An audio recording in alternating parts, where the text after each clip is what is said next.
curriculum, lab pedagogy, assessment, mentoring, institutional frameworks of support. There are so many things, and there are no easy answers. But I'm sure that the experience that all of you bring in, the insights that you have, will sort of make our discussions richer.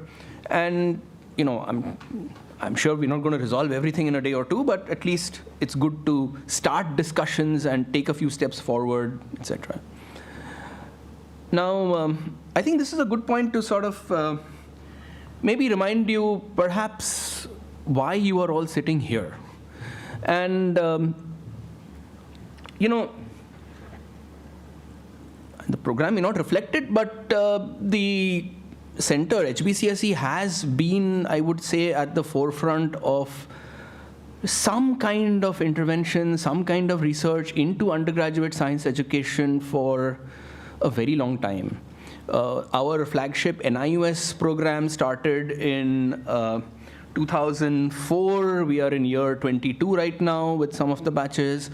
And there have also been individual or group research initiatives. I see Mashood, who's been doing some very novel stuff with trying to get modeling introduced into a physics undergraduate curriculum. I see Savita, who has done some very interesting work on chemistry education in the UG level, especially in the laboratory domain. So, chat up with people while you're here. There are lots of fun stuff that happen. I know you're here only for a day. It's not going to give you enough time if you're coming here for the first time to explore what we have. But I should, of course, put in a plug for our merch. Well, it's not merch really, but you should certainly visit the publication section. We have lots of very interesting books, activities, games, whatever, and many of them are actually connected to undergraduate education. So that's something which you should probably check out while you're here. And of course, I must use the opportunity to thank the team that has put this workshop together. Of course, there are academic, the organizers who shaped the program, and the keynote speakers, and all of you who are going to share your experience and wisdom. But also, a special word for a lot of people who work behind the scenes, who've made this event possible, the auditorium staff, canteen staff, guest house staff, whatever, the tech teams. We're deeply grateful to all the people who help us pull off such programs together. And, at HBCSE, I think we are firm believers that conversations that are thoughtful, that are inclusive, that are oriented towards trying to at least think about how do we get some change in the system are really important. And I hope this workshop gives us a space to listen to exactly that kind of talks, discussions, reflect on what is happening, and hopefully at the end of the day, we'll make a small difference somewhere. So once again, thank you all for being here. Welcome. Let's get started.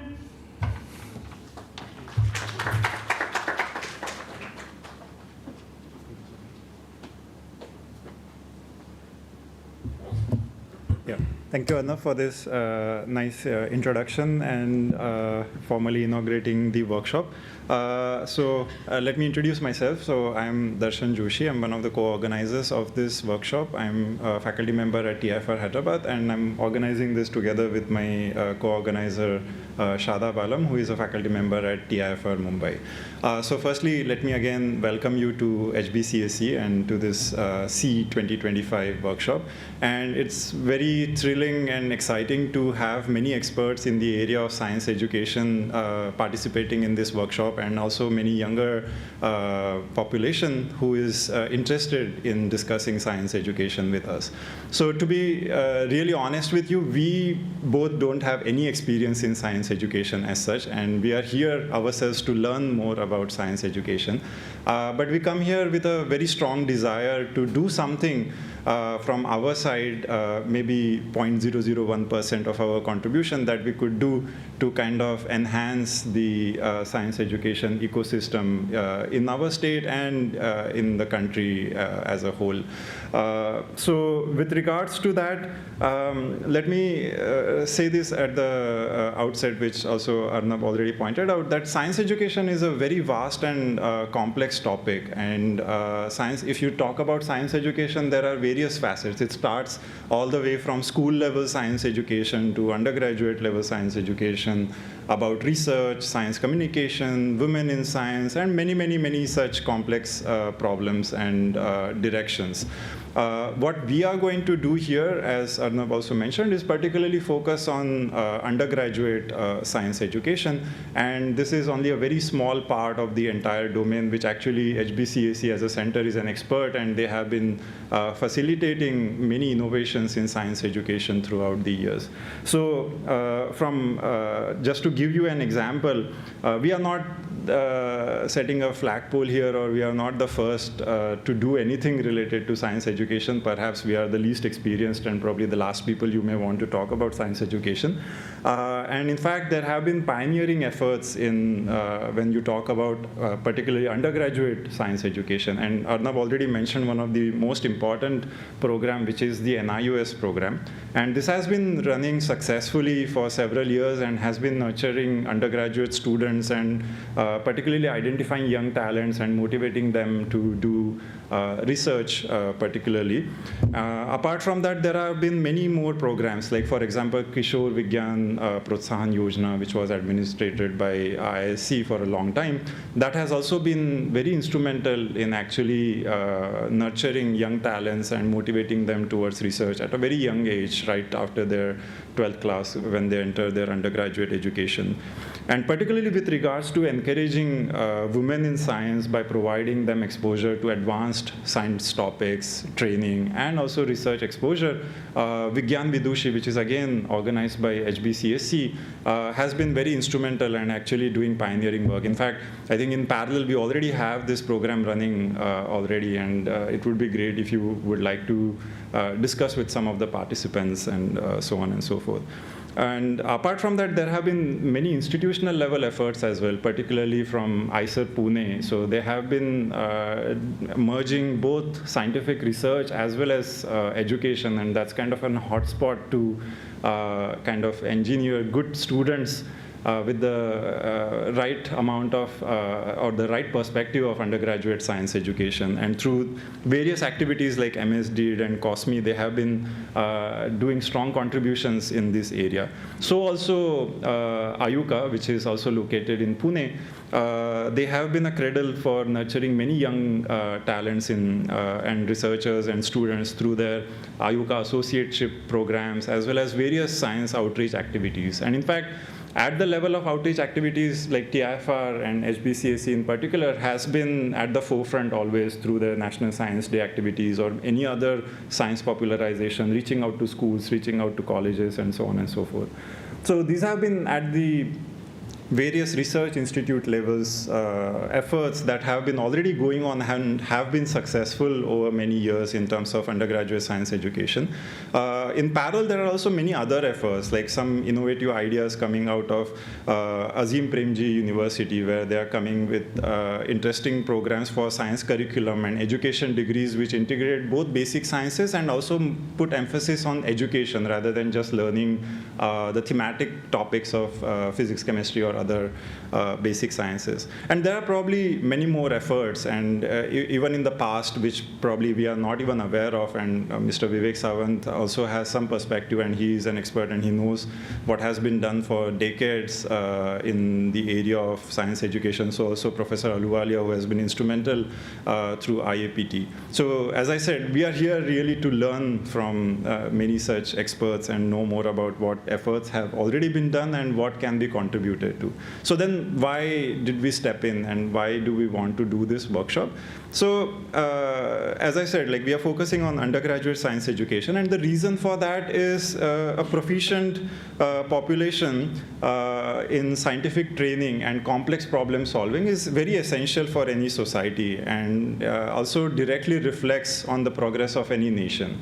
And if you think about that, undergraduate science education is instrumental because these science graduates are essentially your end products of this skill development part, and they are your strong workforce with regards to innovation, running the country, or coming up with new developments, whether it is in research sectors, in R&D, in government sector, or even in terms of innovative entrepreneurships, starting different startups for various different modern technologies. So for example, we are living in the quantum era. You cannot drive such innovations, or you cannot have interesting entrepreneurship activities unless you have strong science graduates coming out of such programs. So this is one thing that we felt that maybe a dialogue is very essential, not only among academicians and students, but keeping them at the center. We want to have an ecosystem where we also include private sector and policymakers to come together at the same table and have a discussion on how we can further enhance and improve our science education system. So this is our, let's say, zeroth order attempt to do that. And this meeting or this workshop is our, so to say, starting or kind of encouraging or appeal to the community that we have to come together and discuss things together rather than everyone discussing in their own niche areas and having their efforts. Probably if we join hands and if we have a joint effort, we may have a even better outcome. So as Arnab pointed out rightly, this is a very, very complex problem, and it's not an easily solvable problem. So it's even harder to first understand what exactly the problem is. So to solve the problem, we first have to understand what the problem is, and that was one of the reasons to try and bring together educators from different parts of the states, universities, colleges, and also experts in the science education, so that they also get a first-hand experience in discussing with these experts and try and come up with some ideas or discussion points that can be put forward. So also, I will resonate the same thing as Arnab said. This is something that you cannot solve in a day or two, or probably not even in a few months or in a year or so. We are not being naive on that. But what we hope is that this workshop could be a good starting point, and hopefully such dialogues where you bring in together all different stakeholders happen at regular intervals, and we bring together different people of different background and talk about science education. So that's our earnest, how to say, attempt towards trying to do something from our side for science education. And to be honest, we are a bit selfish as well, because we are beneficiaries of science graduates that come out of undergraduate science education. Being research faculties, we also recruit as an end product some science graduates who have to carry forward the research activities, right? So in a way, we also have this selfish, so to say, perspective that we want good science graduates and to have a better science education system in the society. But as a whole, as we all understand, there are many other complex threads like job opportunities, what students feel, their anxiety about what this degree really means, and the value of degree. And this is what we are here to discuss together, and hopefully at least come up with some discussion points, if not some solutions. So that's really the gist of this workshop. And again, I welcome you all to this encouraging and hopefully exciting discussion that we are going to have. So let me quickly run you through the plan of this workshop. So today basically is the first day of the workshop, which will be at HBCSE, and we have a set of talks here, a couple of plenary talks, and also short talks giving you different perspectives from educators' side, a few people talking from private sector, their perspective on what they feel can be done to the science education, or what is their current understanding of what is it that they observe with science graduates, and also a few things related to policy making. And towards the end of the day, we are going to have a panel discussion with a few experts where they will share their perspectives and ideas related to, again, different aspects of undergraduate science education. And this will be open to the audience. And this is where we want your active participation to ask questions and have a vibrant discussion with them. Along with that, when you registered, you may have gotten a sheet which has a set of questions or pointers. So this is basically a few questions or discussion points that we thought of. And again, these are not exclusive, or these are not the only questions or topics that one can discuss on. But the reason to give you right away was we want you to think along these lines, and probably this is kind of a trigger for you to think about even other discussion points or topics that can come along throughout this day or after the end of the discussion or when you talk to other participants. And tomorrow, particularly, this becomes relevant because today is a day with set of talks and panel discussion, but tomorrow is an open discussion, essentially. So what we want is you all to form smaller groups, and we will facilitate that, and I'll give you more details tomorrow regarding that.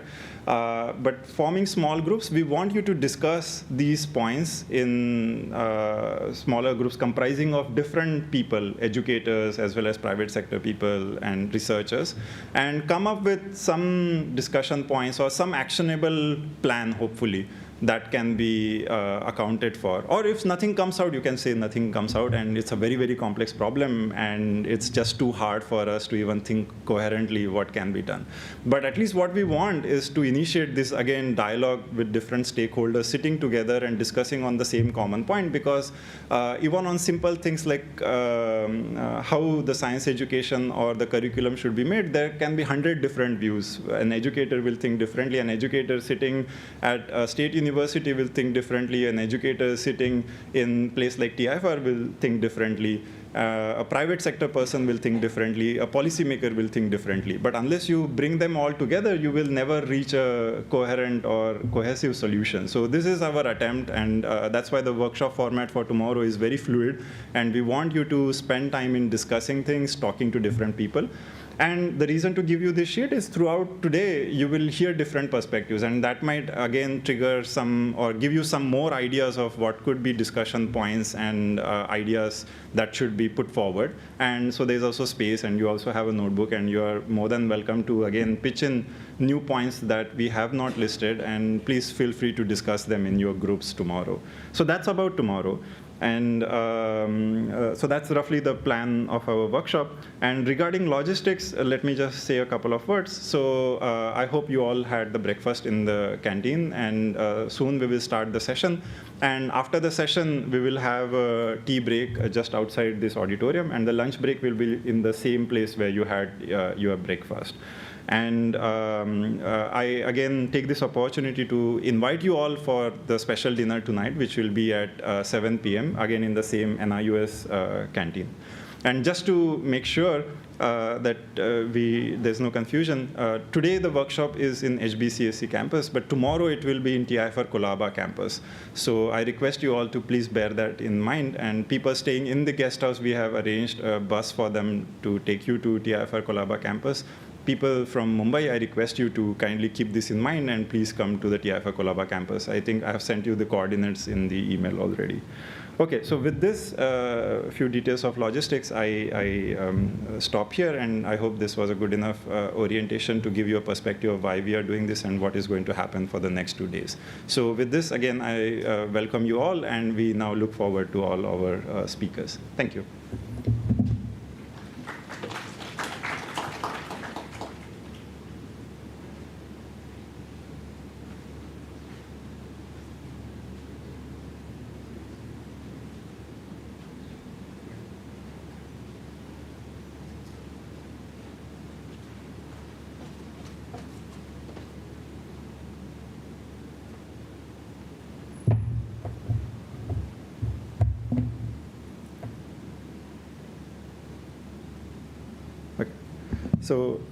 So we start with our first session, and this will be a keynote talk by Mr. Vivek Sawant, who is a chief mentor at Maharashtra Knowledge Corporation Limited, which is MKCL. And Mr. Sawant has great experience over decades in science education, and particularly use of technology in enhancing and disseminating science education related resources. And as a chief mentor, he has been instrumental in designing innovative learning platforms and implementing technology related educational solutions across Maharashtra and even beyond in the last few years. And his expertise span different areas like curriculum development, core competency, and how to come up with good schemes of assessment and science education. So we welcome him and look forward to his talk.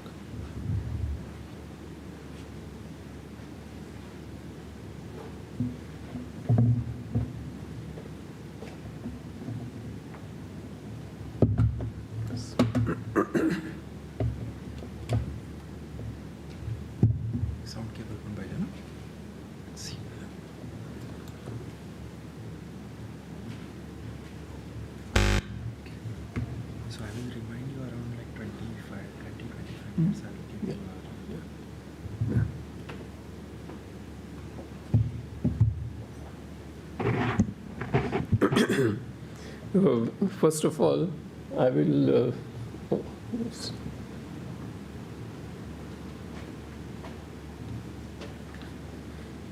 thank you. It's okay.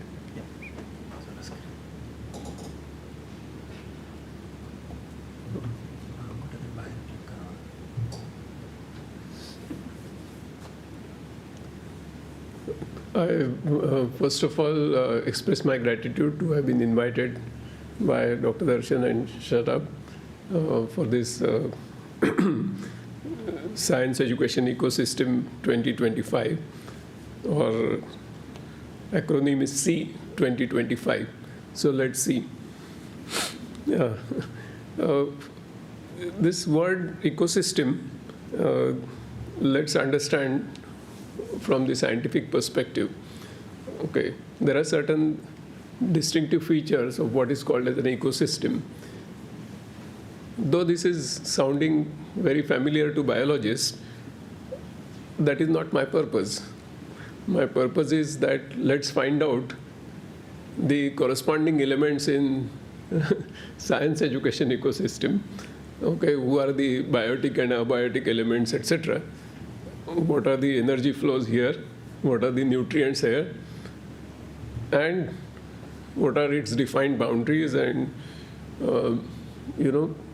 the succession mechanisms, etc. So this is a very symbolic slide, perhaps to create some humor in your mind. But the word ecosystem is very important in the sense that I remember Rabindranath Tagore talking about it in different words. See, when you have a rose bud, you cannot make flower out of it by pulling its petals. Okay, what you require is the sun to appear, and the flower blossoms, and there is a fragrance and perhaps joy in the mind of the one who looks at it.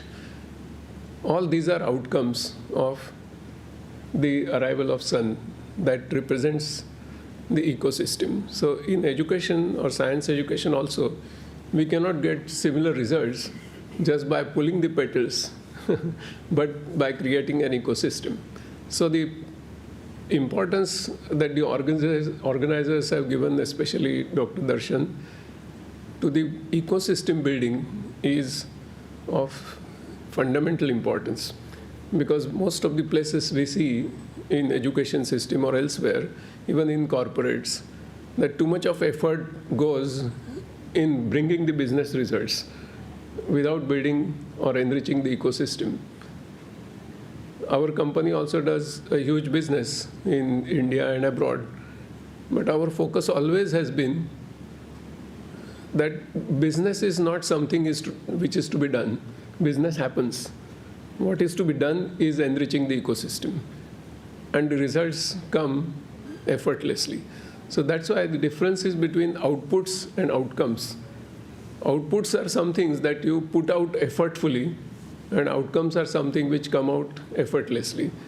But why they come out effortlessly is because you build the ecosystem.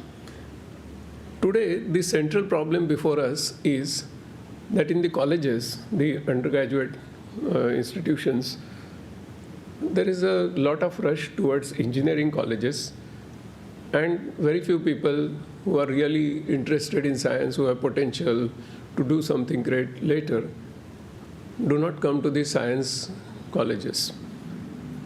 I was a science teacher in Ferguson College, and of course I left that 38 years ago. But that time, there were no engineering colleges, private engineering colleges. So several of my students are nuclear physics professors in US, etc. Because that kind of people with potential used to come to learn physics. Now the challenge before us is how to attract talent, how to divert them from engineering colleges and bring to doing science. I will attempt this problem head on by focusing on what are the immense career opportunities which exist in science education, so that we will have demand from the students rather than we have to pull the students. Second important thing is that I have met at least 2,000 college principals in last 2 years in telling them about NEP. I was member of the Maharashtra government's NEP steering committee for higher education, Dr. Mashelkar committee. So in that respect, I met almost 2,000 principals. They say that the students don't come to the colleges. If at all they come, they don't enter the classrooms. And somehow they quickly visit the lab and finish off the work by copying the journals and things like that. So this is the situation. Now, this is happening because youth actually likes challenges. And we have failed to give the challenges before them. Youth and their parents, they want jobs. And now we have an opportunity in various ways, and I will unfold them before you, how the millions of jobs will come to the science students and in very near future. Third important thing that I want to set as a context is that the jobs in IT industry are reducing. Okay, large number of layoffs are there. And in companies like TCS, Infosys, Wipro, etc., Cognizant, etc., in last 15 years, there has been net decline by 70% in the absolute terms in the salary. So we have interesting situation before us, and if we make good use of it, we can really do wonders in the coming years. Dr. Darshan said that perhaps something cannot be done in few weeks, etc., and I agree with you.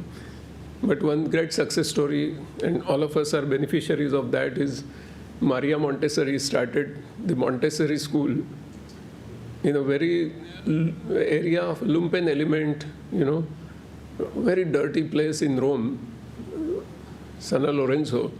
And within 1 year, that school was the place for visit by even the presidents of various nations, even in 1 year, 1907. So if a scientifically correct approach is taken, what happens is a glaring example of that.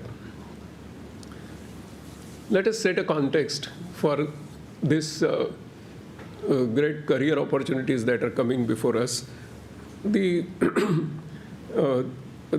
climate change is a big context, and these are various words that you must have heard, and so many of them, I will not repeat them. But climate catastrophe is almost around the corner. And the nature of the disaster is seen in various ways. Okay, look at it from the scientific point of view so that you will get the context. These are some of the glaring pictures that I will present to you initially to set the context. And most of these things that have happened in front of you, I have taken purposely is the pictures in last 10 years so that you should not feel that the climate change is just happening last year or so. It has been set in motion since 2012 in a big way. And these are the challenges before us. As you see, all these slides will be left here with the organizers, so you can consume them peacefully. With the limited time that I have to go fast. In one night, there was a loss of 50,000 crore in Kerala, 2018. And these are various pictures that you can see. Okay. This is Mumbai. This is similar repetition in 2017. Okay. This future is not too far.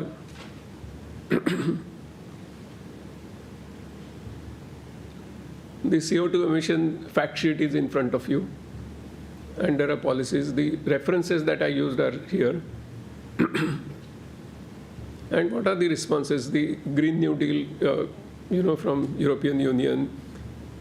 Then there are our National Climate Action Plan of Government of India, and many such targets are there. There are sustainability development goals before us, which I have classified in economic, environmental, and social pillars.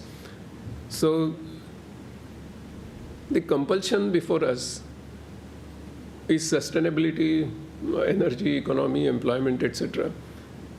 Normally it is said that higher education, the sector of higher education is for solving the problems of the society.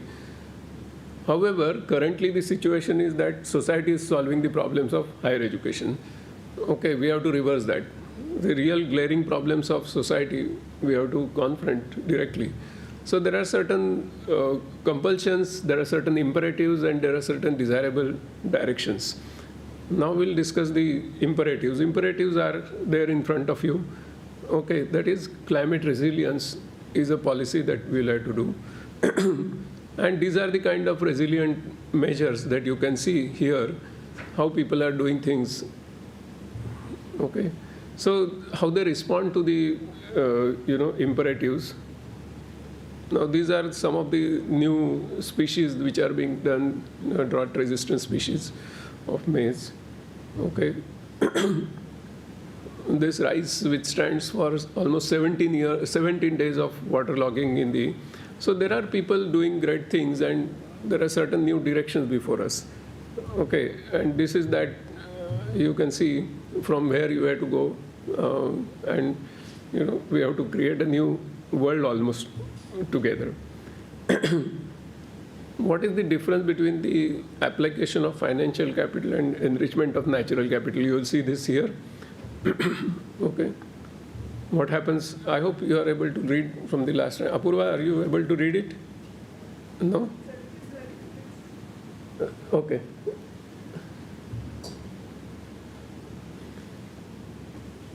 So what we do is corrective spendings, but what we have to do is actually preventive spendings.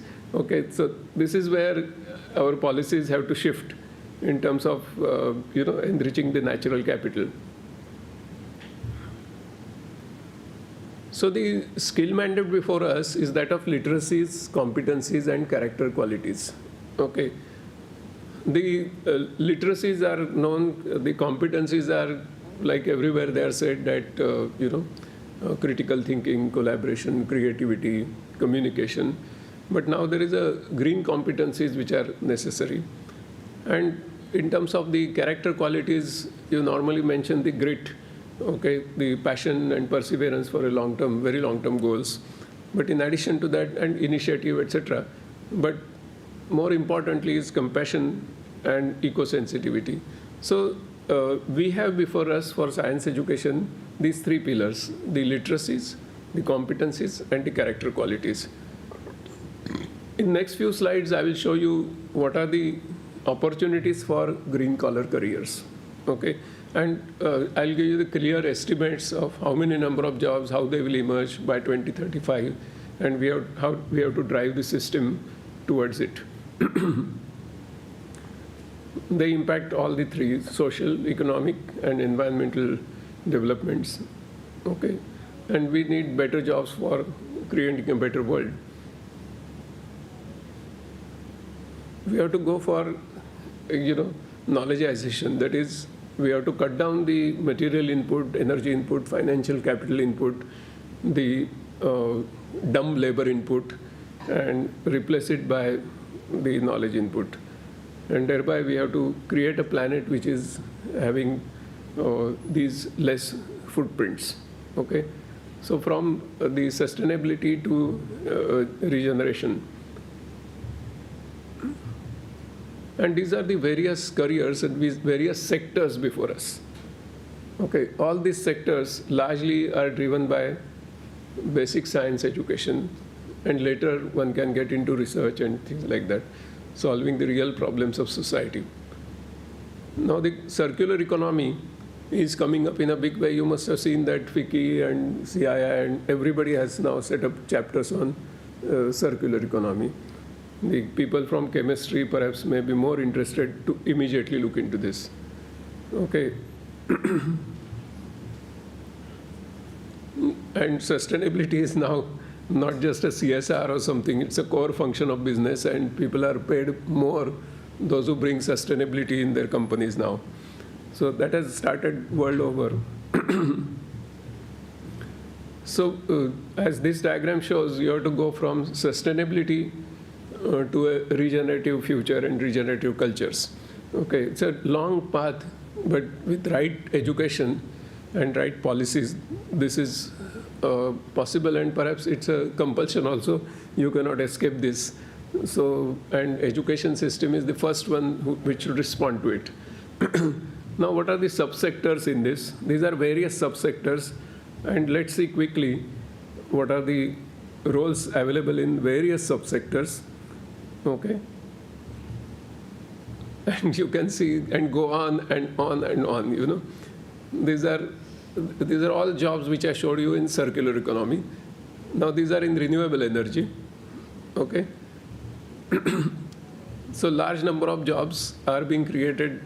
Now these are in natural resource management. Actually, I hate this word natural resources because there is a Descartesian vision that nature is something to be consumed and you are a consumer outside nature. That has created all this. But I'm using this as a regular word in the colloquial this thing. So this is for clean air, the careers for clean air.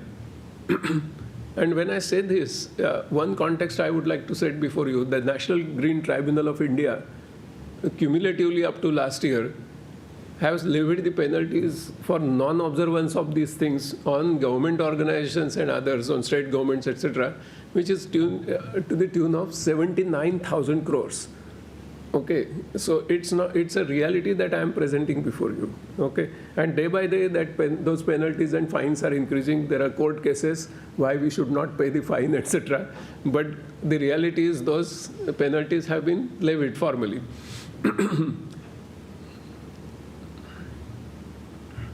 In the water sector, there are similar jobs. In the health and sanitation sector, waste management sector, there are jobs like this.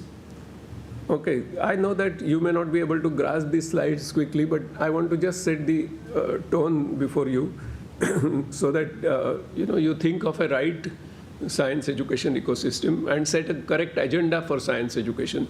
Because what is currently lacking in science colleges is that they don't have any concrete agenda for the future. Education is always for the future.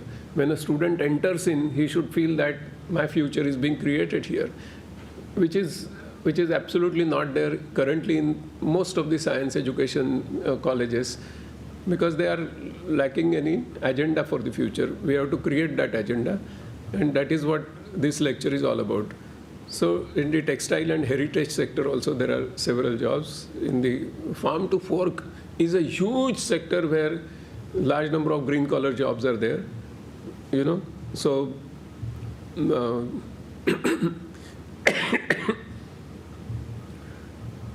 and you can consume these slides later.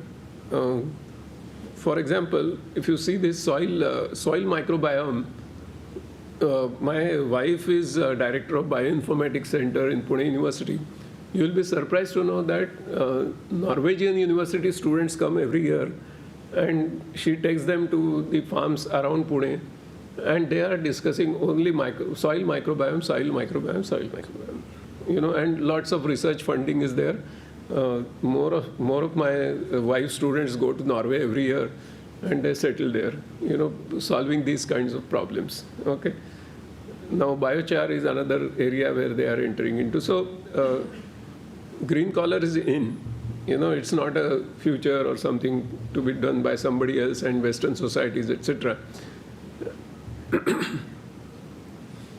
Climate science is almost we are not teaching in science colleges. Okay, we have left it to IITM and few institutions, which is a central theme for our survival.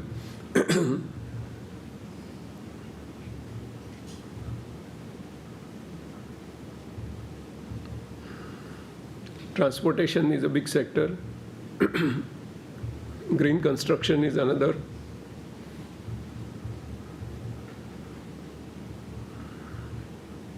For the green chemistry,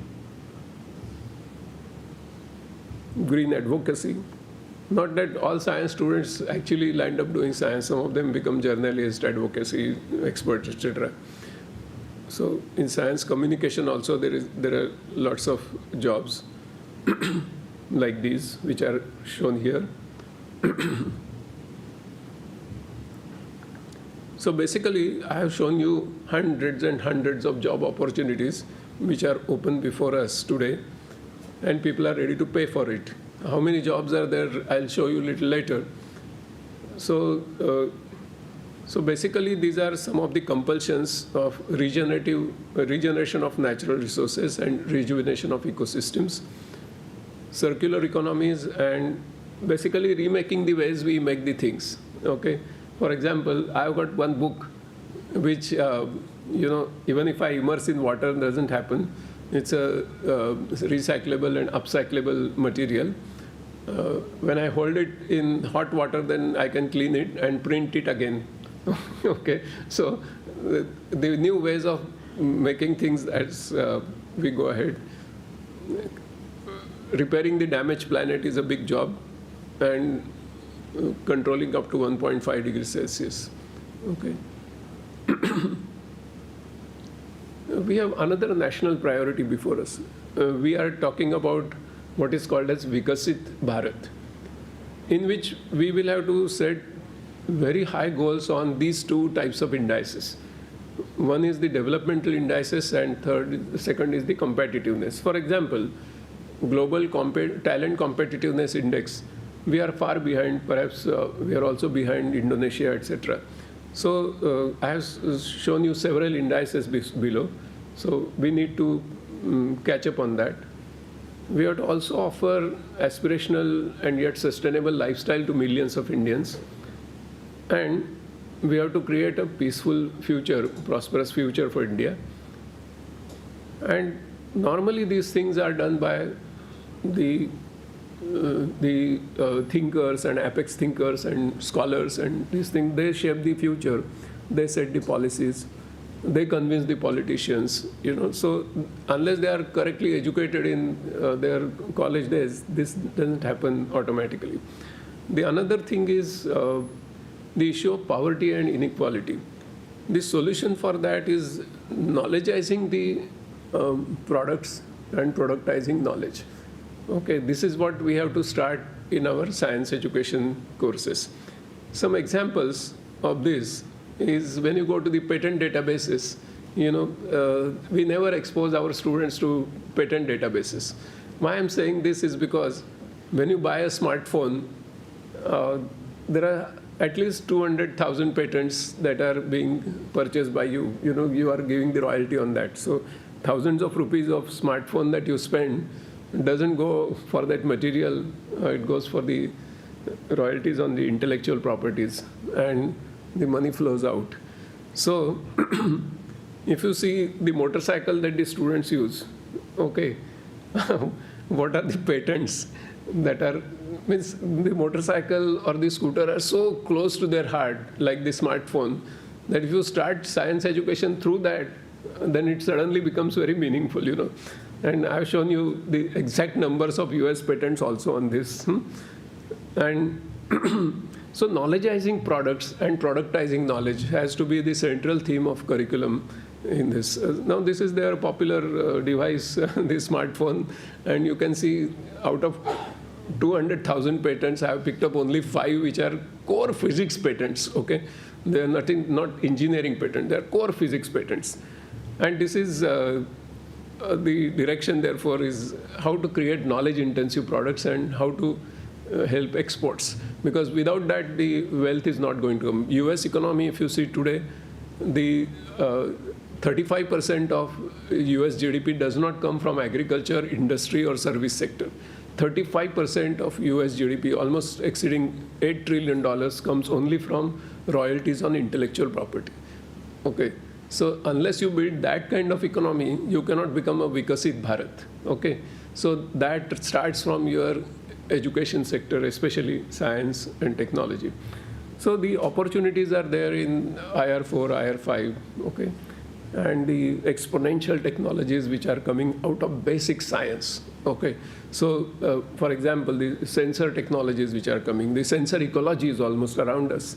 So each sensor is a field of wealth creation today, okay? So, and this is the scooter, and this is the money. Okay, purposely I have put one more column here, not just showing the patents, but also showing the estimated. Of course, there is a caveat that by various resources and by various calculations, I have filled up the column of estimated revenue. It is not just directly available anywhere, but various strategies are used to find out how many million dollars you get on these patents, okay, from the manufacturers of to the OEM, etc.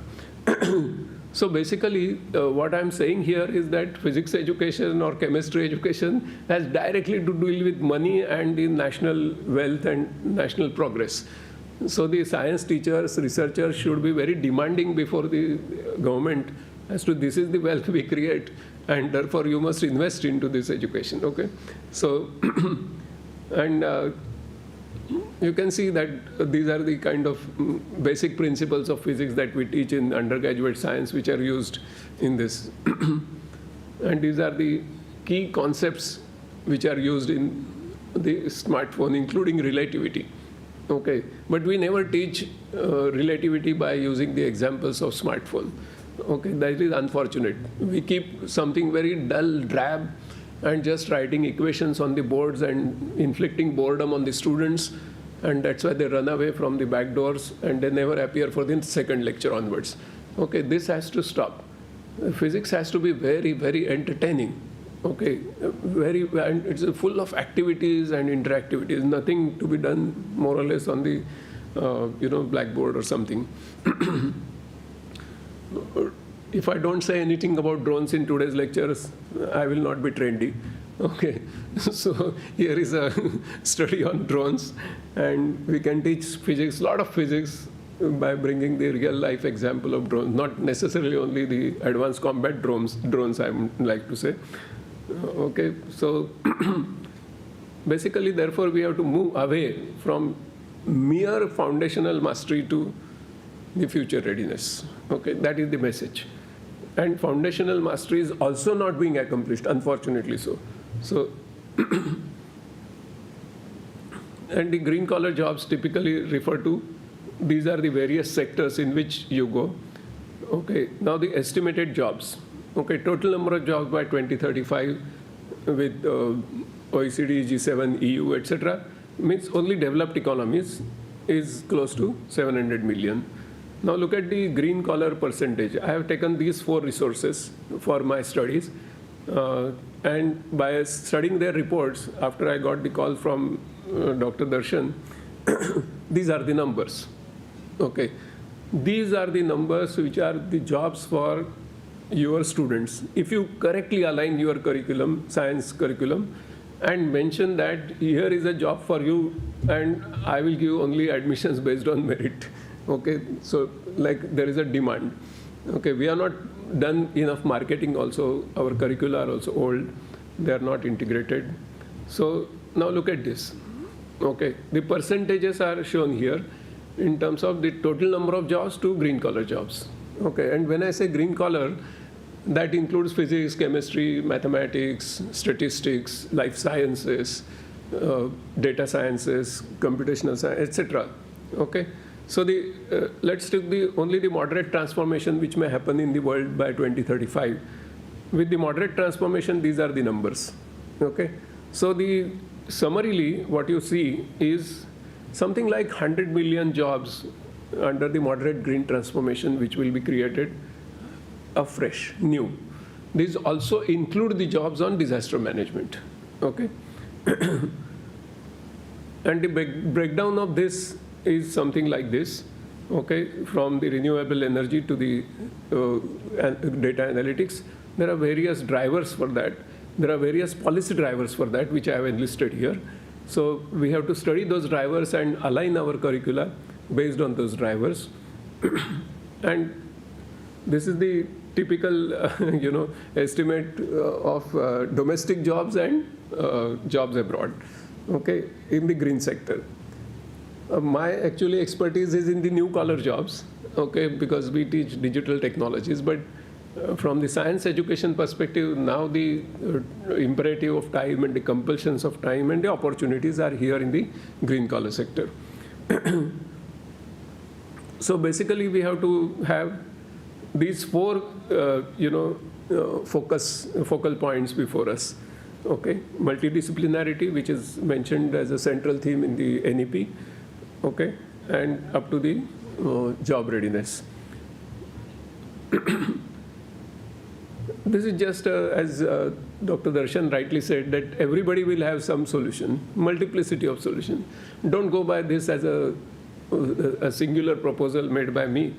This is just an attempt to show you what can be done in a 4-year degree program. Okay, instead of calling this as BSc, I was tempted to call it as BGSC, that is Bachelor of Green Science, okay, to make it more marketable product, so that large number of people can be attracted to learn science. So you require, the program is supreme, that we have to create a great science education, but it requires strategies as well as tactics. Okay, strategy without tactics is adventurism, and tactics without strategy is opportunism. So we have to avoid both these things, okay? So year 3 can be something like this. Year 4 can be specialization, internship, and a capstone project, which will be a real life project. That's why I used the word capstone. and the breakup in lectures and labs and internship, etc., can be something like this in hours. Okay, I'm considering 1,200 hours per year, very serious learning hours, no bunking, etc., or no dilution.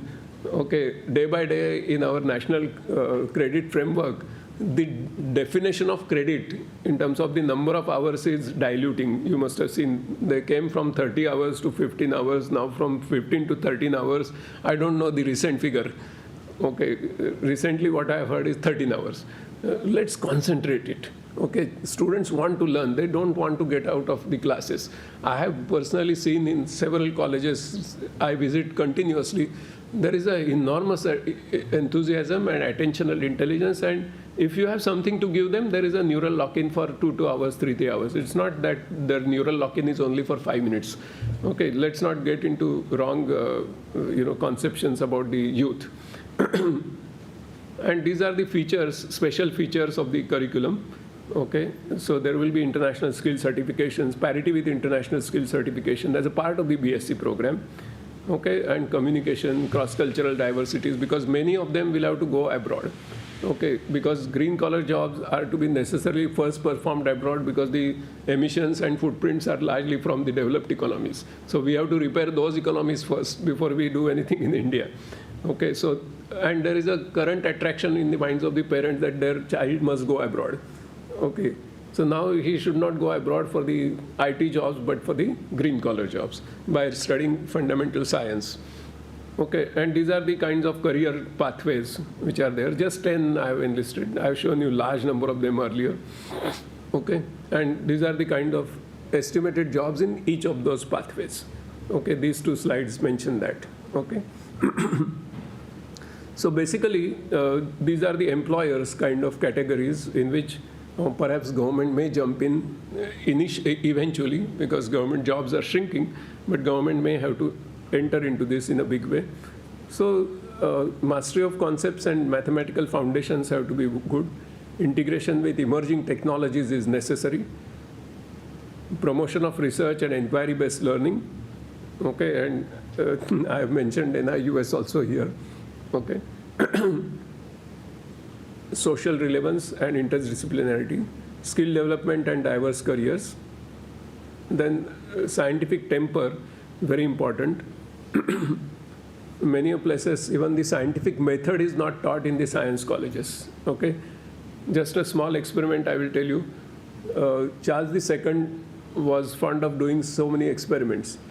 Robert Boyle and Robert Hooke and William Harvey, all his friends. Returning from the war, he came and started doing more of the work in the laboratory rather than looking after the kingdom. One day he came and told his scientist friends that he had a bowl of water in which he dropped a fish and weighed it. Then he took out the fish died. He again put it in the same water and again weighed. With the dead fish, the weight was more. Okay, so he said, why? So all the people in his court started putting the conjectures. And when all of them finished, they all looked at King as to which one he selects. And to the utter dismay of all and to utter surprise of all, he said both the times the weight was same.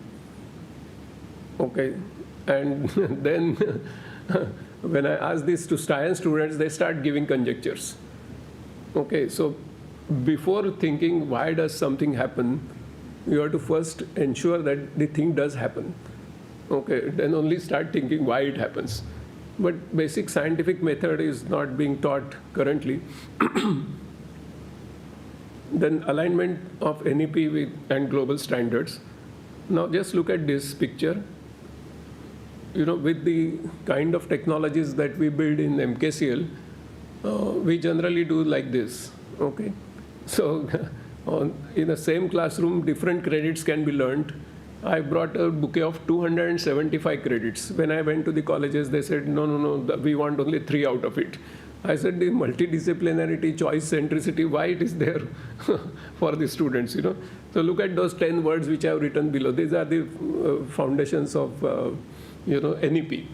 Okay, so all these 10 things have to happen simultaneously. So you have to go to some kind of digital education, some physical education. So physical and digital, it's like a blended model is not what I prescribe. I prescribe hybrid model because there is a greater yield in that, not just combination of the two. And what we do in this is like this, each student can learn different credits. So now there are large number of colleges in Maharashtra where our 275 credits people do. Initially there was a lot of resistance to accept this system because there was no belief that students learn themselves. Okay, they said we don't have teachers who can teach so many courses. We don't require so many teachers. We require mentors and those inspirers for this. So summarily, I would mention that you need our curricula has to change it for the career readiness. Out of these, you will get also good researchers about which I will not play this video now because I have. It's a glass ball. Okay. So if I bring this object exactly at that glass ball, and if I'm clever enough to let it go with 0 speed, it could not break that glass. But if my hands shake a little, and if I give it a little push, then of course it can come back, and it may want to go higher than this, and that would mean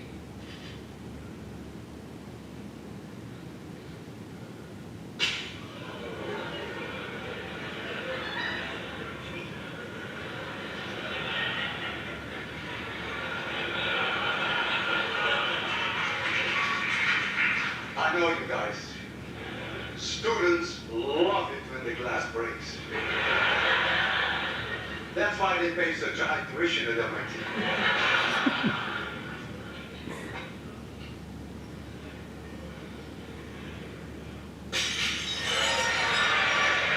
Now comes an experiment, which is emotionally the most difficult for me, of this whole evening. I'm going to put my life on the line to show you that I'm really a believer of the conservation of energy. And you will see how I'm going to do that. I'm going to take the place of the glass. And I'm going to hold this object at my chin. And I cannot move any further back, so there's no cheek here. I'm going to release it right from my chin. You realize, as you have just seen, that the slightest push, and this will be my last lecture, and no book signing afterwards.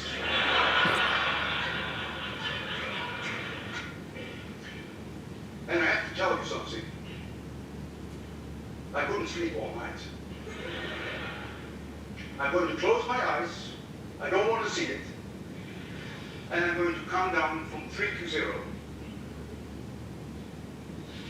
But if my hands shake a little, and if I give it a little push, then of course it can go back, and it may want to go higher than this. 3, 2, 1, 0.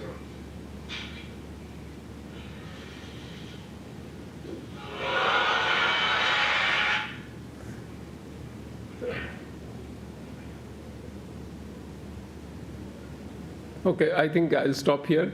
I have many more slides. You can enjoy them later. There are in all 207 slides I have made for you. You can enjoy them later. My time is up. I have already run out of time. Thank you so much. I just wanted to show you how science education can be entertaining and still very enlightening. Thank you. Can I take out my laptop now? We will wait for some questions. So, is there some questions from the audience?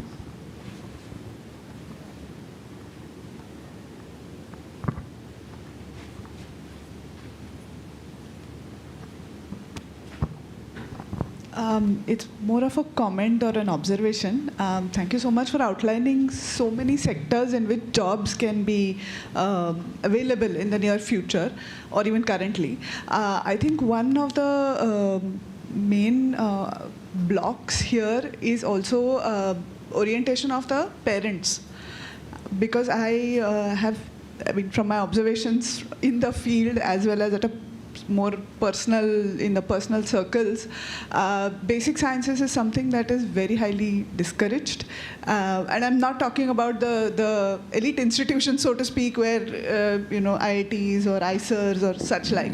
But students taking up BSc in regular colleges is quite a challenge for parents to accept that their wards are going to go to a BSc college and what's their career going to look like. So this sort of huge opportunity of millions of jobs in various sectors needs to really reach also this very important stakeholder of parents and family, which at the level at which they take admission, they are still sort of a big player there, influencing that decision. So just wanted to highlight this.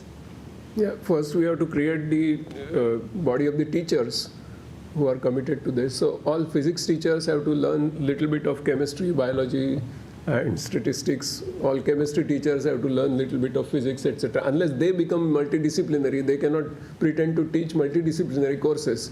Okay, and then there is a branding issue. Okay, and the branding, all these surpluses in the business come only after branding. So you have to brand it correctly. You need some people like Abdul Kalam, etc., to be the brand ambassadors for such a thing. Then it can happen. Because see what happened in IT industry. When I sent something like 4,500 students I placed in when I was in CDAC in Silicon Valley. Why? It's because Pepsi Coli had done the pioneering work of sending first people in US for doing that. Okay, so it's a matter of branding, leadership, and most importantly, faculty development. and rejuvenating the atmosphere in the colleges, okay, attracting scholars to teach in undergraduate institutions. So all those things are there. It's the right word Darshan has used, ecosystem, so yeah. Hello, Dr. Sawant. This is Monish. I'm a NISAO product myself. I have a question about the green collar jobs that you're talking about. So, is there an exclusivity for science graduate? Because I could understand, my point of view is that engineering students can also apply for those kind of jobs. And the current scenario, or maybe the problem that the students are facing just after their degrees, is that when an MSc student is going for the same job and a BTech guy is going, there's a high probability that the BTech guy will get a 3 or 4 times the pay scale that the MSc guy would get. So what is the landscape? Have you done a correlation of the pay versus this green collar jobs? Yeah, first, most important thing is that the skill part is missing in our programs. Okay, first of all, we have not projected it as a green sector. Okay, we are still teaching physics, chemistry, biology isolatedly. Okay, even our maths is taught isolatedly without connecting with physics. Okay, so that is a big problem currently. Second thing is we are not connecting ourselves to the job environments at all. NEP wants you to get into internships and projects and all those kinds of things. Third important thing is we do not have the inclusion of international certifications which are required to take these jobs. Okay, so, and they can be easily done. That is not a great thing. So preference to engineering graduates currently, I must tell you, is only because of the perhaps high IQ. Because most of the people who have better aptitude for solving those competitive exams get into engineering colleges, others remain in science colleges. This is the wider public perception. Okay, so that's why I said that the issue is branding and rebuilding the whole ecosystem. Okay, it's a tough job, but even 2 to 3 years it can be done if there is a policy of this kind, driving like that. And connecting with those job environments abroad, like what FC Kohli did, so that is required. And see, my wife is doing that, that's why I have great confidence, because these students have otherwise no jobs in India, unfortunately, today. But if you train them well, they have great opportunities, and once large number of people take up that, then it becomes a brand. Oh, I must go to the science college rather than engineering. There is a problem of placements, etc. So all those kinds of things are there. Okay, thank you for the talk. Can you please provide little more details on the genesis of MKCL, its core mandate? Is every state has Knowledge Corporation Limited, and how is it different from the State Council for Science Technology? That's another institutions, and the envisioned role of this in the whole ecosystem. I think this question I can take up later, because today I came really as a physics teacher here. Okay, I didn't come in the capacity of the former managing director or current chief mentor of MKCL. Basically, the whole effort that connects here is knowledgeizing the products and productizing the knowledge. Okay, in that sense, this connects. But for the present talk, it was more of a concerned undergraduate teacher once upon a time. I'm a relatively new educator, but I'm just wondering, the example that you have given is more on an environmental science question, like climate change and different parameters that will change. So if I have to talk to a parent and convince them to do a basic science course, if I'm giving them an example of environmental education or environmental science, then they say, oh, but there is already a degree on MSc or BSc in environment science, then why should my student take an undergraduate course which has all physics, chemistry, biology? So can you just help me out how I could convince a parent without giving an example of climate change? My whole approach today was concerning careers and jobs. Okay, because the first thing is we have to attract good people to do science. Later on, they can contribute to research, etc. So the environment science, the postgraduate courses which exist, first of all, they have limited seats. But second important thing is that they are not so much focused on the green collar careers. Okay, very few of them think like that. In fact, many of them start doing something else after they finish that, because they are not actually developed for those job opportunities or those careers. That is the lacuna. Okay, so some of the people who come to me for even seeking jobs in software development after doing environment science. So that should not happen. So we'll take one last question. Yeah. Thank you for a very interesting lecture.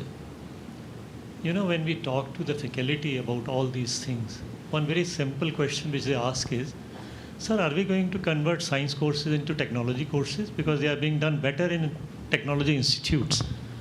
So why are you really trying to do this here? And as a corollary to that, they say, sir, we are not trained to teach these kinds of courses. And where are those training opportunities which are there for the faculty to get tuned to these courses? And when you look at, you know, the curriculum which comes from the national level also, all these things which you are talking about are just missing in that. Nobody really looks at like this. For example, if there is a physics course which is for BSc, there is a mathematics course which is for BSc students, we find that kind of a synergy which has to be there between these two kinds of things. That's just missing. In NEP, for example, you know, they compartmentalize things, that these are the physical sciences and these are the mathematical sciences. The moment mathematics got decoupled from physical sciences, people said, look, they are not coming for doing mathematics when we are trying to teach them physics. Now, these are some very interesting, you know, things which happen, which need to be addressed very carefully, so that if somebody is getting trained for doing science, which leads to technologies, is properly tuned towards those things. Your comments on this? See, I cannot talk on national policy issue or the mindset of the professors, etc. This is a journey, you know, and NEP has made us think at least to overcome those mindsets. So it may take some time for people to align with them, because they have been taught in very rigid disciplines, and now suddenly everybody is talking about multidisciplinarity. So it's a big shock to them. Many institutions where I go and present this, they start discussing the positions of teachers, how they will reduce.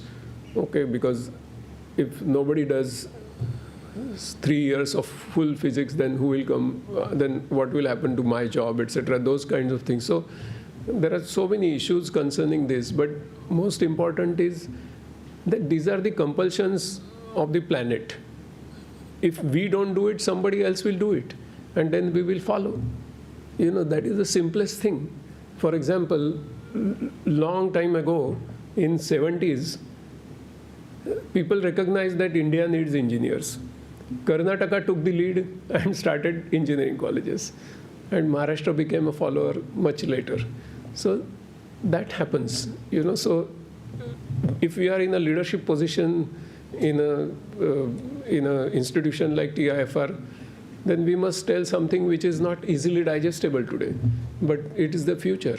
Okay, so we should not shy away from telling the truth, because these are the things. And if you open the portals and sites of so many universities abroad, they are talking of all these things. What is wrong in teaching circular economy now? Because that is the need of the day. Okay, the industry is demanding that, but nobody, there is no expert on that. So these are the new things which are coming up. Okay, and we should not lag behind. Otherwise, you know, after doing BSc physics, what people are doing currently? They are neither doing physics nor doing some good career, and appearing for the MPSC, UPSC exams in big way, and also failing there. I'm not talking about few, cream of the this thing lot. I'm talking about the masses. What are they doing? The colleges are not offering. They are going to the MPSC, UPSC coaching classes while the college teachers are sitting in the teacher's room. I visited so many colleges where I couldn't see students. Large buildings, campuses, no students. So we have to attract them by giving something which they want, what is their future, and they understand their future. So this is the thing, So it's a tough job, but one will have to do it, and that will give the correct, dignity to science education, because it starts addressing the real problems of the society. It doesn't remain divorced to them and sitting in one corner. And the teachers about whom you referred to, there is in one of the novels of Woodhouse, he says that there is a shipwreck, people on the ship suddenly have to take the lifeboat and go on an unmanned island. Everybody starts, surviving. Somebody starts cutting the wood, somebody starts gathering the fruits, somebody starts seeing how the food can be cooked, and things like that. Whereas one person goes to each one and says that, sir, do you have a broken piano? I can repair one. So those people who can repair broken pianos on unmanned islands have no future. So that is very clear, Thank you. Okay. So thank you so much for this wonderful talk. There might be many questions, and I invite you to discuss them over the coffee break. So thank you once again, Mr. Sawant. And so we continue with the talks. So now we have a small session where we have talks from various educators from physics, chemistry, and biology. And we start this with Dr. Shraddha Tiwari, who will be talking about perspectives from chemistry side, and she's from Institute for Chemical Technology.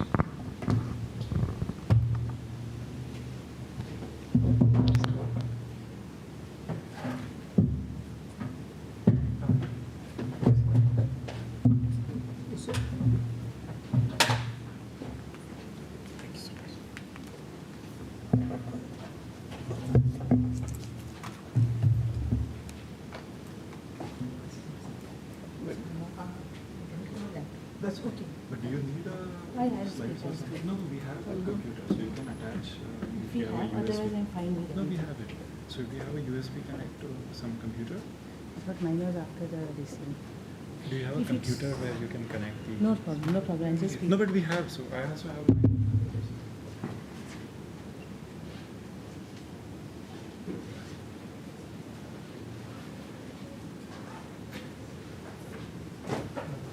I'll just speak. It's okay. It's okay. I'll just speak. It's just 15 minutes.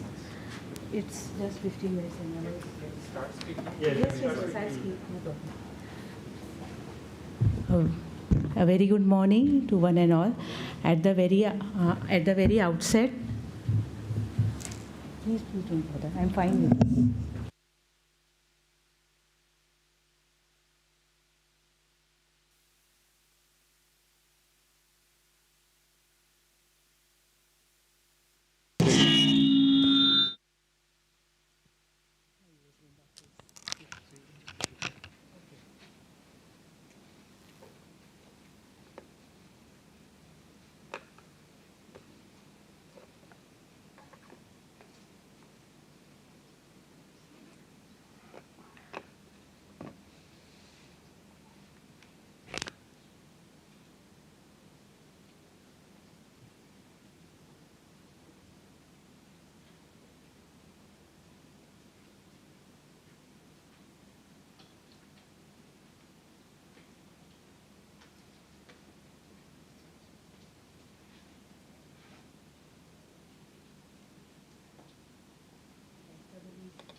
SEE. PPT or Yeah, PDF? yeah, there is. Slide. No, it's okay.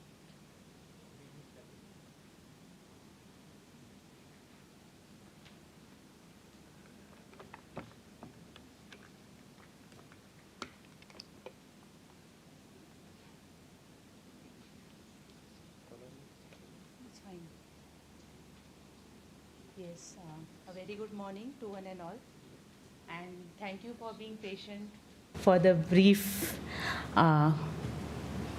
interruption. At the very outset, I would like to thank HBCSE and TIFR and the organizers for this workshop, for giving me this opportunity. It's not every day that a chemistry teacher gets to share their perspective on how they feel on the other side of the of the classroom to their colleagues, I would say. So let me begin by introducing myself. I am Shraddha Tiwari. I have been teaching in the Institute of Chemical Technology since 2013. It is a engineering college, so Sawant sir guilty as charged. But what I will be doing today is I'll talk about my experiences about teaching chemistry to undergraduate students, first-year undergraduate students. We also have a dedicated MSc program in our department. So we also teach what is generally thought as core science subject to master's students. The difference that I would like to underline for ICT is that it's almost all the courses are chemical technology courses. So we are kind of training chemical engineers, and hence the emphasis on chemistry is much more than the conventional BTech college courses where we have computer science or electrical engineering and so on and so forth. So in the next few slides, I will just highlight some of my experiences as a teacher without making too much of a generalization. So, but if at all I kind of go with the flow, please excuse that, and you are free to make your own reflections or comments on that. So we have these 3 campuses. I am mostly associated with the Mumbai campus. So when we talk about chemistry education, my take on the chemistry education and how I've kind of planned my discussion is that we need to focus on the who, what, and how. The who obviously is the students. There is a lot of discourse of when we talk about teaching is that are we looking at students as chemistry majors? If they are like non-chemistry majors, how do we teach them? Do we not teach them the same same concepts? To what depth? So the who actually matters.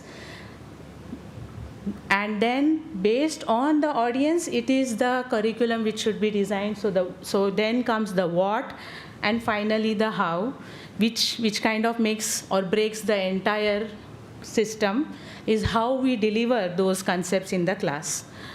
What I have observed in the very few, I'm just teaching for the last 9-10 years. So what I have observed is that there are some issues which need to be addressed in each of these 3 verticals, we may say, now as we say in our technical language, or in each of these 3 areas. And so maybe so we can look at each of them individually, but we cannot solve each of them individually. So for the sake of discussion, I am kind of separated them, but eventually it has to come together if we have to get somewhere close to a solution. So the first aspect of teaching learning is the learners. The first thing that I normally face is the number paradox. We say that the number of students interested in science is going down, the number of good students coming to engineering stream also keeps going up and down, frankly speaking. There are some engineering streams which are more fashionable for some part of the year. So, but there is the number paradox which many teachers face. We say that the numbers are going down, but we have large classrooms.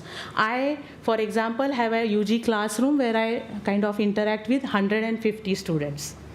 So whenever we talk about pedagogy, we need to keep the numbers in mind. Many UG chemistry laboratories have anywhere between 50 to 80 students.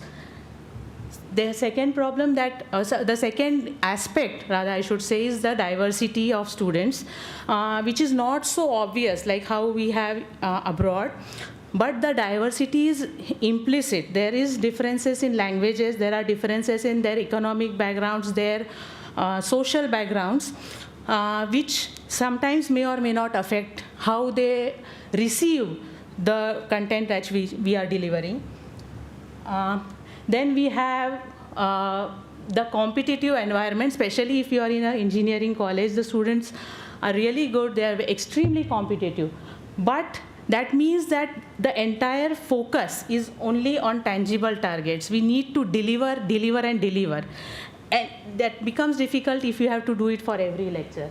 For example, it is in this sense that I find that sometimes there is very little scope for comprehension and reflection. So, to give all due credit to the students, if we ask them a formula and if I ask them to solve a numerical problem the way it is done, and the students are exceptionally good at it. The problem starts when we start discussing the terms in those problems. So k equals to 2.303 upon t into log of blah, blah. And then we say, okay, then what happens if we change the units? I mean, what happens with t or something like that? And that is where the trouble begins. My understanding says that because we are so focused, that we are driving the students to achieve some scores, and then we leave very little room for reflection. That could be part of the struggle. And this is actual conversations that happen with my students. So, and finally, in all this discourse of education for 21st century, sometimes, and we talk about social problems, pollution, climate change and all, but there is much more wider range of social issues which kind of get left out. I mean, how the students think of themselves as part of the society beyond the job thing. That aspect, sometimes I find it like sometimes lagging in the discussions which I have. Suppose if something happens in a remote village in Maharashtra, will that affect my life? Or should I be concerned? If it is not global, then is it not my problem? So that kind of discourse maybe it can be included. The second part, which I would like to bring to our attention, which we are all quite aware of. I'm just kind of not saying something very new, but maybe putting it together and asking your comments or suggestions for that is of course, the curriculum part of it. This aspect has been in the discussion quite a bit in the last few years. And almost all of my colleagues are involved in some or affected by, not necessarily involved in the curriculum planning, how the guidelines for the curriculums are set, the reference books, the textbooks, or the lack of reference books and textbooks, I must say. And these are our struggles which we have on a day-to-day basis. What we have when we talk about curriculum is, as a teacher, we find ourselves racing against time more often than not. Is that required? Is debatable, but in many conventional places, what happens is that a classroom is divided into some divisions, and every classroom has to cover a uniform content. Let us be pragmatic about it. And the examination is uniform as dictated by the university. So we are forced to align our teaching goals to the university assessment, which will be at the end of the semester. And that dictates our curriculum to a very great extent. So while I am from ICT, we are slightly more privileged in this context. We have the freedom to design the curriculum, but this is a battle which many of my colleagues face on a day-to-day basis. And they have to tread a thin line between what should be taught and what needs to be taught and what they would like to teach. So the autonomy of a teacher in terms of an educator it's something that I would love to be debated, discussed. Are we really empowering the teacher to walk into the classroom and maybe address the students? Because if we have guidelines, which is great, but then are the teachers equal stakeholders in framing those guidelines? And finally, once we have the curriculum, then comes the pedagogy part, which is, of course, also something that needs discussion and deliberation. Currently, one of the important things that I observe is that technology is evolving, and hence the learning styles are evolving. For example, I told once in my classroom that I have put all the content of this topic on Google Classroom. So to which one of the students raised the hands and said, "Ma'am, I checked the folder, there is no content, it's only PDFs." And for a second, I was kind of thrown off, but their idea of content is not PDF files. So their idea of content is multimedia. And so we are talking to people who maybe interpret things in a different way. Whether you like it or not, this is here to stay. And then it's kind of like, okay, am I supposed to make 60-minute reels, 60-second reels? But then we always had this idea of micro-teaching or which we kind of fail to implement on a regular basis. The reasons are varied. So we are talking to people, and there needs to be a bridge. And that needs to evolve because things are evolving too fast for many of us. And then we have access to resources. While we talk about so many things which should be online and so on and so forth. So ICT, for example, have subscription to Joe videos. And I find them very useful. We use them regularly. Again, disclaimer is that not all of us have access to curated resources. Because the internet has millions of resources, it makes it difficult for the teachers to align them together. So that is, again, we say, oh, we have millions of resources, but the minute you sit and start aligning it, it is a huge task. So availability of curated resources is something that we can facilitate for our teachers. And then, of course, then the pedagogy should be addressed should address all the diversity and the social issues, learning styles, and so on and so forth. So these are, okay, so the final thing that I have observed and which I would like to bring to your attention is my challenges in a chemistry laboratory. What has happened is we have reasonably well-equipped UG chemistry laboratories, but in the last few years, the emphasis on experimental chemistry has gone down. And that is a problem that we face on a very regular basis. And it's not one person or something or one student to blame for it. Okay, so, and that is why I have kept it in a big gap. A lot of part of when we say students should become interested, students should get engaged, what is more engaging than colorful solutions? I mean, that was almost our first memory of chemistry. And over the years, it has something to do with the curriculum, also something to do with the way we put it in the lab manuals, what we call them. But yes, chemistry laboratory should be one of the key areas of focus, is what I feel. For example, if you ask anyone to talk about a chemistry laboratory, the first picture is what comes to their mind. But the irony is that at the same time, we have these commercial chemistry kits which are becoming very popular among the masses. So this is a dichotomy which I fail to understand. And maybe we can, when we come to look at it, at the same student when they are in the 7th, 8th, 9th standards, love to tinker, but by the time they are in first year UG, we have made them into a model kind of thing. And then it becomes difficult for them to appreciate what we want to communicate. And the most important thing which kind of connects the students, the curriculum, and the pedagogy is educators. And these are some of the concerns I have as an educator about the status of educators in the society.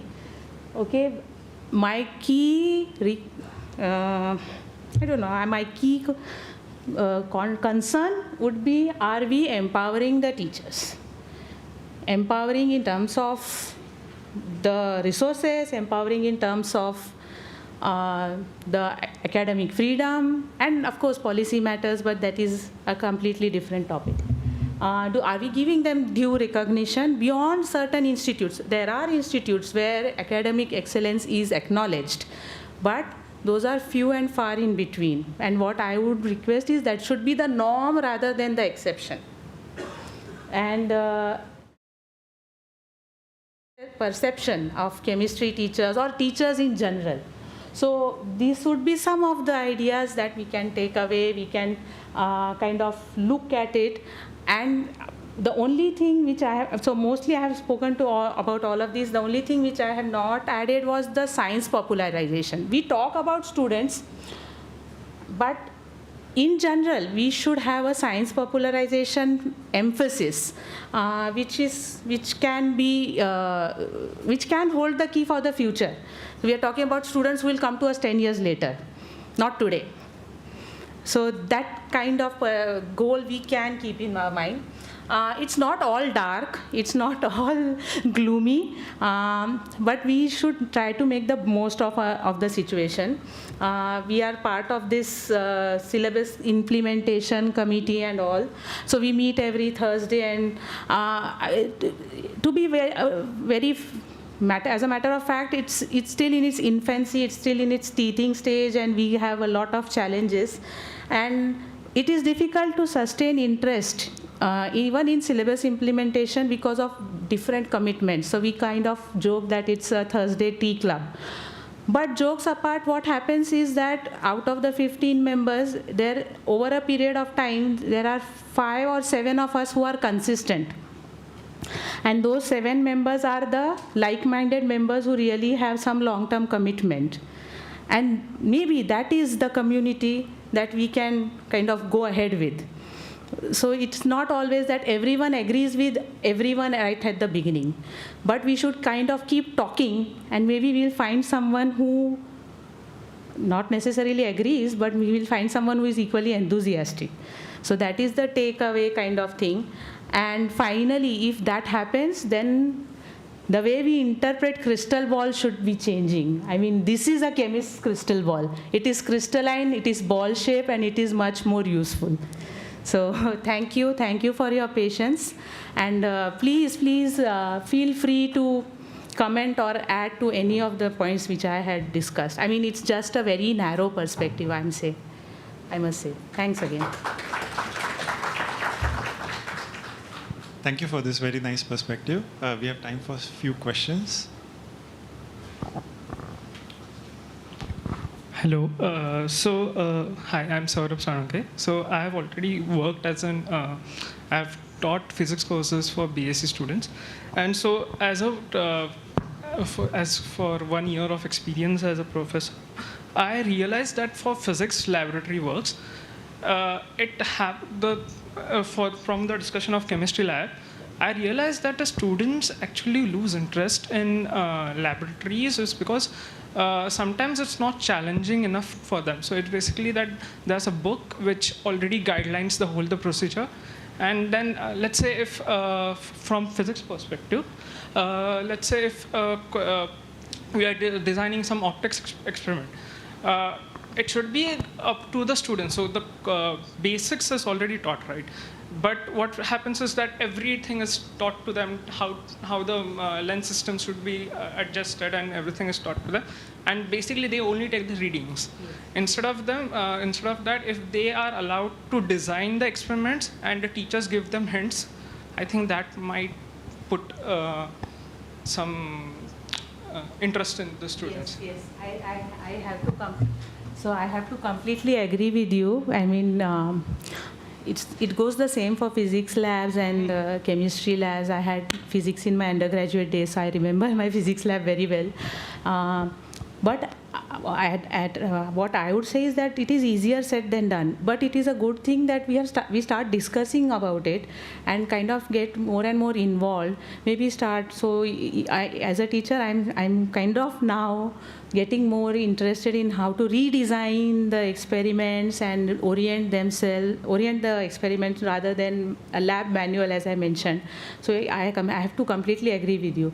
And it is a good place to start, maybe even one experiment at a time. So, and that would, even a single experiment can spark the interest. It's as small as that. So point well taken, yes.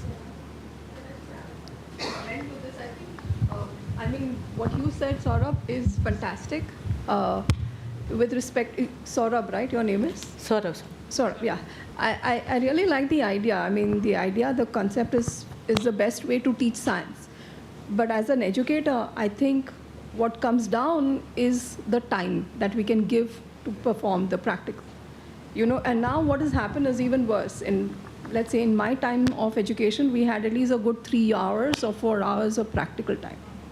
With the new system, we have to have a practical done in 2 hours. For science, I think this is the biggest problem.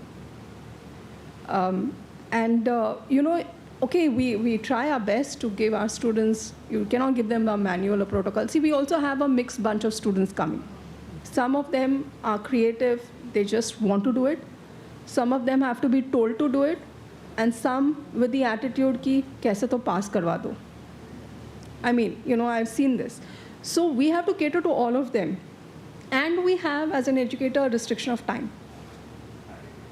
So I don't know how we're going to bring this change. I would love to bring this change because I would love my students to love science in this way that you said, in the idealistic way.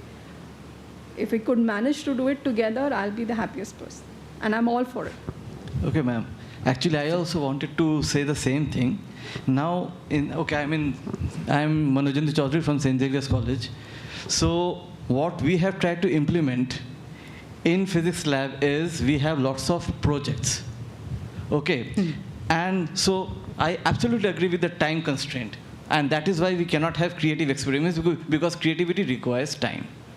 And we need to finish the experiments after the implementation of NEP. Every lab session is 2 hours.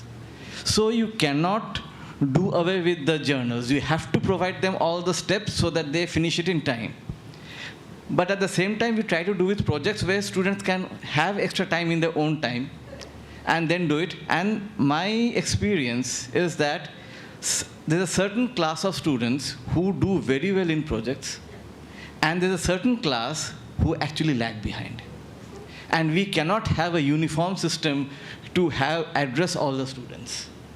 So project-based is something that I always encourage, but it doesn't work for everyone. So having one solution for everyone will not work. Exactly what I'm saying. Yes. Exactly. Some are interested, genuinely, some are just there for the job. Kya job milega? And some are there because their parents said कि BSc करो, कुछ तो science करो, कुछ तो नौकरी करो. So do you have a bundle of? And another comment I wanted to make, ma'am had said, that all these chemistry kits that is available in the market, they become very popular. But the students don't take it up in the lab. Now this, I'll take it in a slightly bigger picture in the concept of education and entertainment. We always see that people get more, more involved when it comes to entertainment. But when it comes to the scientific rigor, which requires much more intellectual effort, people don't like to put in that effort. So entertainment is very attractive. When people buy the kits from the market, it's a good entertainment. Colors change, ho raha hai, ye ho raha, very good, and you forget it the next moment. Ask them what happened yesterday, they won't remember. Like you see a movie, and next day you ask, kya hua tha? You don't remember. But science requires a minimum amount of rigor. And that is why entertainment, rigor cannot be entertainment. The rigorous process of science is not entertainment. It requires a lot of hard work. And yes, after you go through the whole process after a few years, then you start getting entertained by it. But the initial process is very, very difficult and demanding. And that is why I think we always get confused between the, the outreach entertainment part, which I have been involved in a lot over last decade or something. And I teach astrophysics also in my college. I know what are the demands of the rigor. So I always tell the students, theek hai, entertainment hai, but let this be your first step. After that, you have to go through the rigor, boss. There's no other shortcut to it. So that is my Yes. assessment. So yeah, that is a point, kind of explaining the things. Yes, but just to add to this project and practical kind of thing, that is actually what I meant when I say at least one experiment or one project we can introduce within our resources. And most of the times what we try to do is give a group project. We need not be very much worried about the assessment, who did what and who is and the students can divide their credits among themselves. But group projects will help each student to bring their expertise or their contribution to the kind of project. So maybe someone can cross over to this side, kind of convert. Yes, yes. I was very intrigued by what you said, that there is very little flexibility for the teacher in deciding the curriculum. And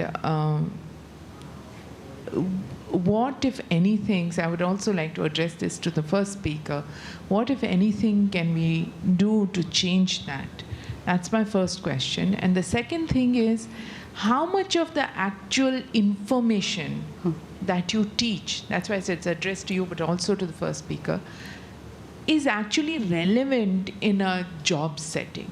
So should we not be thinking about this whole delivery of curriculum in a different ways? Like, how much is the barest minimum we need to stuff it in? 5 years down the road, I don't think they remember any of the chemistry they are taught or whatever they are taught. Most of it, no, but some of it. But even, you know, yes, I can tell you as someone who does research now, there's stuff that I studied in my BSc, which was chemistry, or master's, which was biochemistry, which I don't remember anymore.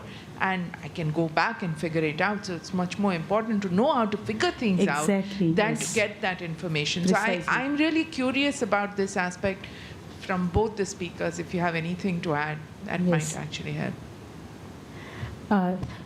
So I think he wants to add to the point, maybe, and then I will comment. Okay. Okay, so I think sir wanted to add to the point.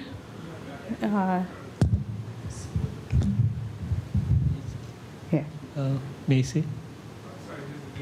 Okay. So to expand on your question, I completely agree with you that there is too much of emphasis on the checklist of contents. So this one, and then that is the reason we find ourselves exhausted. The teacher themselves are exhausted, so there's no question the students are bound to be exhausted. So yes, we can reduce the emphasis on content, but and that is the emphasis could be more on the skill and the knowledge part. As you said, I can revisit, so I don't need to know all the reactions, but I need to understand how I can go back to Jerry March and figure out that reaction and why the byproduct kind of thing.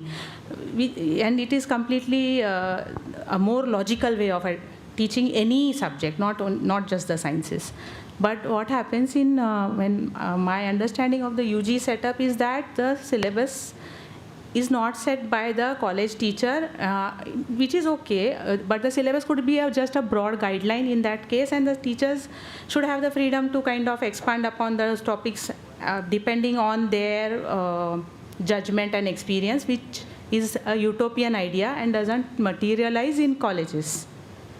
What happens in colleges is at the end of the semester, most of the exams are kind of centralized, either across 3 divisions. So 100, 300 students in 3 different divisions are giving up a common exam with taught by 3 different teachers. If it's a university exam, the teaching will be done by X, the question paper is set by Y, and the assessment is done by Z. So that is a very big challenge, because that kind of, then the teacher has to bear the onus. Okay, when the student appears for the exam, he should not be losing out on their grades. And that is why many teachers are apprehensive. This happens even for Mumbai University, so it's a very common thing. We don't have that in ICT, but that's the 90% of the cases. Yeah. So, as the father of a daughter who used to love chemistry lab, like studying chemistry, but hate writing chemistry exams, I have a question about the evaluation that we do in. So this is not just chemistry; this is also perhaps for other subject. But a lot of our emphasis seems to be on remembering things in the textbook and reproducing it to some extent. Students these are also used to being able to find information on the web somewhere. Right? So some of the information is really not needed to be memorized by the students. Is it possible to alter our evaluation procedure in such a way that people start thinking about chemistry and not memorize chemistry? I don't know, this may be a very drastic thing, but we are talking about disruptions in... No, it's not that drastic actually. You're speaking to someone who has very little RAM space, so I can empathize with your daughters. But to be on a more serious note, what you're suggesting is a very rational thing to do. It's already being implemented in many places. For example, we call that as rubrics. So we have these rubrics designed, and normally when we talk about empowering the teacher, it also first thing is, more than the rubrics, first thing is how we design the assessment, and then what are we trying to assess. So if it's an experimental assessment for a lab, I will put more emphasis on whether the design of experiments can be done by the student, whether they have carried out those steps, and very little marks for the final answer, I would say. But that is being done in many places, I can assure you. But what happens is, it can be done in a... So for that example, can improve. in a subject like chemistry, yes. Why can't open book exams be... Actually, we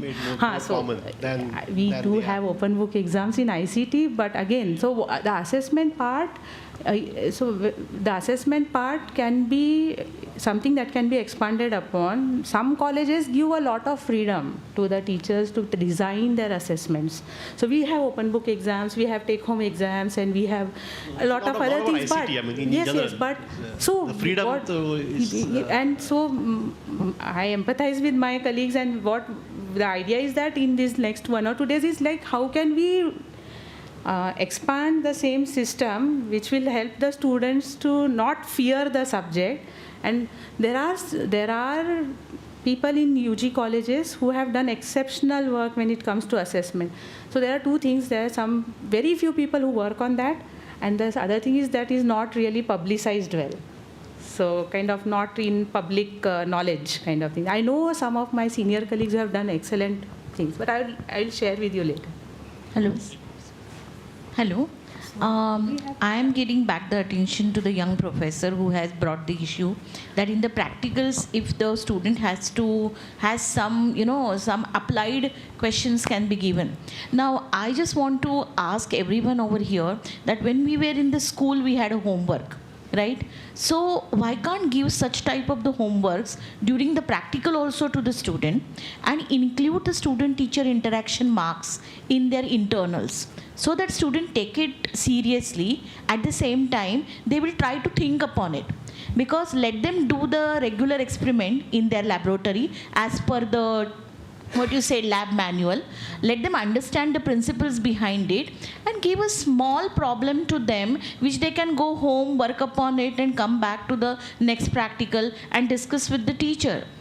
Because projects undoubtedly give them opportunity to apply their basic knowledge. But first step, maybe in their regular practicals, let them think upon it. Means that's what I felt about it. So you want him to, or you want, I can so open discussion. Yes. Okay, so my take on this thing is that what I understand by your suggestion is something like a post-lab problem or a post-lab small snippet kind of thing, something for them to kind of food for thought later, which we normally say as post-lab, which is very much doable. Also, what I would like to emphasize is when I say project, it needs to be interpreted in a very loose way. I mean, not necessarily it's a research project which will lead to a thesis. When I say a project, it could be as simple as extracting some colored pigment from a flower. But that's it. So project could be very small thing which needs only like 1 or 2 hours, not necessarily original. So what you are saying can be also interpreted as a small project, post-lab. Okay. So normally what?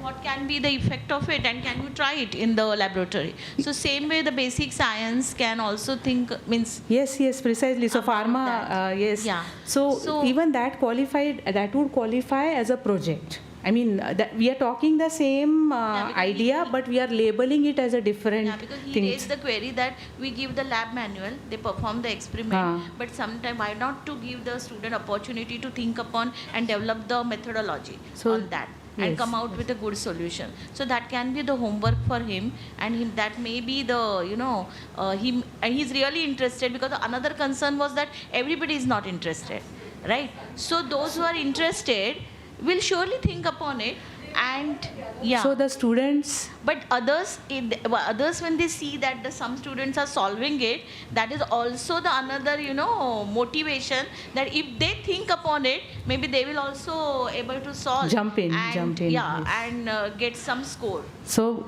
only thing is, I agree, madam. So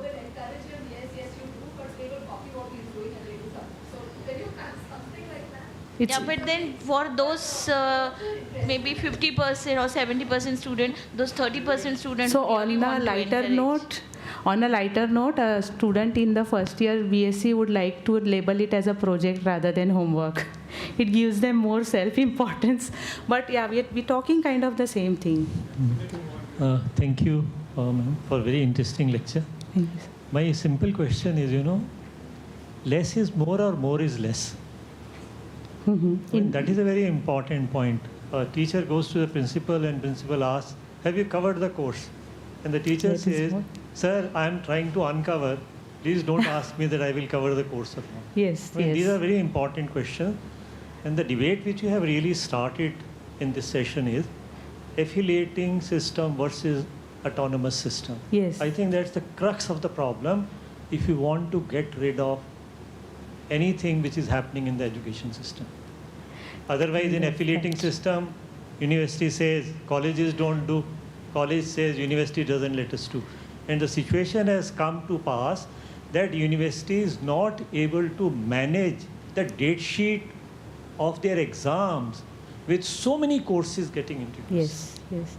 So I wanted to stir the hornet's nest without mentioning it explicitly. So thank you for bringing that up. Yeah. Okay, so final question for this session.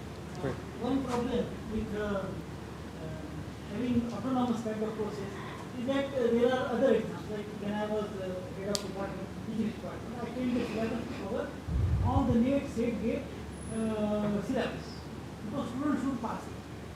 So that kind of concerns are there. There are national level exams. Those exams are objective. And then, for example, a student of mine who passed CSIR, he had marked up some 1500 units. You give him a diagram and he okay? And these are all objective exams. I mean, I passed this in 5 years ago, and because despite my handwriting, I passed it because subjective. I had to write all answers. So now, even in languages, there are objective exams. So in case class, there physics, what comes out, so it doesn't matter what he said. He has to write very nice in English, which he should, and he doesn't. So they can't describe, not in English, they can't describe in any language. So they can only take that. That is the only thing. What happens is that you set the syllabus according to the needs of the student to pass certain exam, and the student goes around in the same manner. So that is one thing. The second thing is that what has happened. I went for taking the Viva in India, so it is better than our state university. Now the student is like, why you did this? Because guidance. Why you forget this? Then guidance. Why you change this? Put this term in the handwriting? Because guidance. So that is the way in which things are happening in the unfortunately. So unfortunately there is a little thing all over. Yes. This includes my also, and I really don't know how to make students think about the problems rather than giving the answer. Giving the correct answer is very rewarding. I mean, they have to know this, all the change and this and that, and all the rewards are for taking the correct answer. It is performance centric. It is performance centric. They have to answer. And the performance is very, is taking the correct answer. So the student is motivated in that direction, and those students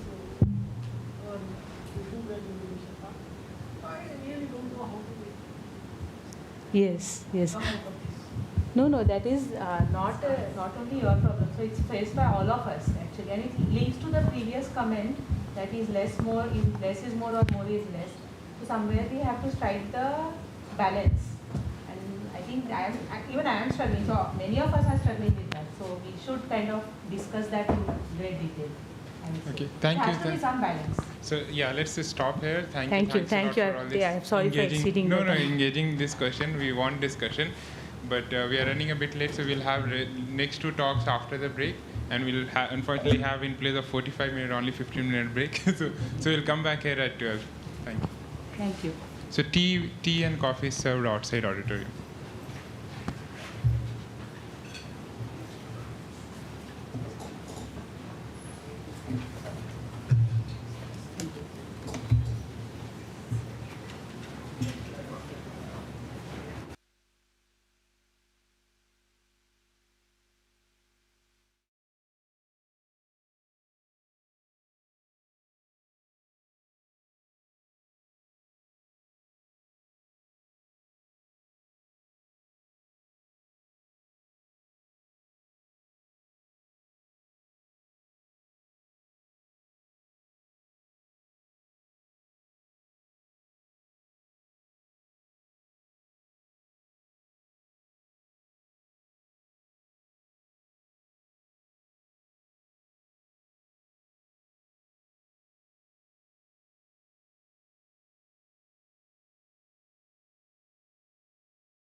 was the one who asked.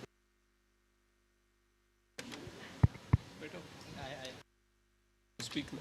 Chair the session. Yeah. Sure. Okay. Okay.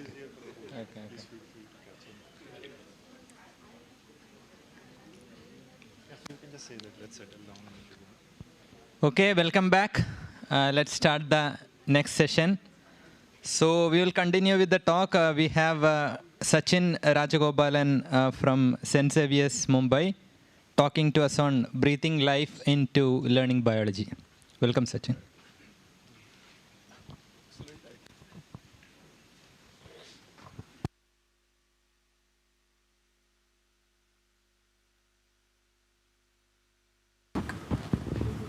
Hello.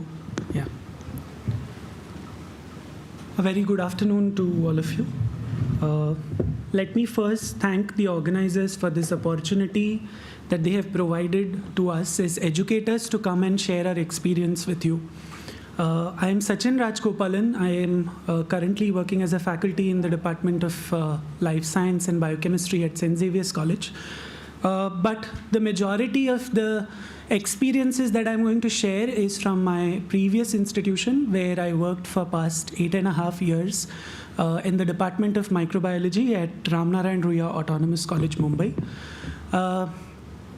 So let us first begin by understanding something similar that we heard in the earlier talk as well, as to who pursues the course in biology. So to begin with, these are some of the courses or programs that are offered as BSc in biology. And these are all different areas. Some of those are very commonly seen names, but with changing times, we have more and more programs, niche programs coming up as BSc in those areas in biology.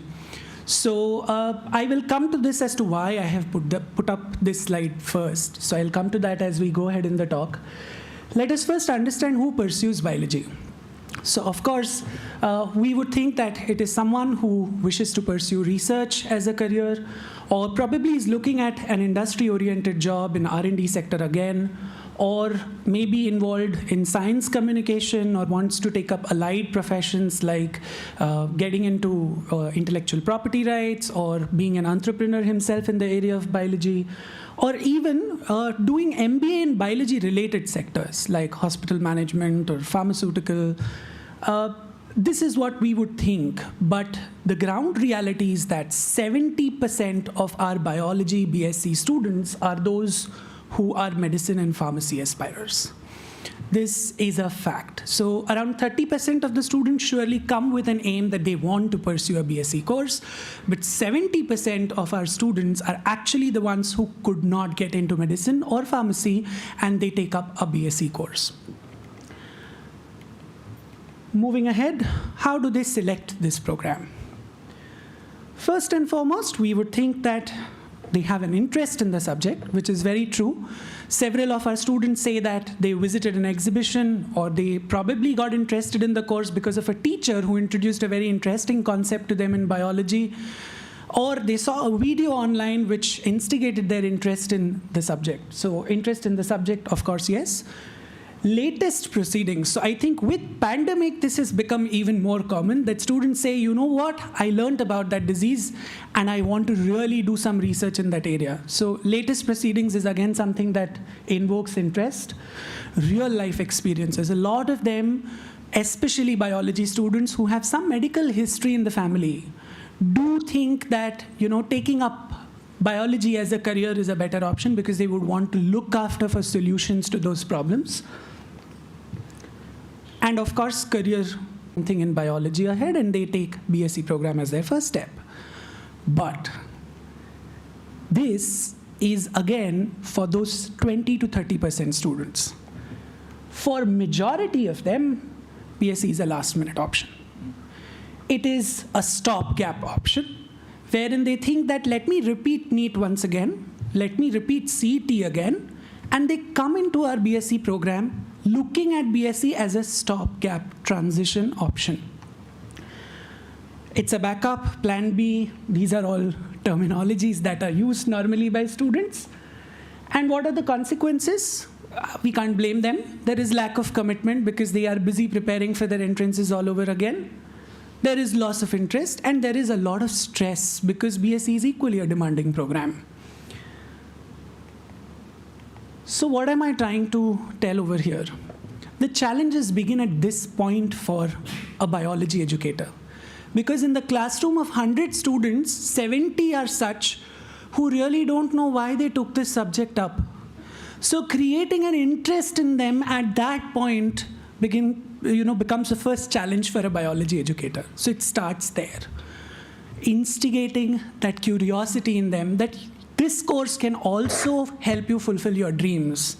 That is the challenge that begins for us in our first year BSc classrooms.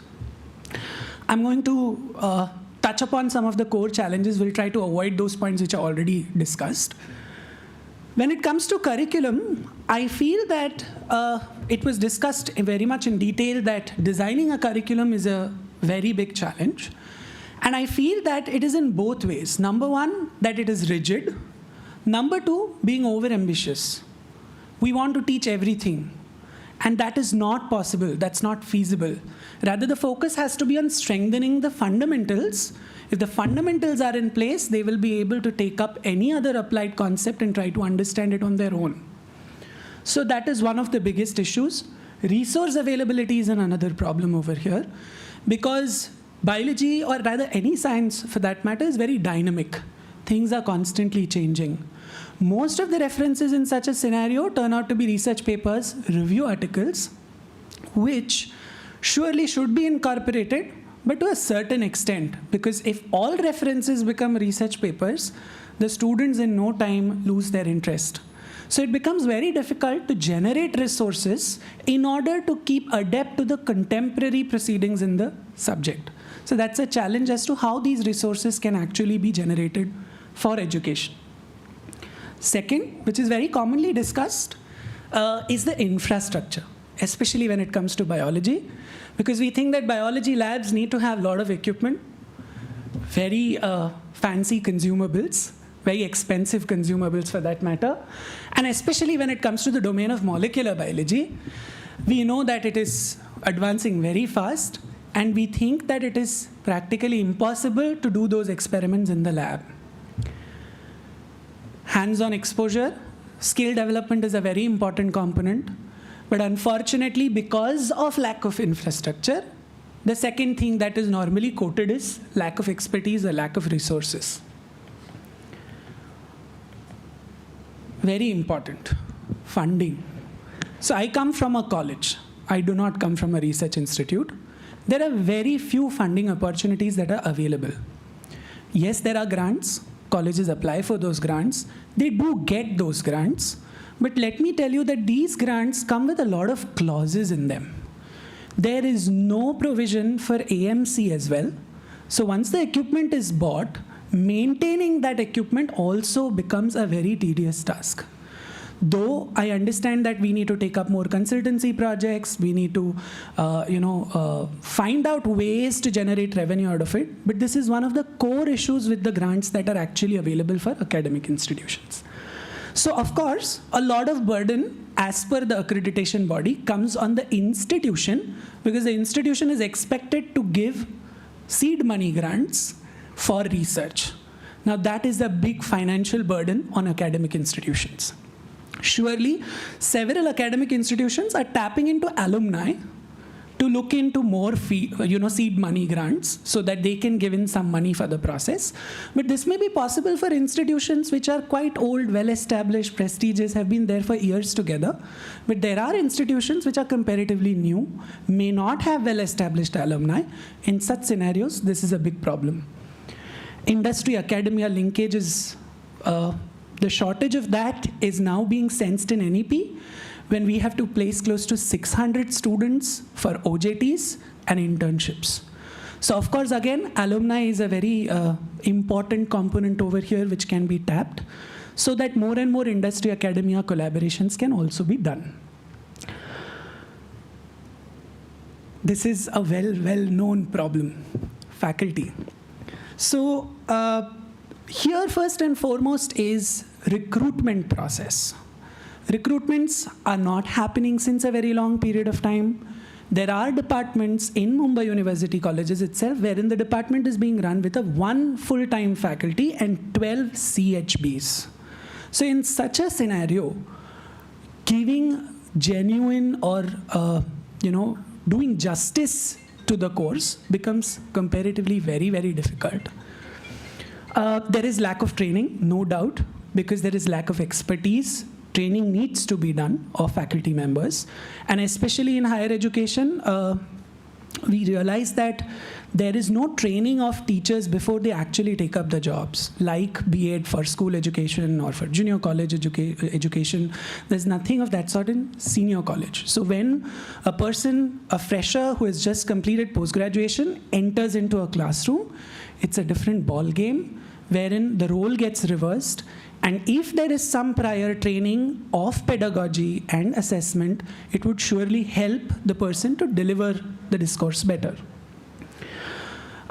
There is an overload with other responsibilities. I am not talking specifically of administrative responsibilities. I'm not going there. But the slide that I had shown you, wherein I said that a lot of students come with a prior baggage of not being able to get into courses that they actually desired. This involves hours together of mentoring the students. So along with the regular academic activities, mentoring also takes a significant amount of time of the teachers. So there are several other such responsibilities that I'm not even touching upon. Most of the teachers here know that paperwork and documentation takes up most of the time. This is one of the issues that threatens every single teacher, which is enrollment numbers. Where every undergraduate college used to get thousands and thousands of applications for 600 seats, today finds it difficult to even reach 50% of the enrollment. Okay? And when I say 50% of enrollment in BSc course, this includes all courses of science like chemistry, physics, mathematics, statistics, all biological sciences.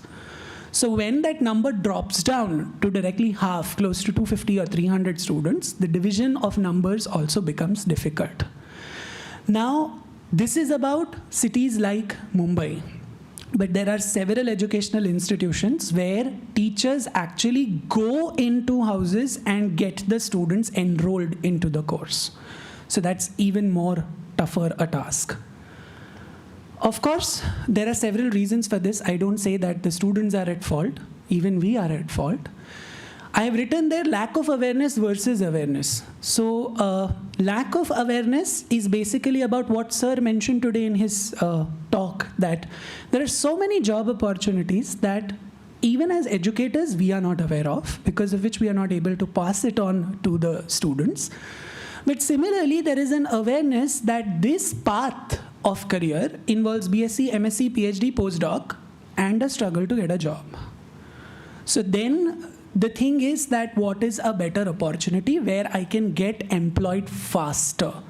So as it was raised in the discussion, how to convince the parents, because the first question that the parents ask during admission is, what's the pay package? What is my child going to get immediately after the BSc degree? And the answer is that I don't think that there will be an immediate job post BSc, right? So that is a big issue. With biological sciences, I have another opinion, that is fragmentation of biology into several courses, which I think is high time that we started a school of biology rather than having multiple biological science departments, because this is also affecting the fundamentals that our students learn. So to give an example, when I talk about a BSc microbiology graduate, the course framework from the non-autonomous time as well did not include any ecology studies. So our students do not study ecology evolution at all. While if you talk about something like botany, there are several institutions where molecular biology does not come into the syllabus to a great extent. So this fragmentation is affecting the understanding of our students also to a great extent. So I feel that there is a need now to get these biological science departments together. And somewhere it is funny, you can comment about this, that in India, we have BSc in specialized areas, MSc in biology.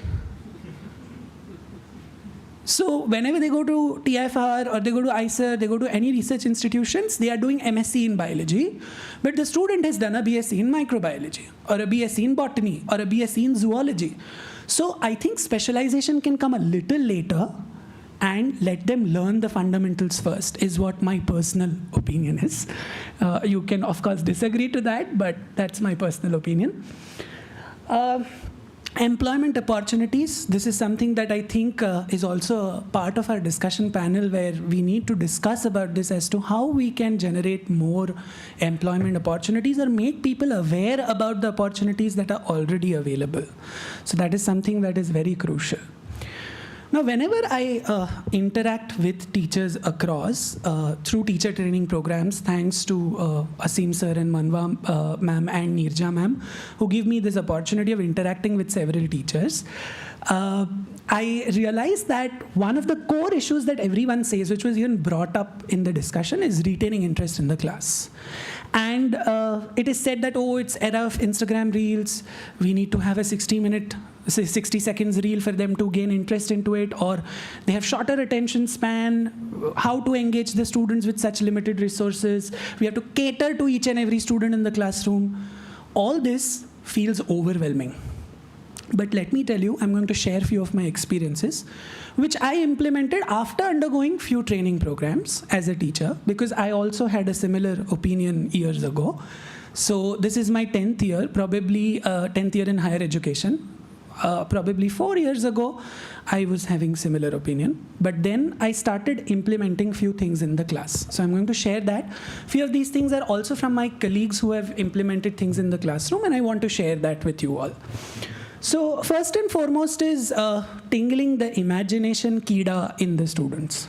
Okay, so if you are teaching biochemistry, let me tell you, that is one of the biggest threats in biology. That a student who comes in biology says, "Arey, I left chemistry and mathematics and physics because I'm afraid of structures and numbers. You are teaching me structures and numbers."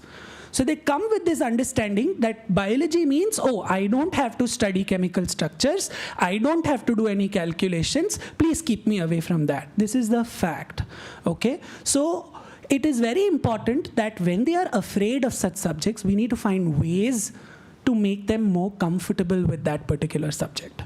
So here is where imagination works a big way, wherein if you tell them to imagine that they themselves are a glucose molecule, okay, and they are moving through the bloodstream of an individual, how is that going to enter the cell before you actually talk about glycolysis?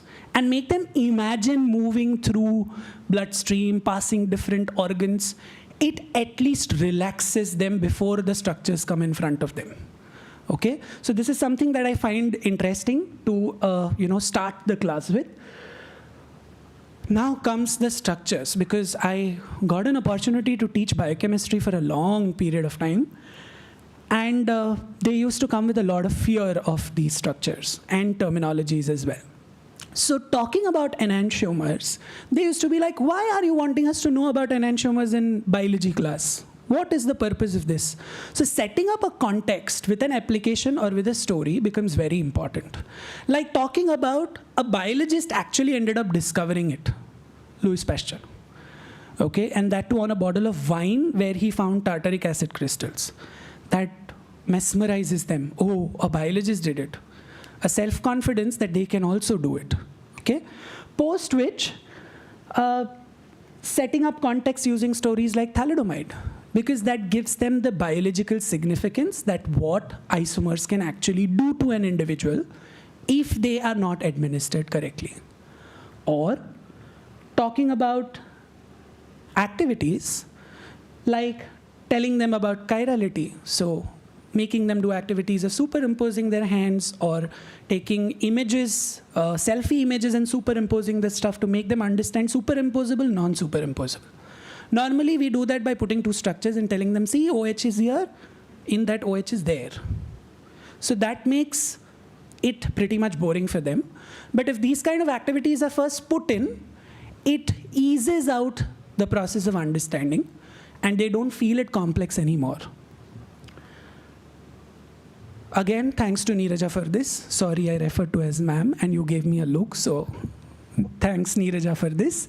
That she suggested that why not make them experience how enantiomers are. So these are two oils, spearmint oil and caraway seed oil, very easily available on Amazon. Both have one has L form of caravan, another has R form of caravan, and it differs in smell with just one positional change. So making them actually experience that, see what difference does it make when just one component is getting shifted. It makes a huge difference because they start connecting to the functionality of the concepts. Experiential learning. This is something very important when it comes to microscopy. And in microscopy, if we start with lenses and put ray diagrams on the board, gone. So if I tell them, okay, let us see if incident light and reflected light, is it visible to you? Because incident light and reflected light is always shown as a diagram. But you can actually use just a duster with full of chalk powder, use a laser light, and show them incident light. Here it's not visible in the video to see the reflected light because it's very slim and less intense, but the students can actually visualize that. Even when you talk about complementary colors or you're talking about colorimetry as a concept, making them understand that when I use a specific wavelength of light on a specific color, to what extent does that beam pass? Does it pass through completely, or is it getting absorbed? Does the intensity differ? By just keeping a paper on the other side.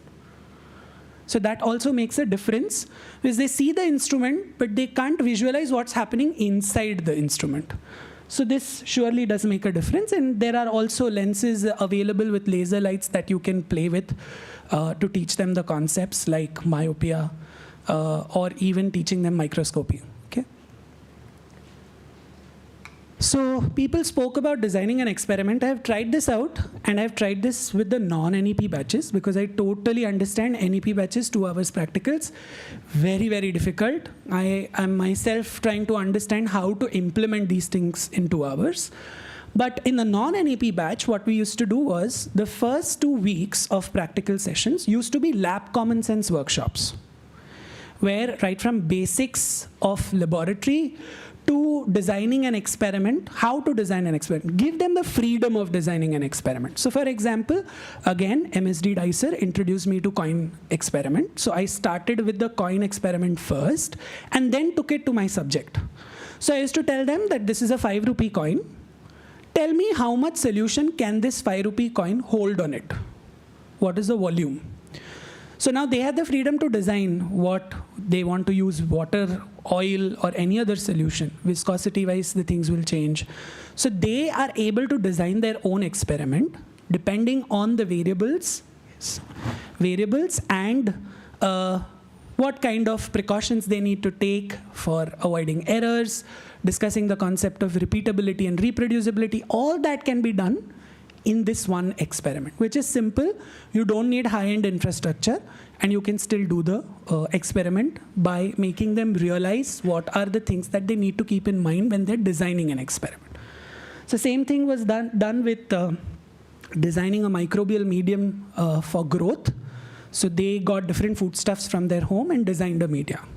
And that designing did not involve any foodstuff. They had to decide that if this organism needs carbohydrate, if it needs protein, if it needs vitamin, if it needs mineral, what needs to be the food ingredient that is used. So I'll just quickly go through this because time is less. So this is conceptualized by Dr. Ravindra Phadke, former HOD of Department of Microbiology, Ruia College, where he used to club the experiments of that term into one module. So if it is a food spoilage related experiment, you start from isolation to characterizing that for what kind of preservatives can be used, what kind of natural preservatives can be used. In that, teach them MIC, teach them susceptibility tests. So as one module, teach them all the techniques. So I think that made a huge difference on me. I always thought that if I was his student, probably I wouldn't have been a teacher because I would have understood this process of thinking differently and would have looked at other career options also. So I got to learn there as an educator. Similarly, doing project, identifying microorganisms from a different niche, using Burgess manual. So you used to always say, let sequencing happen, but the fundamental of biochemical tests is something that our students need to know. If they know the fundamental, any advanced tests they can surely relate to. Similarly, you have simulations. I would request all of you to check NetLogo if you have not, for chemistry, physics, as well as biology. There are a lot of simulations which you can check for epidemiology experiments, where you can change the parameters and you can see what effect does it bring on the particular study. Similarly, evolution of microorganisms leading to antimicrobial resistance. You can actually change the parameter, make the patient skip a dosage. It's all simulated. So what will happen, right? I will, this is the last slide. Credit goes to Mayuri Rege. She was DST Inspire Faculty Fellow at Ruia College. So this was a project which was done by UG students. And they represented the country there in Boston, where they genetically engineered a microorganism to degrade pan stains. So this is a good experience for the students to get a flavor of how research works. Similarly, there are several outreach programs through which students communicated science. So that is in the form of conducting street plays, exhibitions on antimicrobial resistance, making videos in regional languages, Hindi, Marathi, as well as English, for probiotics. So students do get involved in these things, and they learn a lot in the process of doing outreach. So I should mention gratitude to all these people for a reason, that they gave me the freedom to experiment. That is very, very important. In several of my, several instances I have heard this, that their seniors don't allow them to experiment. They say that this is going to take time, don't do this. But I've been very, very lucky that in both of my institutions, I have got the opportunity to explore. So this is my current institution. So I thank all of them. And my former institution, where they have been very, very supportive. You will meet Professor Anushree Lokur today in the panel discussion. She's also my PhD supervisor. So she has been very, very supportive in this process. And of course, the 3 teachers who taught me the effective way to teach. 2 of them are here. So thank you so much for that. And finally, my entire family of Life Science Department at Xavier's, and the entire family of microbiology at Ruia College. So thank you. I ran through some of the slides, but time is less. So. Thank you, Sachin. Thank you for a nice talk. In the interest of time, we will take a couple of questions, maybe 2. Yeah, please. So in the beginning, you said that during BSc, one can go over learning the fundamentals is more important, and specialization can come later on. Yes. But if but in 11th and 12th, a student has almost gone through all the major segments of biology to at least localize which problem comes from which part of biology. Correct. So in BSc, if they really have to understand a topic, they can start off with small projects like the ones you said, getting microbiome from the nature and understanding each of the process, and that is going to take time. Sure. So why does a student have to go through all the things again? Sure. So first answer to this question is practical exposure. So in 11th and 12th, the kind of practical exposure that the students get is very minimal. Okay. Second thing is the depth of those concepts. So the depth in 11th and 12th education is comparatively, it's less, right? So to do any kind of experimentation, the more of theoretical knowledge that you will have, that strong fundamental needs to be built first. So if that is done, then surely you can go ahead in your specialization. So I'm not saying that in UG we should not have specializations, but let it come at a later stage, not at the very start. So maybe in NEP at the 4th year, or maybe at the 3rd year. So let us try to first build up on the fundamentals in the first few semesters, and then let them select the electives, because that also gives them a broader idea of what they want to do, right? See, many of them who just take up microbiology because it's very, fancy, because they heard of COVID, they may not really realize that they're interested in ecology, but they never got exposed to it. So if that exposure is given first, it makes a huge difference. Correct, but it's very small. As compared to what is the depth, it is really very small. So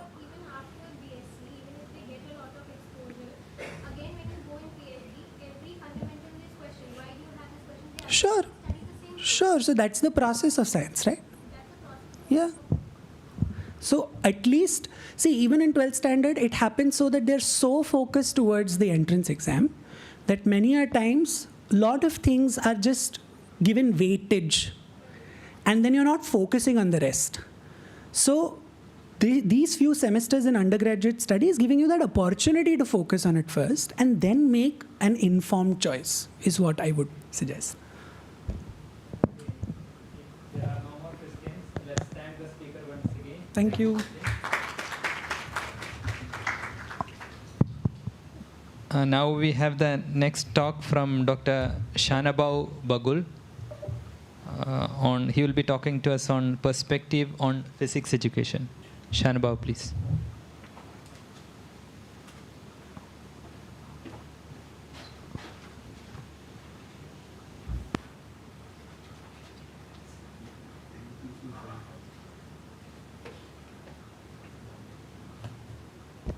Good afternoon, everyone.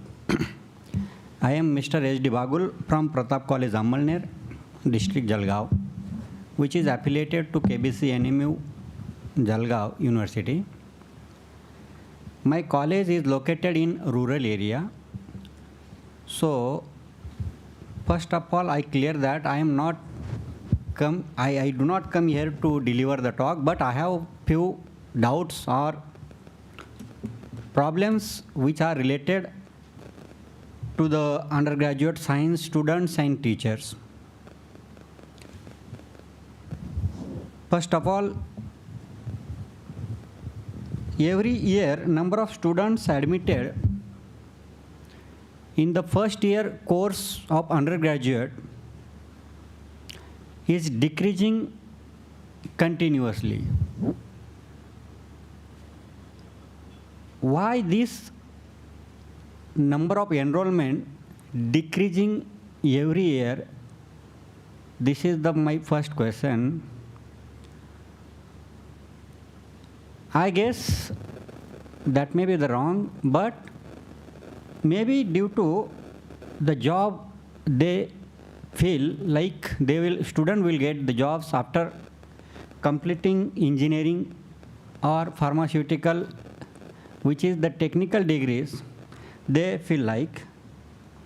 And the second reason may be the open universities which gives the admission immediately after 12th also. Nowadays, more students after 12th, they take admission in open university. That may be the second reason about the decreasing enrollment. If we could restrict the open university admission by requesting, because open university is open by taking the aim of graduating the employees and who is out of classrooms, like citizens, or it is not aimed to open due to regular students, because for regular students there is a regular universities. Okay, this was my first question. Second, in science stream also, most of the students taking admission to the few subjects like computer science. After that, like chemistry. After that, statistics. Because they also feel like they will get the job opportunity by completing these courses only. I have seen that the few courses, few subjects, students are not taking a single admission also. Sometimes students feel, teachers feel like, what I can do. They try their best to give the admissions, but students are not taking. That is the real situation. This is my second doubt. Third one,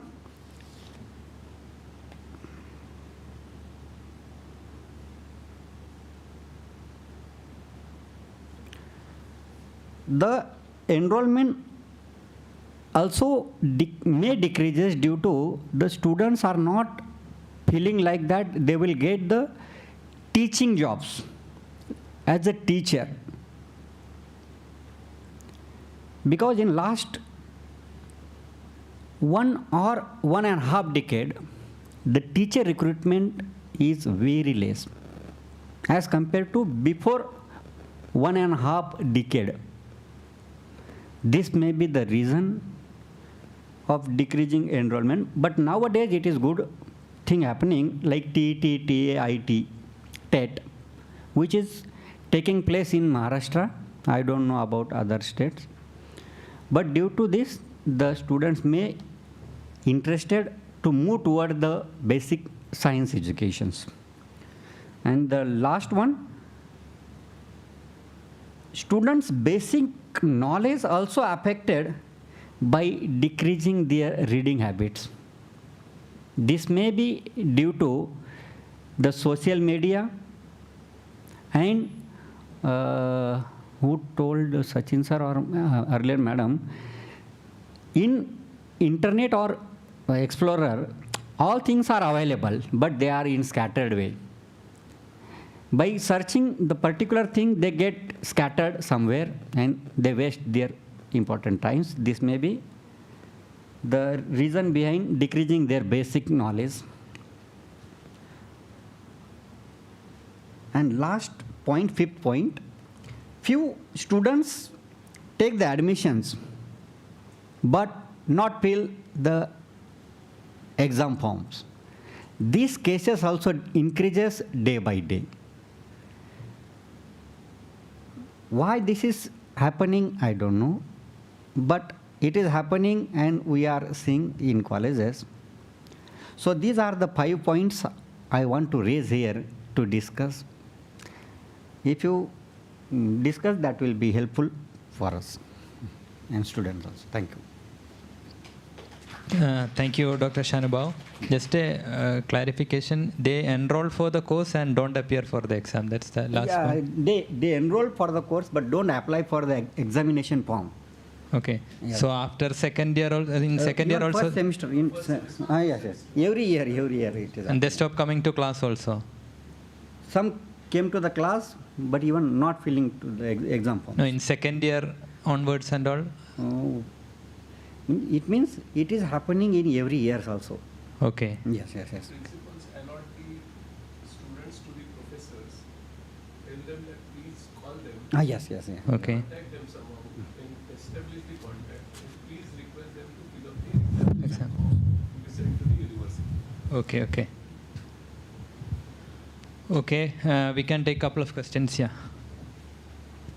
And the total reduction in enrollment in Maharashtra in last year is 2 lakh. First year enrollment. The first year enrollment has gone down by 200,000 in Maharashtra. This is happening after COVID. Yes. Sir, this is compared to what? Compared to Previous years. So I have 2 questions. The students who are not enrolling in science, or what you say, this reduction in enrollment, do you see a commensurate increase in some other courses? Maybe not in science, but in other kinds of courses in the universities? That's my first question. The second question, I've heard through the years many people say that the government is not, sanctioning permanent posts. People retire and they don't fill that for many years or fill that at all. Is there a systemic effort to address that, given, even implementing things like NEP is going to require tremendous effort? And what are the roadblocks for that?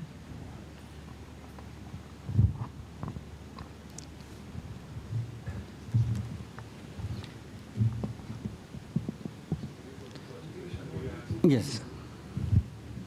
No, you want to answer her?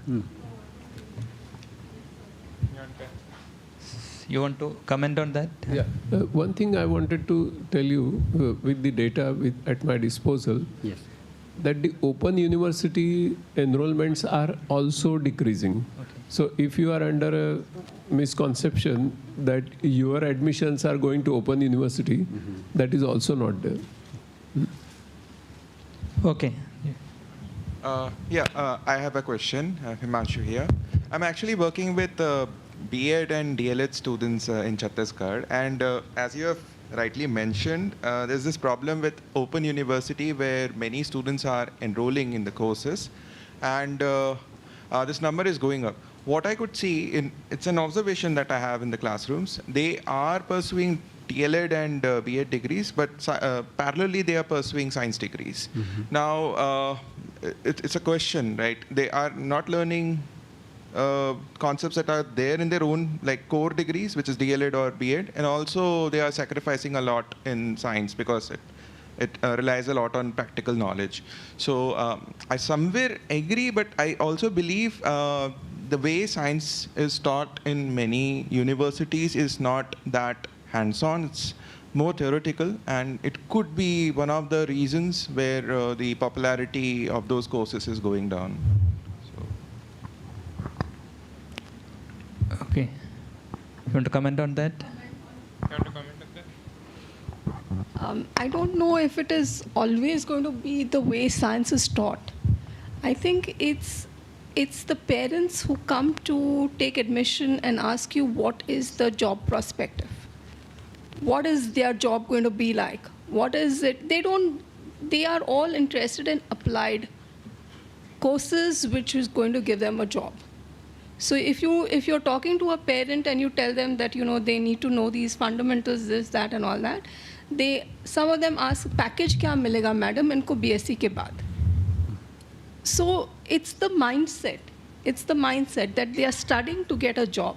Therefore, you will see a rush of people in courses like IT, all the IT, computer technology, computer science. So basic sciences is really going to suffer and is suffering also. I mean, I think this is my observation. Okay, last one. Then rest of the questions we will take up during lunchtime. Nobody is talking about the elephant in the room, which is a huge corruption. The job in teaching, senior college lecturer job costs 70 lakh in Nagpur and something like 50-60 lakh in villages. I don't have any proof for that, but it is a very well known. I mean, the students who got job tell me how they got job, where did they pay money and everything. Now, it has no association with his knowledge of physics or his knowledge of science. So he doesn't know, he doesn't think that by studying science well, I will get a job because of my knowledge. Because his knowledge is not, he has to somehow become eligible. How does he become eligible? I mean, I know a case of a student in Gadchiroli who enrolled in BSc on the condition that she will not attend classes. She passed BSc, she did MSc, and she passed SET. Now she is eligible. So what will you do to attract her? You cannot do anything to attract her. And that is a very funny thing in Maharashtra. In Bengal, education minister went to jail. In Haryana, Chautala went to jail for 10 years. In Maharashtra, not a single FIR has been filed ever for a single malpractice. So on paper, Maharashtra is as clear as anything. Right? Now, when the student sees this, what is his interest in learning science when his learning science is not going to be counted anywhere? That is one problem. So what happens is that even the state government looks at it. See, the employment in science, whether it is teacher, it is seen as a giving job to this particular person and having that so that he benefits. So nobody is looking at it from the student angle. So what happens is that so it is given financially, which is relatively, I mean, then there are other considerations, like in the universities, it is like Gharana system. Somebody retires in luminescence, he wants a student in luminescence. Somebody retires in something, he wants, so there are Gharanas which are going one by one, and I know this much, my student knows this much, his student knows even less. So there is a gradual decline, which goes all along, and the students know less and less. So that is what is happening. Now, these are ideal things, like what you should tell that student is interested, but student, they are not fools, they can see everything. And actually, in some sense, it should be encouraging, means in the sense that they can see at us, they can look at us and see that, oh, okay, the person with this much knowledge can teach, can be a PG teacher, why not me? Actually, we can become their role models in that sense. But they can see that there is no future. On the other hand, in what happens in IT, you can see that he gets a job at he gets a 3.5 lakh, which is a standard job. Say 30,000 rupees. At the age of 30, however bad he is, he will have 80,000 rupees. Then he marries a girl who has 50,000 rupees.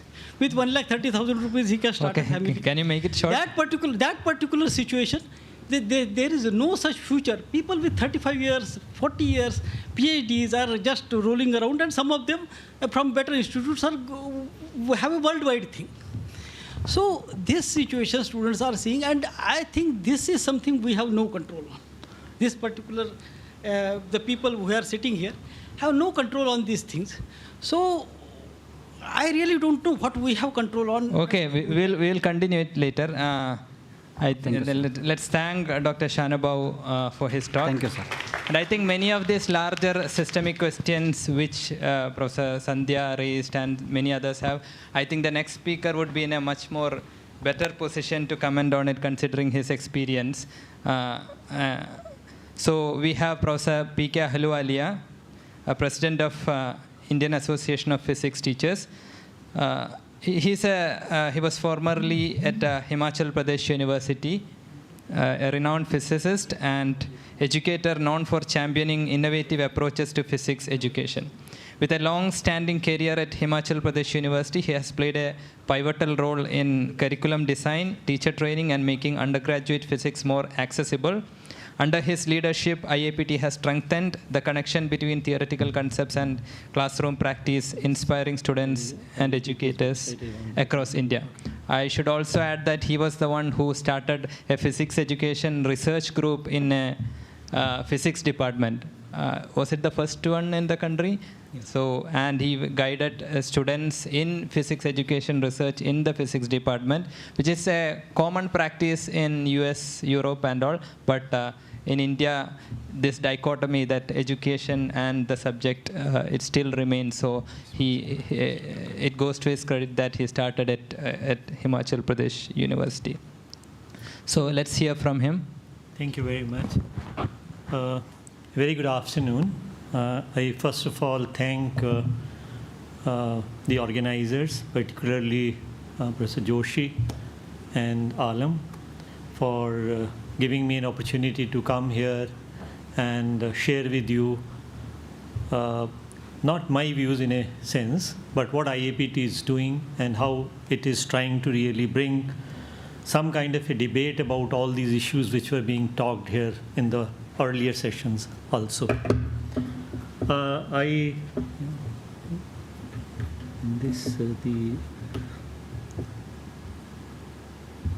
us see if it comes. Yeah, we do not have that other possibility. So this is the website, right? Yeah, it is one, but its format is because of, I think, lack of the website.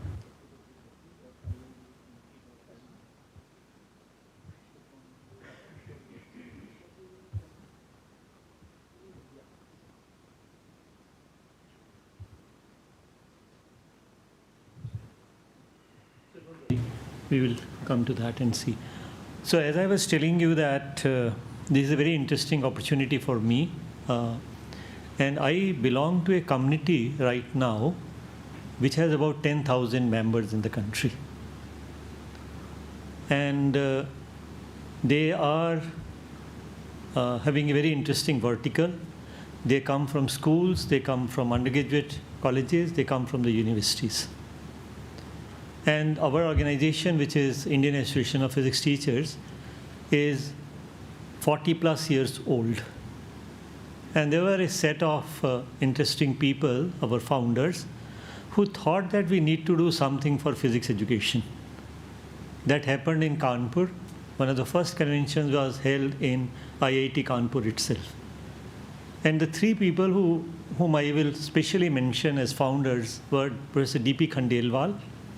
He was in her Butler Court Technical College, Engineering College of Kanpur itself.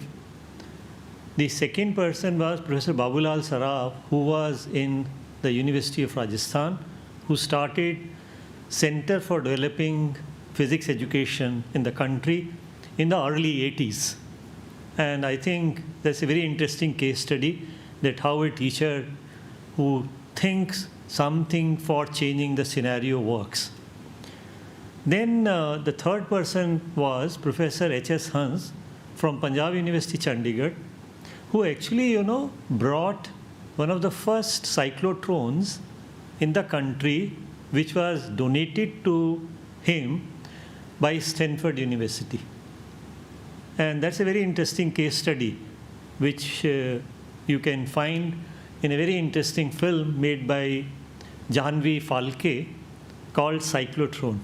And she has also written a beautiful book on how the research in atomic energy started in our country, and that is also one of the case studies in that book itself. Look at the passion of a teacher who says, I want to bring research with the best possible things, and if somebody say donate something, let me see if I can really fix it, bring it, run it, and do some research on that. In this context, I would like to remind you one very interesting thing, which is very, very much important for seeing the national education policy implementation part. There was one project which was started by UGC in 80s called University Leadership Project in Undergraduate Sciences. This was also done in Bombay University. It was done in many other states also. What was done was that teachers took the responsibility of doing something to create resource material to be used by teachers in the classrooms and the labs. If you really dig out that kind of a material, you will find that those are one of the best resources ever created in the country. And once again, you will find the common linkage in that was their love for doing something for the cause of education. And that is, is very, very crucial and important for us.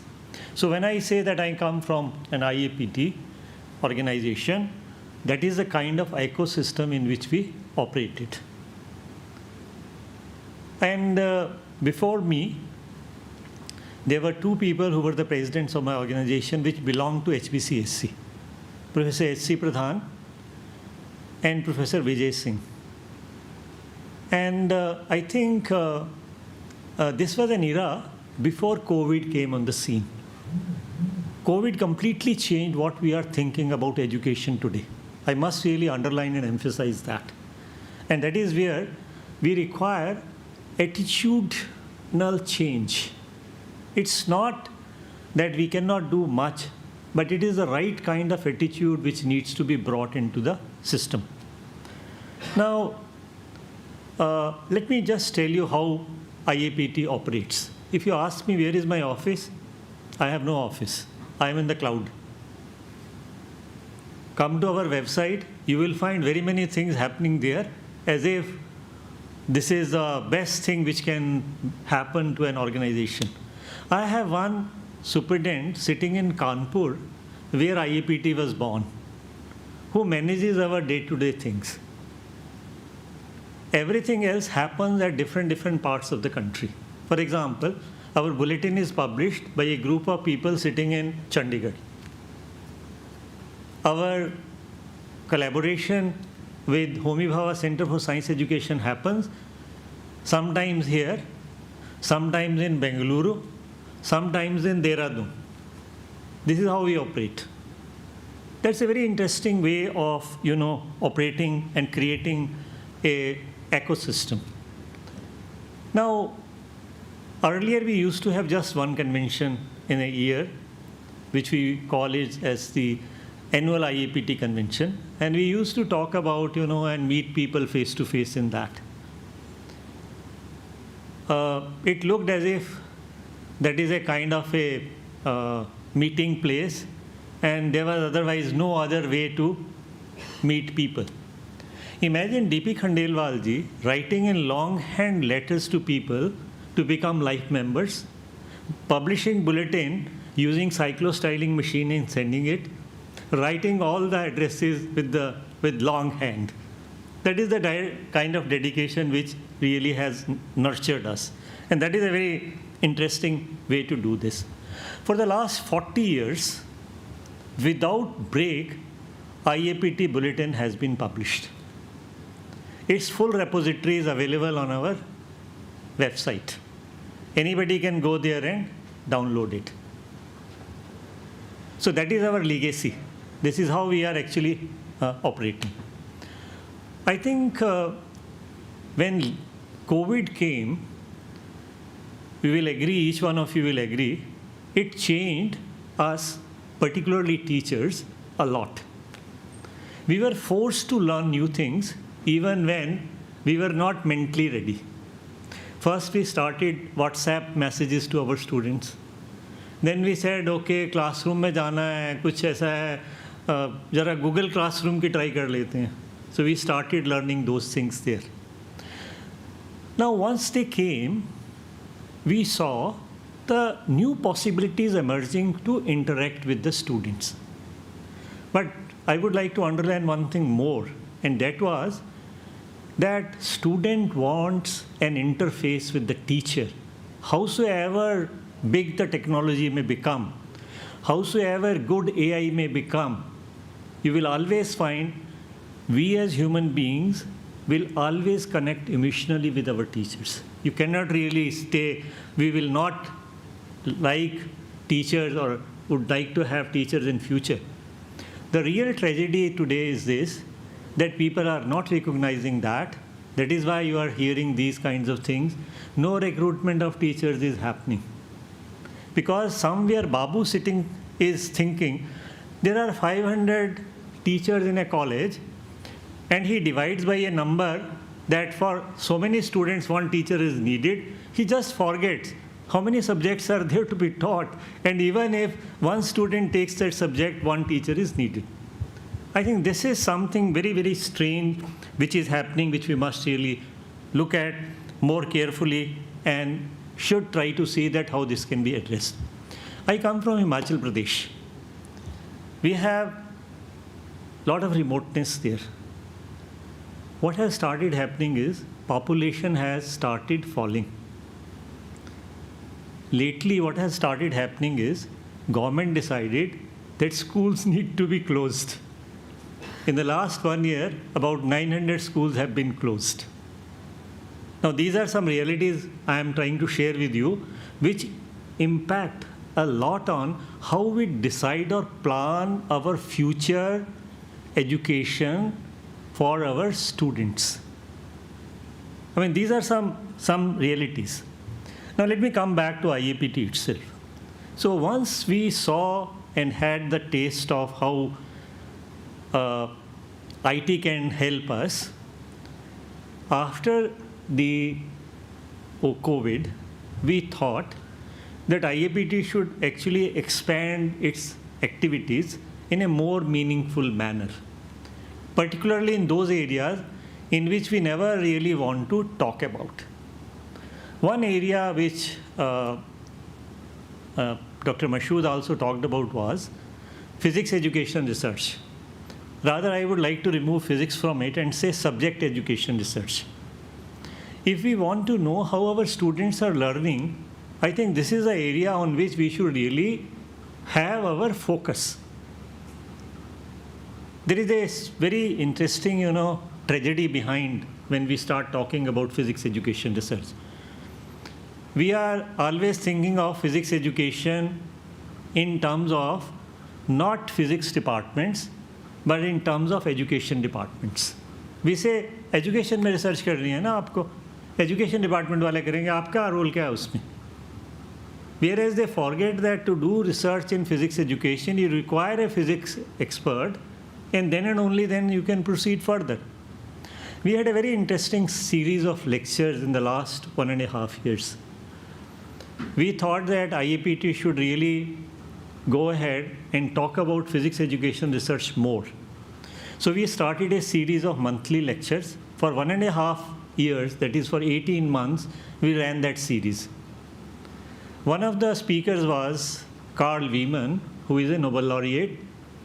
He got Nobel Prize in Bose-Einstein condensation. He also came. And you know, one invitation was sent and he said, yeah, I am going to come.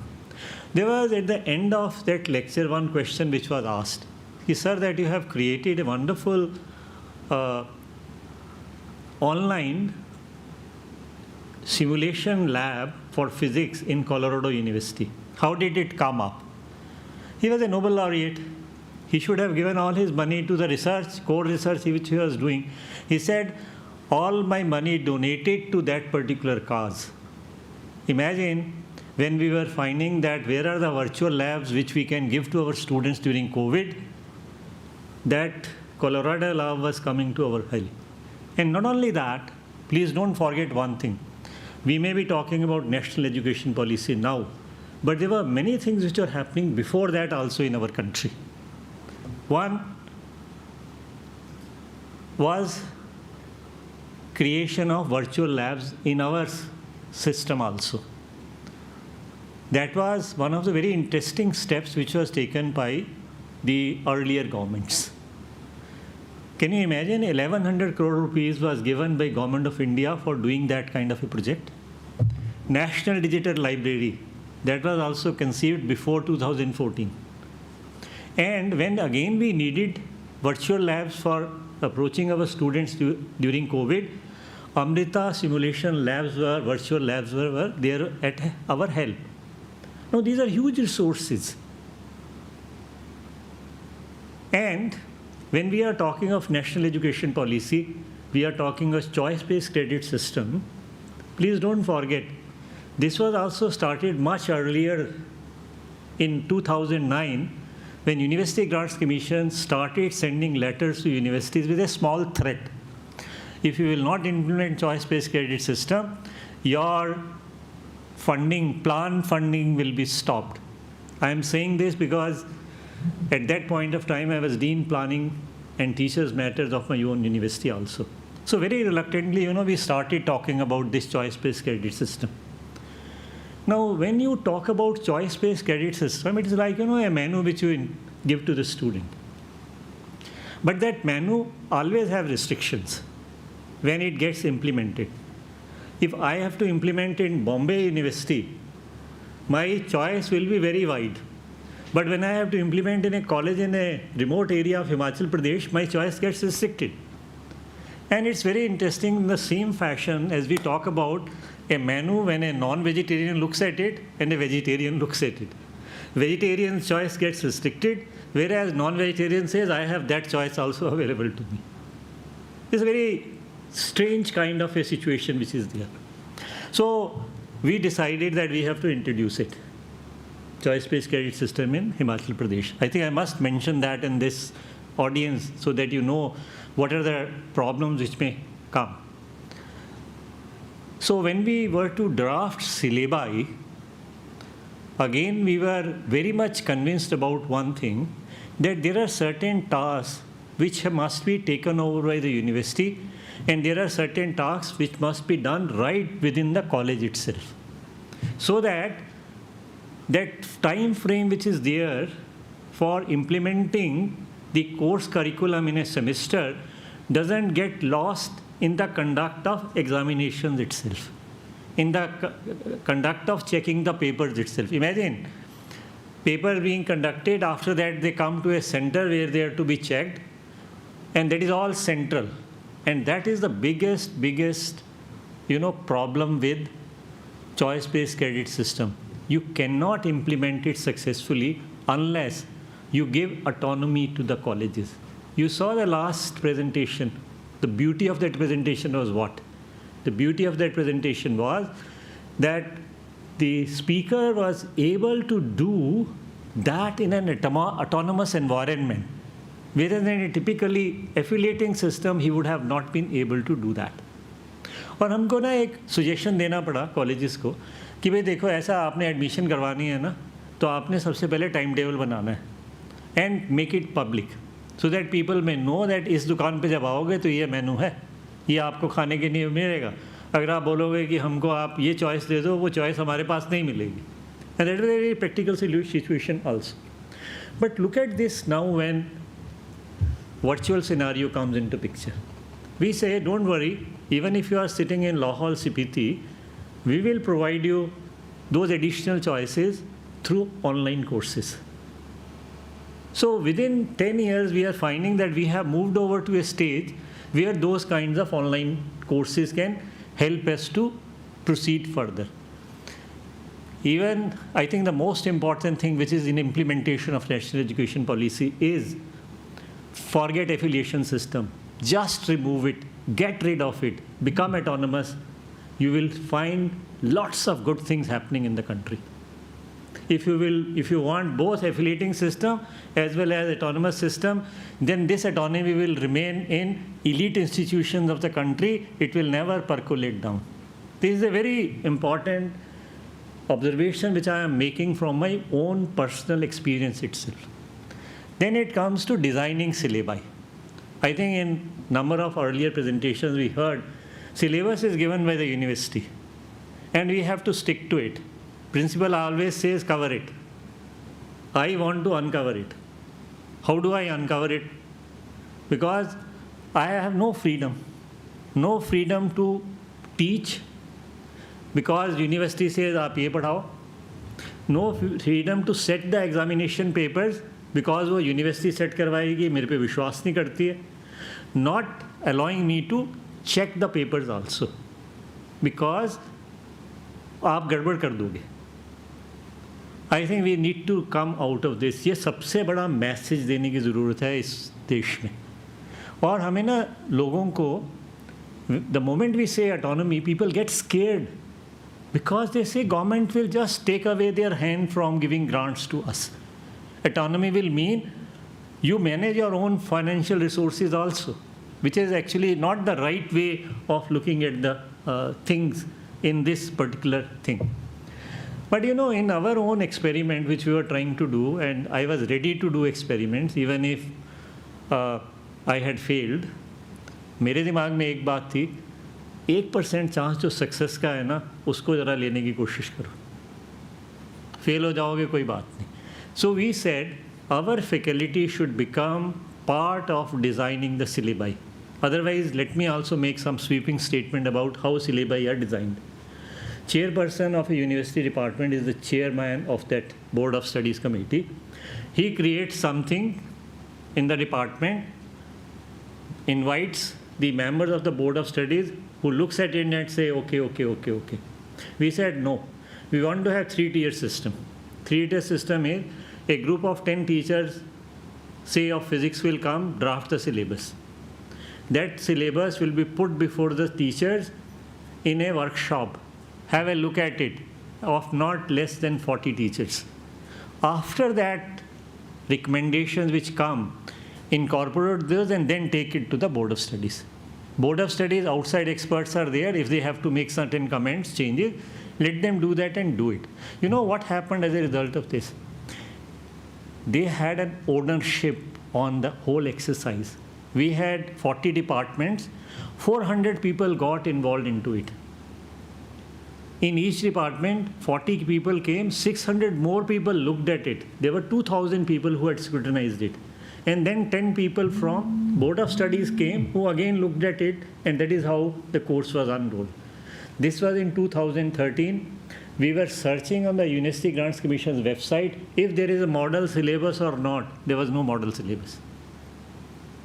And then, you know, there were certain very interesting elements which are still part of national education policy.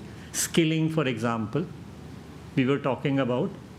Now, we wanted some courses on computer skills. Our colleges do not have teachers there to teach those courses. From where we should get it? I'll tell you one very interesting intervention which came from Mumbai. We came to know under that national program of education through IT, IIT Bombay has got a program called Spoken Tutorials. And fortunately, Professor Kannan Modgirli, who is looking after that program, was knowing me. So I wrote him a mail कि sir please हमें एक काम करके दो, हमारी कोई एक 3 credit के कोर्सेज बनाने हैं, इसमें आप मदद कर सकते हैं, 9 कोर्सेज बना के देंगे आप हमें? उन्होंने कहा ठीक है हम दे देंगे आपको बना करके, और आप उनको क्या स्पोकन ट्यूटोरियल्स के साथ मैच करवा देंगे। इस तरफ हमारा सिलेबस पड़ा है, दूसरी तरफ स्पोकन ट्यूटोरियल पड़ा हुआ है, स्टूडेंट खोले और वो पढ़ ले, उसको कर ले। I think he was just great. He said, you have given us an idea how these spoken tutorials can be taken into the colleges. And he created those courses for us. I am very happy to tell you that he gave me a very good certificate also for this kind of an idea. Now, teacher पढ़ाने के लिए तैयार नहीं है.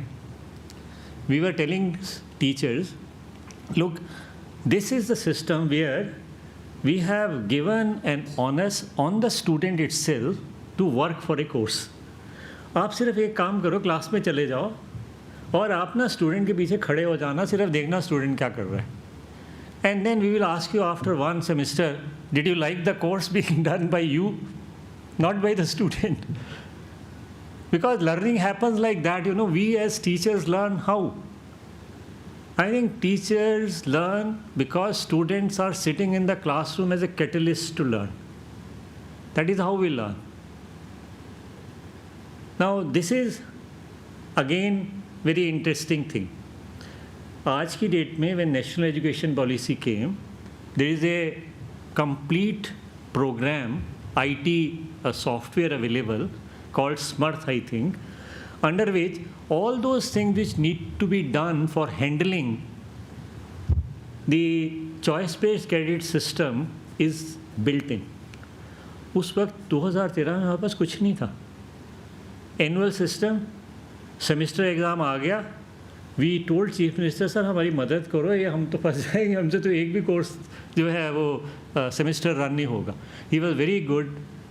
He gave us an expert in IT from Department of Information Technology. He was so good that he could within a month create all those interfaces which was needed to run the system. उसके बाद हमारी university ने 8 करोड़ रुपए खर्च करे हैं उस पर. समर्थ अब आया है, जब नेशनल एजुकेशन पॉलिसी की नेशन में बात होने लगी तब जाकर के समर्थ हमें मिला है. उससे पहले वी वर सेइंग आपकी ग्रांट बंद कर देंगे, आप क्या करना चाहते हो. So what I'm trying to say is, don't take national education policy as something which is of no consequence. I think this change has to happen and it will happen. You cannot really wish it away कि चलो ये national education policy ख़त्म होने वाली है, ऐसा होने वाला नहीं है. And then there is one very important thing, my observation may be wrong, which has happened in the preparation of the national education policy itself. Because it brought a very different culture when that document was getting prepared. Because after the preparation of the initial document, I think there was a plan ready how to proceed further also. And that actually came from ISRO. The man who was the chairman of that national education policy was Kasturi Rangan. He brought a culture from ISRO itself कि हमको इसको कैसे ले जाना है. And rather two sets of documents I will recommend we should read very, very carefully. One is the school curriculum framework and other is higher education curriculum framework. I think we never talked about that after doing BSc by a student, what kind of attributes we can see in that particular student. हम भी नहीं सोचते थे as teachers कि हमारा student क्या कर लेगा. Right in the first lecture of Prime Minister when the national education policy was being introduced, he said हमें critical thinking वाले लोग चाहिए, computational thinking वाले लोग चाहिए. देखिए प्राइम मिनिस्टर की स्पीच में ना ये 2 वर्ड्स बड़े इंटरेस्टिंग थे. कहाँ से आएंगे, कहाँ पे मिलेंगे. Physics is one such subject where you can really introduce all these things. Then he was talking about problem solving skills. Now in all the presentations this morning, right from Professor Sawant, we saw that he was saying, look at, these are the problems which are being faced by us. Can I really build a culture for the science students so that even if they have done something in physics, they will be ready to take up those kinds of challenges when they go out. Who can talk with them? I think organization like IAPT can really take a lead in that direction. I would request Sawant साहब, हम आपको sir invite करेंगे, आप आओ, आप हमारी community के साथ भी बात करो, आपकी प्रेजेंटेशन बहुत बढ़िया थी, और भी जो लोग यहाँ प्रेजेंटेशन कर रहे हैं, I would request them also come. These are very interesting case studies which we are really talking about. So this higher education curriculum framework with lot of focus on, learning outcomes are very interesting. When we are talking about resources, I think one of the most important thing which should happen in that syllabus called, syllabus as a document should be references which we are giving there. Somebody used the term curated references. We should really bring those curated references there, so that if a student is there who would like to really reach things beyond what is there in the syllabus itself, we should be in a position to go there. I will tell you some small attitudinal thing. हम जब syllabus बना रहे थे ना, तो हमें कुछ hobby based courses भी बनाने थे. I will tell you how people come with ideas. एक हमारा डिपार्टमेंट होम साइंस वाला था, उनको भी बोला आप हॉबी बेस्ड कोर्स बनाओ 1 क्रेडिट का. तो जब मीटिंग हो रही थी तो आगे तो one of the teachers raise the hand, said इसके लिए मेरे पास बहुत अच्छा आइडिया है. आई सेड क्या है बताओ ज़रा. उन्होंने कहा देखो ऐसा है sir, I want to have 1 credit course which will run for 15 weeks in a semester. Every week I will teach 1 new recipe to the student. I said, what is your motivation for designing this course? You know what she said? Look, many of our students are living outside in a small quarter. They call it quarter, 1/4 house, everything in a room. But they want to study. They do not have time to have nutritious food. I think with these 15 recipes, I can make them have nutritious food also. That's very interesting. I mean, these are the things which were, which were happening. हमारे IAPT में क्या हो रहा है? हम एक question पूछ रहे हैं, क्वांटम मिशन आ रहा है. For my undergraduate students, where is that part of the cake which I can have there in the quantum mission itself? Am I really ready with that kind of a situation or not?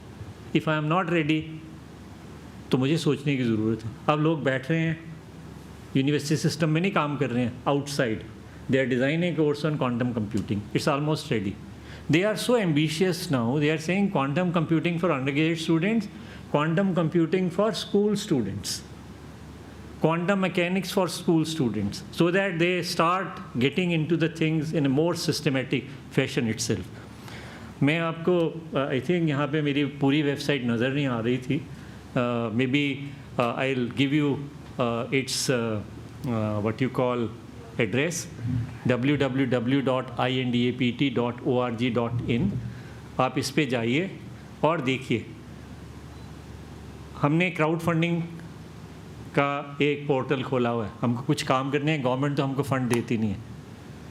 So we have got very ambitious. What we are doing is, no, this is not the one. This is the other one.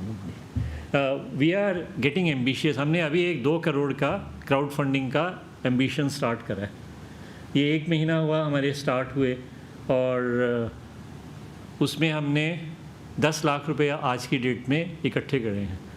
And उसमें भी हमने क्या करा हुआ है, we have a very well defined objective what we are going to do with this money.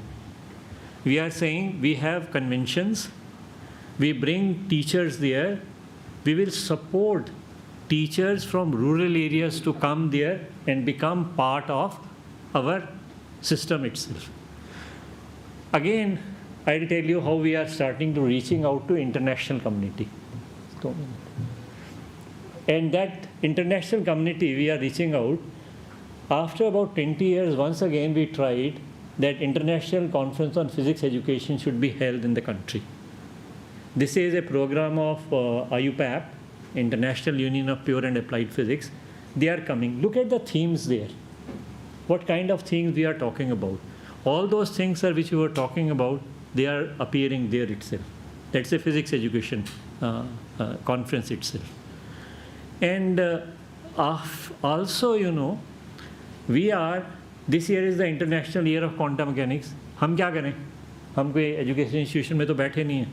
We started very meaningful programs. Every month, we are having a very interesting set of lectures for 3 days. हमारी कोशिश क्या है? Physics को technology के साथ relate करना. How quantum mechanics led to technologies. Very simple idea of de Broglie's hypothesis, how it led to the making of an electron microscope itself. Relating it in that particular fashion. Till date, ये हमारा 6 months जा रहा है. पिछले 5 महीनों में 30 very good resource lectures have been created under that banner itself. We started in the month of March a mega quantum quiz in the country. We are already through 13 episodes of that. कौन इस्तेमाल करेगा उसको quiz को? एक बार हमने कर ली. What we are doing, making sure that you are participating in it, but we are creating a small booklet of 30 pages to distribute in the community so that if they want to take that quiz to the classroom, they should be in a position to take it and make use of it. So I think we need to really bring in an attitudinal change. सीखने की ज़रूरत है. कई बार क्या होता है, मैंने एक सिलेबस बनाया था, उसका मैंने नाम रखा साइंस, सोसाइटी एंड टेक्नोलॉजी. तो लोगों ने कहा आप ही ने बनाया ना, अब आप ही पढ़ाओ. ये भी एक बड़ी इंटरेस्टिंग चीज़ है. हमने तो नहीं बोला था आप बनाओ, अब आपने बनाया, आप इसको पढ़ाओ. आज की डेट में मैं रेडी हूँ. मैं बोलूँगा हाँ मैं पढ़ाऊँगा. I will create a course on the web. जिसको यूज़ करना है कर ले. गूगल क्लासरूम यूज़ करना है गूगल क्लासरूम यूज़ कर लो. And lot of drudgery, you know, because of this technology is going away. Assessment is becoming a very interesting way of looking at the thing. Somebody was talking about rubrics in the earlier lecture. आप rubric design करो, आपको check करने की ज़रूरत नहीं है. 100 students, 200 students, 400 students. For computer, it hardly matters.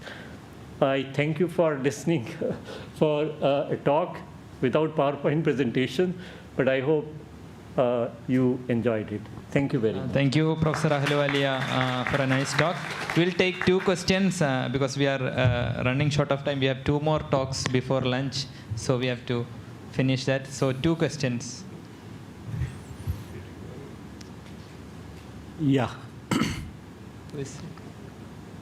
Otherwise, you can talk to me. I am here today also. Yeah, please. It's not related. Like from the morning I was trying to talk, because we are running out of time every time, I couldn't make it. But it's related to the topic we are here. So we are saying that after BSc, the student is not able to get a job. And in NEP, we have an element where we are trying to provide an opportunity of internship. And NEP says, let's start it from 8th standard. So if we, school, colleges, and industry come together, for example, 8th, 9th, 10th, 11th, 12th can come to college labs for that project kind of learning process. They get exposed to physics in physics college, get exposure to chemistry in chemistry college. And these college students, since 11th standard, they even can go to industry, 11th, 12th. So maybe many students just get into engineering because of peer pressure, because of parental pressure. But if they are exposed and they get a taste of it, maybe, like I had students who wanted to do BSc physics. I'm a physics teacher, but parental pressure, he got into IIT Hyderabad. He did a CS, but today he's in MIT doing physics PhD. Actually, ma'am, there is one thing which I would like to underline. I think there were one word which was mentioned in many ways, mentorship programs in the country.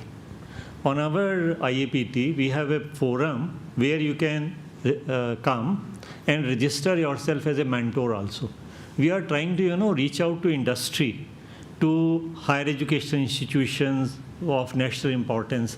कि please आप हमारे ना portal पे आओ, become mentors, so that when even college teacher says, I have 200 students in my class, how many projects I can do for my students? can we really provide them a kind of a directory of the mentors who are ready to come forward and help us? I think that is where one of the very important things of this workshop is networking. How do we network? That is a way to network with the things. Thank you. Yeah, last question.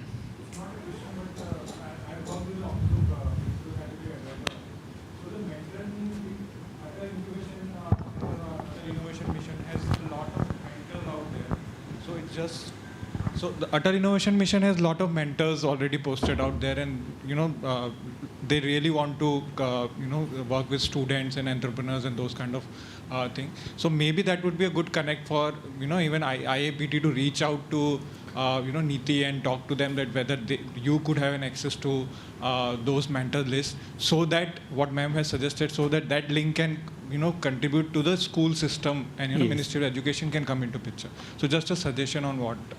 Yeah, actually अभी तक क्या हो रहा था, देखिए हमारे पास जो mentor बन रहे थे वो कौन थे? +2 में पढ़ाने वाले ट्यूटर्स हमारे मेंटोर की तरह आ रहे थे. Whereas we never wanted that it should turn out to be a kind of a platform for tuition business itself. तो हमने फिर मेल्स भेजनी शुरू करी हैं लोगों को, please become part of it. May be we will send to आइजर्स कि आप आइए, आप हमारे even mentors cannot be just teachers, but senior undergraduate students, postgraduate students can also play a role of mentorship. We should not really look at that in the before the name of the person, professor should be written. They can be better mentor also. So this is something which we are trying to do. So just to add on this point, so there's a NGO in Kerala supported by Kerala Startup Mission. It's Tinker Hub. So all the recent passed out who are working in industry or in colleges, so they have this passion to teach to students what are the skills that are needed in the at the corporate level, at the job level, not what been taught in the education. So they are exploiting that model very nicely, supported by government mission as well. So what they are doing is that they have opened an open access laboratory kind of thing. I know it is for engineering domain, but still some clue can be taken for the science domain. So they have provided all the, if you have to design your own drone or learn machine learning, so you can go access the resources there. And the mentorship would be provided by the recent alumni of your colleges or someone who is around. So that model can be, I'm just pitching it as an idea here, so that model can be replicated for the science thing, where we have a localized cafe kind of thing where science things are available, mentors are available. As I mentioned, like Niti has a list of mentors who really want to work with students. Startup India Mission has a lot of mentors list. So somebody, there is one it has thing, to be there is one thing. Ecosystem can be created if we have There is one thing which I can mention. Our website is a truly dynamic website. It is not a set of static pages. If you are a member, you can log in and you can really post your content on our website. The only window which we have created is admin will see whether it is relevant or not. Then we approve it and it becomes available to everybody to see.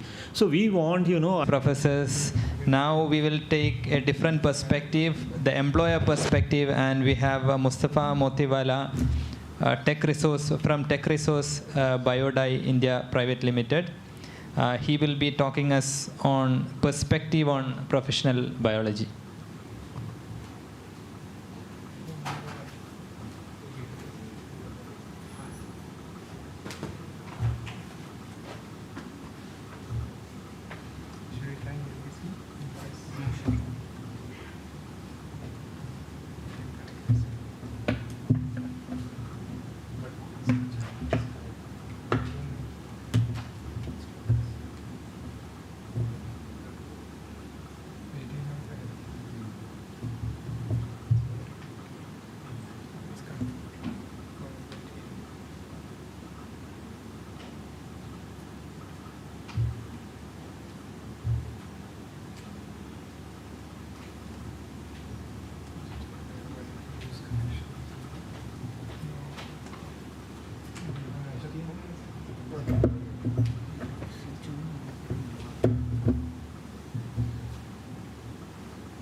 Yeah, yeah, sure.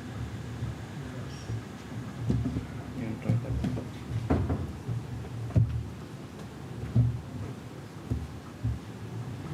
Just try the options in the. I think it's not even detecting because it should flicker like something. Yeah. The laptop is not being detected. Yeah, we could try this.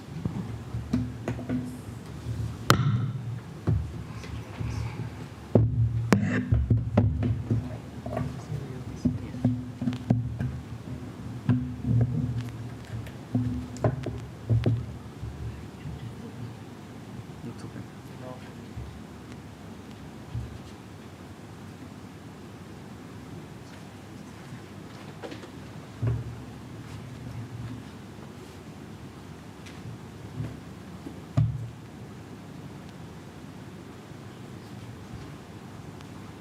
What is the thing for extending screen display? This one, F3.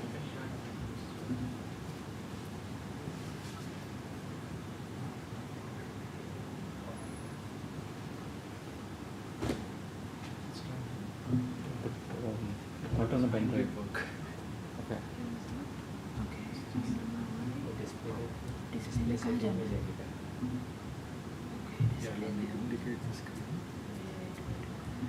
Isn't it this one?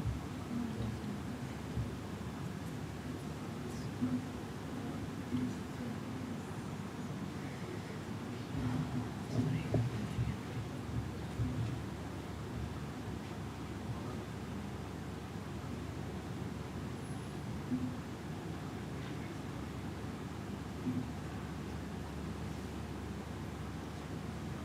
I think we were in the correct option display. Okay. And there choose mirror or duplicate.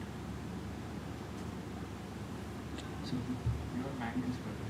What is the option in Mac? Is it duplicate or mirror? So if you go to screen here, this is the display, right? Screen mirror. Yeah, screen mirror. Yeah. Yeah, it's on. I think just try my laptop. Yeah, I don't have a pen drive. Yeah, if you have a pen Take drive, it. I don't have a pen drive. I can send you or something. Connect नहीं कर रहे हैं.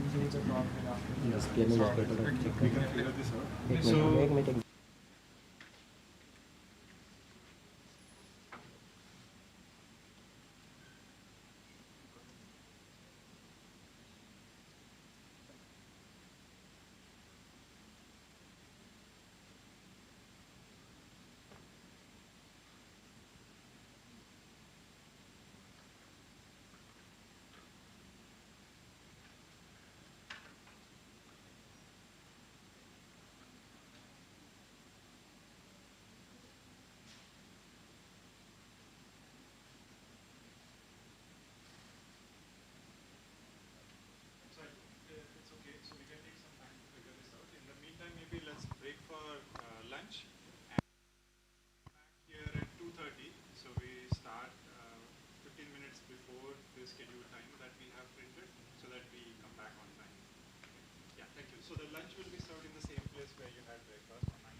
Hello, guys.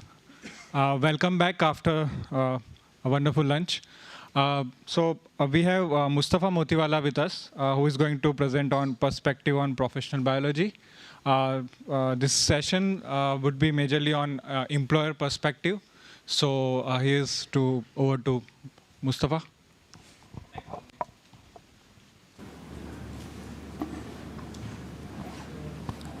Okay, so I have this company called Tech Resource, and over there, and in another company called Biodye, both places we employ a lot of people. And this presentation is basically my perspectives of what we face when we hire science passed out graduates. Okay. Dr. Archana here is also a part of our company, and she's in the audience. So he will also put in some inputs when required. So what we do, the two companies at Tech Resource, we are manufacturing scientific equipment, and we make mainly biotech equipments, and we are slowly moving into more other kinds of equipments. And at Biodye, we have dyeing units. Basically, we do natural dyeing of textiles, that's fabrics and yarn or apparel.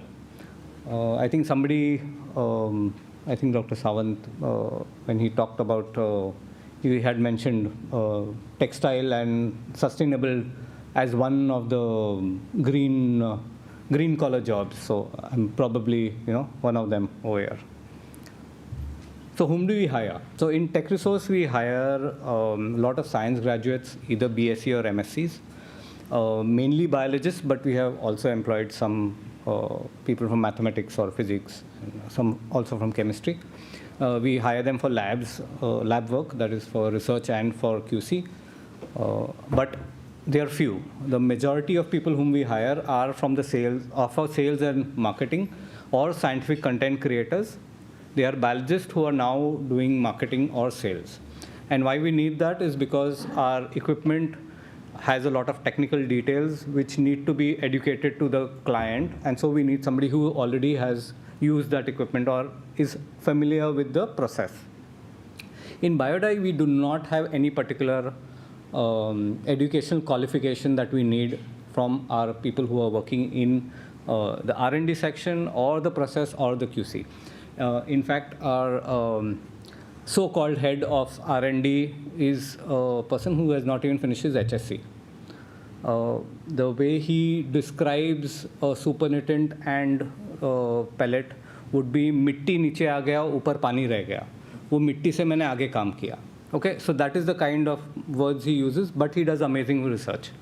So the point here is that not necessarily we need science graduates to do a lot of the work, and even a simple person he's a fisherman by caste, and he himself works in a factory and does amazing work. He does better work than I could have done when I was doing it over there. Okay. So, okay. So what are the problems we face when we hire these fresh graduates, and how we address these problems is the main crux of my presentation, and we'll be spending most of our time on this slide. So one is that when they come to us, and at the interview stage itself, we see that they have poor concepts and lack of subject information. Now, I can say that there are three points here, three reasons why this could be the case. Either they have been taught poorly, and that's why they don't know, or they've been taught well, but they didn't retain, or they were just not there, a part of the presentation, or they were not part of the college system at all. They just passed through. Now, the first part is something that we can't control. In fact, none of these things is something that as an employer we can control. The only thing we can do is once they join us, we give them extensive training. We have designed some modules. We train them particularly for what job they need to do. We don't train them everything. So let's say if a person is going to be doing sales and marketing, and he needs to know very basic stuff on electrophoresis or on some certain things of molecular biology, we have a module developed just to train them about that. We do not train them about other things. So they would leave our company, they would know a lot about their subject that we are dealing with, but they would not know anything else as such. Okay. Now this is something that can be done at the college level itself, but unfortunately we are made to do this. That is, they do not have the habit of taking any project that is given to them to completion. So I'll give you an example. When I was in college, this is in the year 2002, 2001, I was in Xavier's, and we had to write our journals by hand. All the drawings were done by hand, the journals were written by hand. Now I think most of the colleges have stopped doing that. Colleges give a printed journal and only results are put in. And the reason behind it is that you don't have time. And the students also don't have time and nobody writes it. The problem over there is that when we were writing the journal by hand, we would have a lot of mistakes. And the teachers would then correct them. They would point out our mistakes. We would have to correct it and submit it back again. And that process would continue till the whole journal was complete and it was correct. Now that is no longer the case. You put in your details, you put in your values, and done, over and out. Now what happens is when those students come to us and we tell them, okay, we need to make a brochure, put this in. Or we say, write a manual on this new product which is there. They'll write a draft and they'll send it to us. We will make a correction and send it back to them. They get highly disappointed that it has come back. Never mind, it's just the first draft. They'll make some changes and that's it. Then you ask them to change it again and they're very upset. They think they have failed. So the problem is that they are not used to these iterations over and over, doing things till they get it right. So this is something that needs to change. So what we do to change it from here is that once they have given a draft, we meet them, tell them, see, it's a good job, but you need to work on it more. This is a process, it's going to take time. Our time period is 1 month. And we have to keep on hand-holding them for the first few rounds that this happens. Only then they get the confidence of saying that, okay, it's not them, it's the process which takes time. So we need multiple one-on-one sessions. Now, ours is a small company, so we can afford to do this. We can afford to do a lot of hand-holding. We can afford to have one-on-one sessions every now and then, and I, as the owner, get involved every time, but not in big companies. There is no time. So then they start failing, and that becomes an issue. And the biggest problem that we face is job dissatisfaction. Most science graduates come out thinking they are supposed to be doing lab work. Anything other than lab work, and they are not happy. So if I get a guy or a girl who is now going to work in marketing or sales, that is because they have tried getting jobs in labs and they have not succeeded. So they have already come to us sort of moping. They are moping in their lives that they did not get what they were supposed to be doing. So we are supposed to first get them out of it. Like I think Sachin mentioned that, he's not there now, but he had mentioned that when they get students from, the 70% of the students who want to do MBBS and they are now doing science. The same way, these students, 70% of them wanted to do lab work, but they didn't get anywhere. So we have to now train them that it's okay. Lab work is not the only thing that science tells you to do. There are lots of other things that you can do which will give you a good, satisfactory life. And that's what we do. We do a regular feedback. We have sessions with them every month, every 2 months, every 3 months. It takes about 4 to 5 months for that student to come into the routine of doing things, which is not lab work. And we have to convince them that they are solving real life problems, and lab and research lab is not the only thing that is there to do. So what we did was, we realized that there was this problem, that there is a lack of concepts, the first point that I talked about. So we decided to start having training sessions at college level for second year BScs and third year BScs for our products that we were making, I mean, to train them on our products. Because we had a lot of them, we can go to colleges and train them on those products as such. So we conducted workshops for molecular biology experiments, mainly electrophoresis and blotting units, etc. But we realized that at that point itself, it is a little late, because the students are not receptive to understanding things in a different way. They have got so used to the routine college environment and the routine college thinking that they don't listen to us openly if we are teaching it in a different way. That's why Dr. Archana and I, mainly her, she started with this process of teaching children even earlier than that. Even before they reach the 12th standard or 10th standard, we started teaching them science experiments, hands-on scientific experimentation, as a way to get concepts clear to them. So this is one slide from that, where we are targeting, I think, age 6 and 7 at this stage. Yeah. So we have a whole module made up for ages 6 and 7 right now, and we are slowly going to 8, 9 years of age, and we plan to go up till, I think, 12, right? 12 or 12, 13. So what we do is we conduct workshops. We create curriculum-aligned programs. So we take the whole syllabus from the textbooks of CBSE, ICSE, and SSE, etc. And we pool them together and pick up topics which are crucial. And we make a whole different kind of a experiment, which will then teach them the concept clearly. So how we do that is, so for example here, we have the boy with the red t-shirt. He's listening to a stethoscope that he has made himself. And using that, we teach them how the heart beats and how sound travels. So 2 different disciplines brought together at one, and it's taught to a kid who's about 6 or 7 years of age. And all of these are using repurposed materials, and it's like basically a tube, a funnel, and a balloon. That's what makes a stethoscope.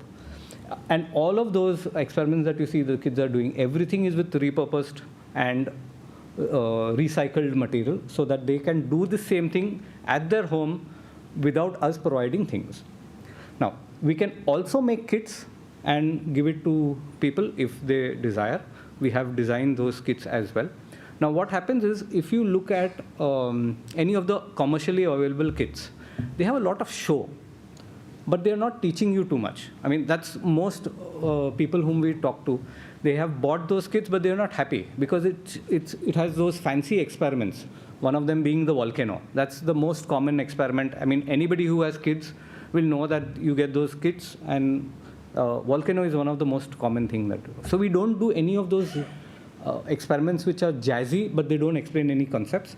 We pick up an experiment which has a simple underlying thing which shows a concept very clearly.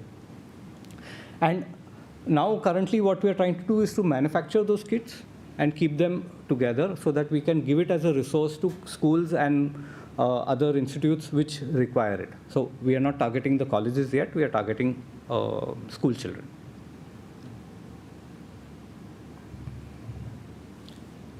And what we need help in right now is connecting to more schools and to procure funds for places, for schools which don't have the ability to fund these kind of kits, or to have educators go there and teach them. So for example, we were in Panchgani some time back, and over there a school doesn't have the funds to procure any kind of experimentation, any kind of lab equipment, or they don't even have teachers.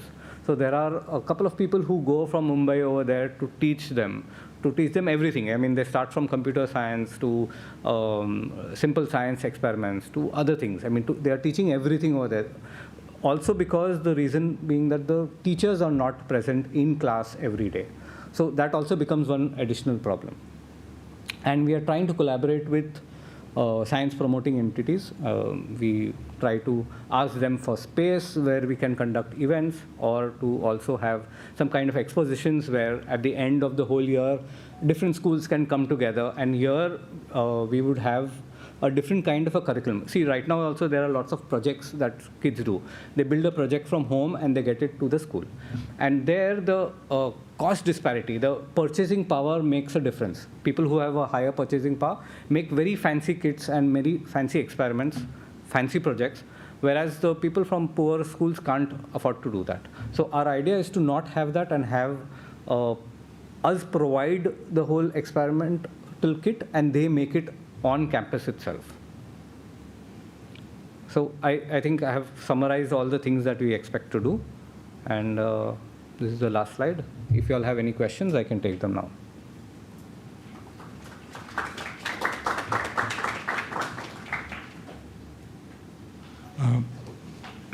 Thank you, Mustafa, for this wonderful presentation. I just want to make a comment here. So the Curioscience thing that you mentioned, so when I was in Edinburgh, there's this Edinburgh Science Festival that happens across the city. So one thing that can be included is in an undergrad curriculum is to have those students be asked to, put their stalls of presenting science to the kids.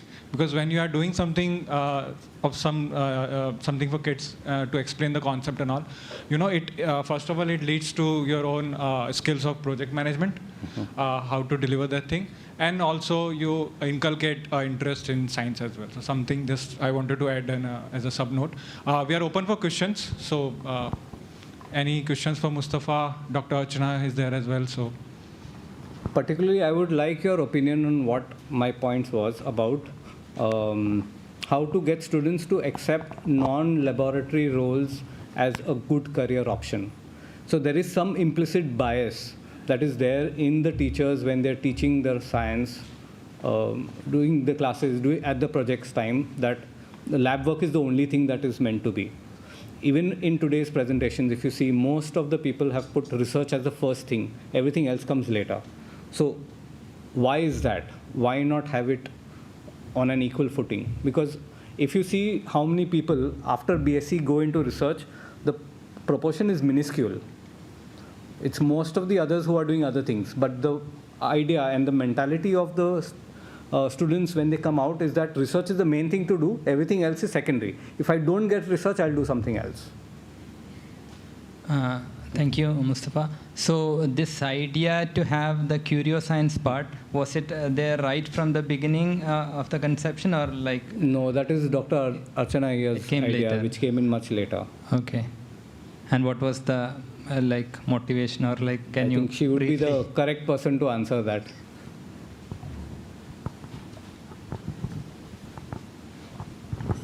Hi.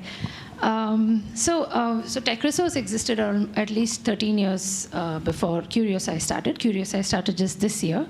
And the motivation behind that was basically, I have been in the lab for a very long time as well. I was a postdoc at TIFR, and I've also mentored students, both master's and bachelor's level students there, and also have interacted with Mustafa, who has trained undergrad or demonstrated these workshops at undergraduate level. And the recurring theme is the conceptual understanding, and the fact that it's just simple. It's just that if you do something, you remember much better. You do something, you experience something on your own, you remember it much better and for much longer period of time. And that's the kind of experiential learning we want to provide to every single child if possible. We're just trying to work out the logistics of how to make it happen. And yeah, that's...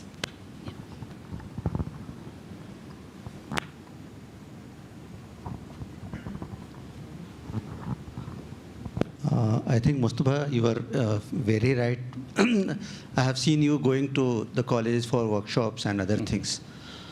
I think one reason why students don't take interest in workshops, because you go for one day and 1 or 2 days. Right. And unfortunately, our whole education system is marks-based. That workshop doesn't count anywhere. Right. Earlier, you may remember that we used to go for field visits. Some of us will drop out. Right. Then it was, 10 marks will be given and you have to prepare. Then everyone started going and writing something. So I think that workshop idea didn't work because of this because it was not linked to any kind of evaluation. Right. So they assume that it's add-on. Second thing, that our practical examination is also not, the approach is not that. How good you write the principle and requirements. 70%, as an evaluator, I know that in Mumbai University and other systems, 70% marks will be given to for the writing requirement and not for the performing experiment. Right. So ultimately, the hands-on practical, and of course there are many other issues that there will be 2 gel electrophoresis unit which will be shared between 32 students of biotech. Right. So there are some people who will never take a chance to learn also. They have just come to do BSc. So all these things matter. I was wondering why you started from age 6, 7. Why not you started from, 9th, 10th batch? Because so they going from top to bottom, we decided to go from bottom to up. We thought that would be a better way of doing, because we can then mold people in a different way. But I think she's inching to say some words. Sorry. I just had to say that actually, because we were starting out, we picked out the most curious lot. And they are the ones who are itching to learn more, experiment more, they ask more. Every single day, we had a series of workshops, spanning over many days, and we would have experiments continuing. They're the first ones to come in the class and say, what happened to the experiment we did yesterday? They're actually interested in reporting. We actually have mini journals for them where they can, there's not extensive writing, but then they get to think. And one of the things that I wanted to highlight was that, see, all the fancy experiments that we see often, they are maybe communicating science, but the learners don't actually understand the why behind it. It's just all fancy, but they don't know the why. So we spend a lot of time to explain that why and take it very slow. So they get to see it with multiple experiments over a period of time. Why does something happen? So yeah, that's why. So we started off with 6 and 7, not only to boost our interest, but also to understand how the paradigm works and whether they are receptive enough. And of course, now the challenge is, of course, to scale it up to higher grades as well. Challenge is to scale on par and to go to higher grades, both. Maybe, sure. Thank you. Wonderful lecture. There is one, kind of a comment which I am going to make, which may be very annoying also. As teachers, what we have started doing is that we have stopped going to the labs. People are not entering the labs. This is a hard fact. We are not really entering the labs, and we have left it to the students कि जो आपने करना है कर लो, उसके बाद मैं sign कर दूँगा. And I think this is the situation. I don't know how it can be remedied. Unless we, once again I'm repeating it, forget this affiliating system. Because affiliating system makes universities as inspectors.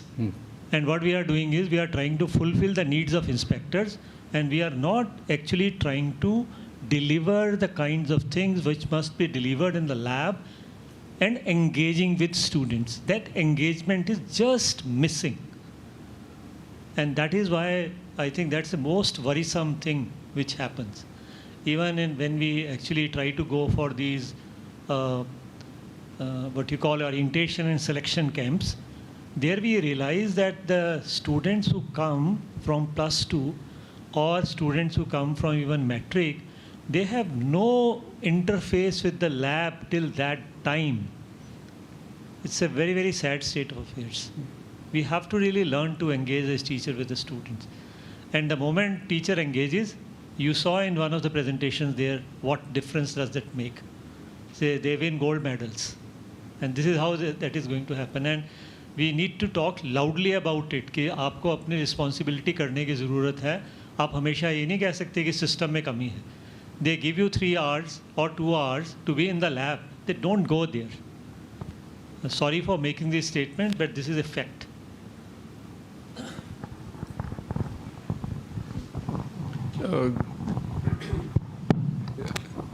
you have an interesting project. Yeah. I love that. One idea for attracting students could be that in NITI, there is one Professor Prasad.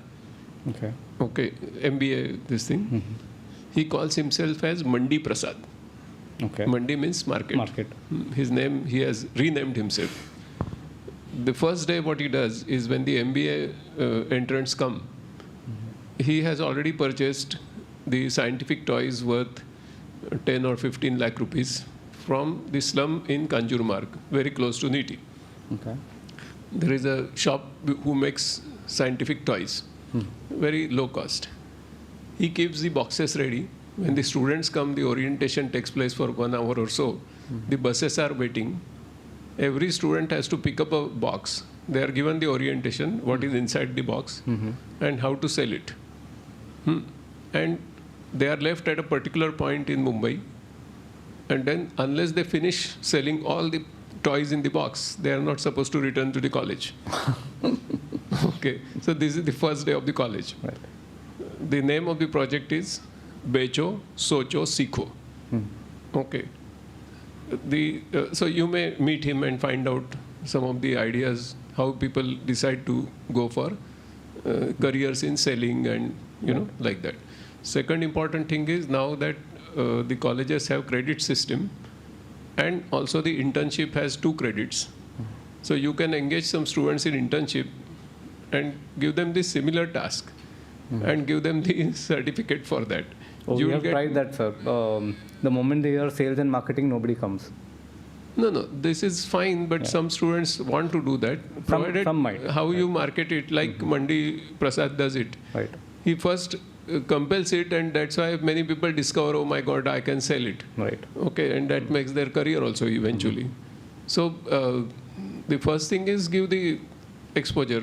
Means instead of finding some fault in the students, we must find it in ourselves. That there must be something wrong in our communication, even though such a precious activity exists.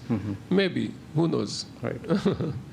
Because we have got students for internship for doing seemingly mundane jobs, but still they came. So for example, we send the students in villages to appeal to the ladies to become IT literate. And they did it wonderfully well. It's a similar job, going out, talking to people, doing some outreach and those kind of things, which is not as dignified as sitting in the lab and doing some work and telling some stories of that in the home. So, Okay, let's give a round of applause to Mustafa and Dr. Archana. Thank you. Now we move to our next speaker, Anup Savleji from Kahani Ventures. He would be talking about job readiness.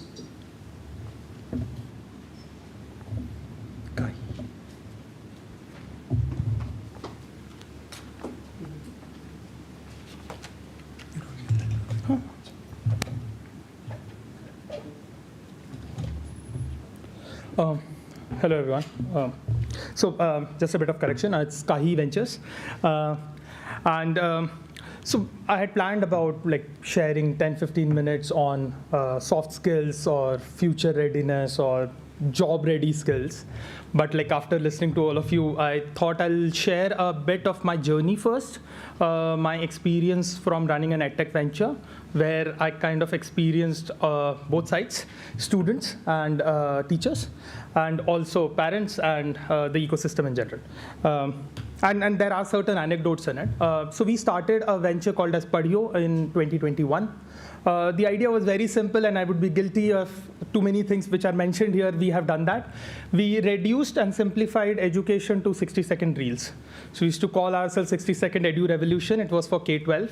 The idea was very simple. Take an NCERT book or any book, divide everything to a concept. They have already done it. I mean, the teachers have done a fantastic job by truncating it into chapters, to topics, to subtopics.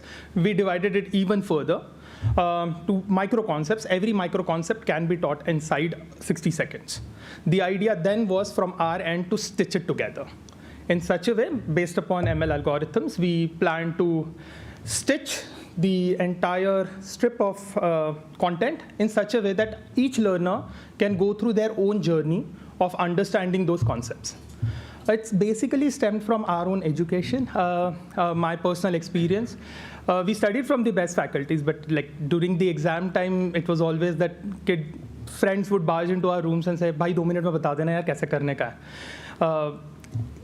There are multiple elements to it. There's one is pedagogical style. Everybody, 50 people sitting in one room will not have the same pedagogical understanding, or the same thing would not appeal. It is difficult for the teacher also to explain in multiple styles to different people.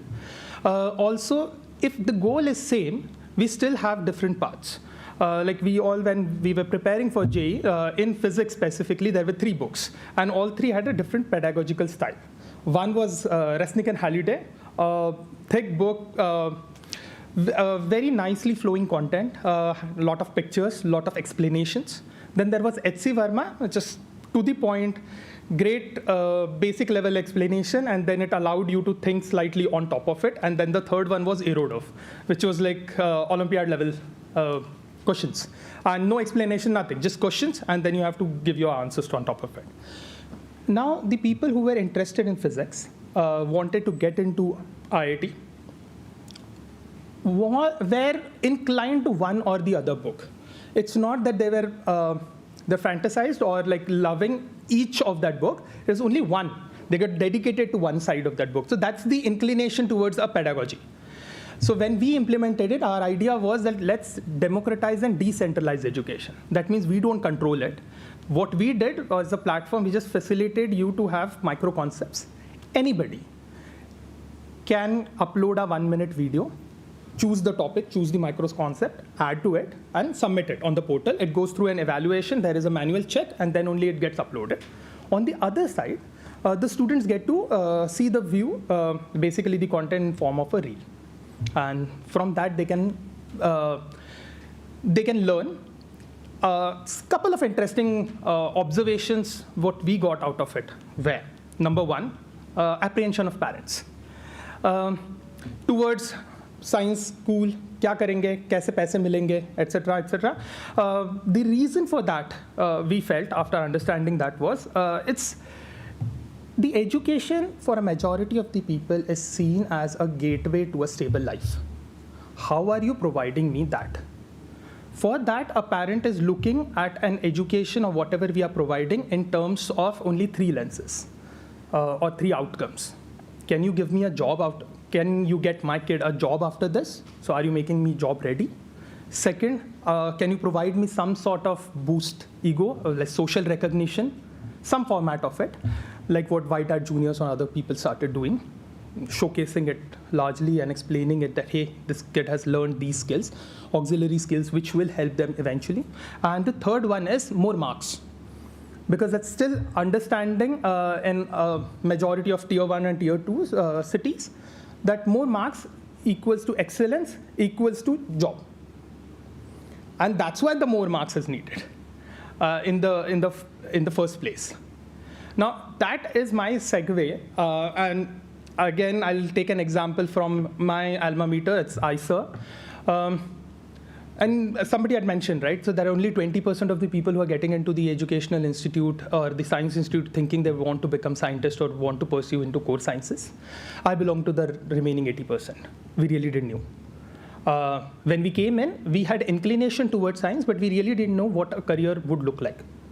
What are we looking at? I loved maths because I loved integration differentiation, which is 1 in 12th. When I went into second year of my college, we were working on algebraic topology, a completely remote subject, no numbers seen in it. And what is my career option? I really didn't know. And majority of the people don't know that. Now, at that moment, all of those 80 people, and that question is for the dais, and I'm digressing a bit from the core topic because it's a segue to it, is whom are we teaching? Science education. For whom are we evolving the science education? All this discussion is happening. Is it for the 10-20% of the students who want to pursue science and go further into it? Or is it for the 80-90 people who have landed into science education itself? We don't know that yet, but I will open to that. I would love to hear your opinions on it. There's also a very important factor which is happening after this, is that the landscape of the job is also changing. Engineering also, it's the same fate. It's just that science is seeing it earlier than couple of branches of engineering. It's like who gets a civil engineering job nowadays? There's so many people who are unemployed after doing civil engineering or mechanical engineering if they want to stress upon, I want a core engineering job, core mechanical, core metallurgy job, whatever it is. Same thing. There are very limited options in physical sciences also, lab works, doing research, going further beyond it, or else you apply these topics and move into something else. I'm coming from and this is the segue, so I'm coming into the topic which is called as job readiness and what are those skills. I'll give you an analogy here. Look at this glass. It's an experiment which was done by a faculty in, I think in some university in UK. He used to explain it about happiness. I'm just converting it, same concept, but applying it to the concept of education. Imagine this glass to be empty, and I start pouring pebbles in it. And I fill the pebbles till here. And I ask everyone, that is the glass full? Most of the time, the answer comes, yes, the glass is full. Then the scientist would pick sand, and will start pouring in between it. So between the gaps, the sand would percolate and settle down.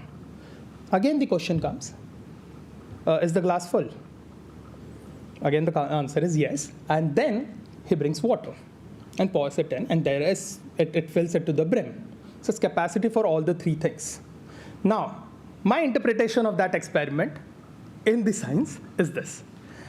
The pebbles or the large stones which you are putting in are the hard skills.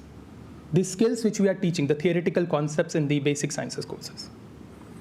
That does not take you further into the job market. It's only even at the gates when 95% of the jobs are done after an HR interview, where personality or your HR skills are checked, your social skills are checked, you get to move further. But these stones, the larger ones, which we think, hey, the education is complete after providing these stones, or that much, the education is complete. It's not. There is the room for sand. The sand is drilling down the core stones into smaller and smaller elements, which can then be applied. So it's the problem-solving skills. It's the core concepts which can be taken, drilled down into concepts which can be applied into these job markets. Even after that, there is enough space, and that space is taken by the most fluidic thing. That's your character, that's your personality, those are your soft skills. So in my professional journey in the corporate sector, I worked across different continents, hired more than 100 people, fired more than 100 people. What exactly is needed to succeed? Marks? No, it does not take you further. It has happened a lot of times. You can ask so many people. The perception is a good alma mater, a good marks, good grades will take you further. It gives you an entry point. Yes, in some places. The market, the landscape is changing. We are looking for portfolios now. The grades don't matter. There are kids who are making, if they want to become a designer, they're putting things on Behance. There are people who want to become visual architects, they're putting it on Dribble. There are coders who want to put it on GitHub, Lit codes. They're doing multiple other things. It can be done for the science institutes or science graduates also. You can make a portfolio, you can make your own website, you can put your experiments, your thought process, your thought of how a thermodynamics can be taught to other person in a reel, in a video on Google Drive. That's your thinking process. That's for the student. Those are the portfolios. And then what it takes is the work experience where you kind of require an amalgamation of soft skills. I'm highlighting soft skills here because it's, or the job readiness skills, because they are actually not taught to anyone even in the K-12, not even in the undergrads. There's no curriculum available for it. And even in the job markets, we try to do it at some or the other levels, but it's too late. By the time, half of the time, people are very much molded into the fact that, hey, this is how my perceptions are. People are not ready to break down those concepts. and drill it further, or even in about emotional intelligence or all. Okay, so moving further, what are these skills? And I will try to summarize it in a way. There are a bunch of 3 buckets of skills. One is thinking skills, the second is emotional skills, and the last one is social skills. Thinking skills has, lower order thinking skills and higher order thinking skills. Higher order thinking skills kind of comprise about critical thinking, creativity, amalgamating it would be problem solving. Emotional is all about awareness, which is internal, and external also, which is empathy. And then there are social skills, which is communication, collaboration, leadership, negotiation skills, all of these skills. Now, how does that apply to a science education per se? Because that allows people to transition into career for the 80-90%, even for the people who want to pursue them into core research. They would, at some or the other time, would be collaborating with people, would be working to enhance, work in fields which are very new. It's not about just the knowledge, right? So and I take the analogy of entrepreneurship from the corporate world. People are moving into startups. You don't know what's going to come ahead. There's a sea of unknown, and that's how you have to maneuver. How do you maneuver with just the skills which have been taught? You have to understand those skills, apply it in ways so that it can be applied there, and in that sense also have a certain set of skills handy with you to be able to maneuver through all that land of unknown. And those are your the emotional and the social skills. There are multiple steps to understand it, what we can do. This is my perspective towards it. Number one is, as teachers, as institutions, as parents, people should make it as a part of their conversations, at least, to make it. It's not like we need to have a separate soft skills or a job readiness course. It can be implemented in the curriculum itself. It can be implemented in the way we speak to the students. We need to sensitize students to think about when they are doing their everyday things. I have listed down a bunch of examples which we had seen from the faculties who created content on Padhio.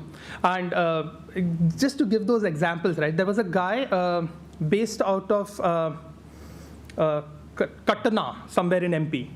They decided to, a teacher there in a KV school. He was teaching normally in his classrooms, but on the platform, he learned editing. He started editing Rohit Shetty's movies, Singham 2s, all of that, to explain Newton's first law, second law, third law to the kids. Very popular. There's an army housewife. Graduate, but because she is working, she's married to an army officer posted at a very remote location, cannot work in a standard job. She had a huge garden, so she used to go there, pluck out plants out of it, explain botany, leaf by leaf, all the parts of the flower, everything has been, she would explain that. Compared to a classroom where you have one teacher standing and 40 people, there is only one flower which is kind of explained. Here, the kids kind of see it on their mobiles. That's the creativity which these people are bringing into the education system to help people understand those concepts which could have been taught in multiple different ways in which a student can understand it.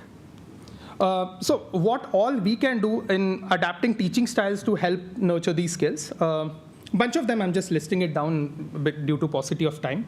Number one is, and most of the people do it, it's impromptu write-up sessions or a presentation.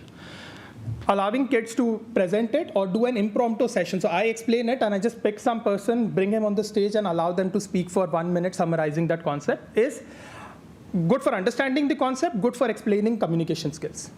Both go hand in hand. Capstone projects, somebody was mentioning about it.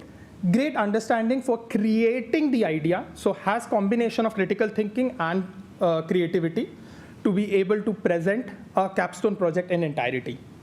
There is something called as what's next in it.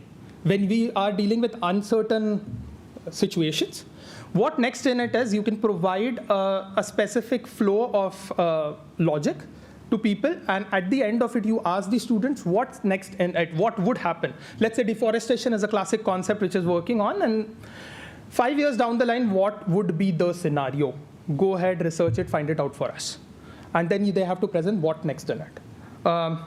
Flow the chapter, pass the baton is a thing which I have seen in European education system. Finnish, particularly, they allow kids to stand, or undergrads also. They basically can multiple groups of 3, 4, whatever it is. So in an hour's time, 20 minutes given to each group, they will explain 1/3 of the chapter, 2/3 and 3/3. The chapter is never going to be explained again, but all 3 of them have to collaborate in such a way that there is a seamless flow, because everybody is just learning from themselves. And there is an important one called as reflective journaling.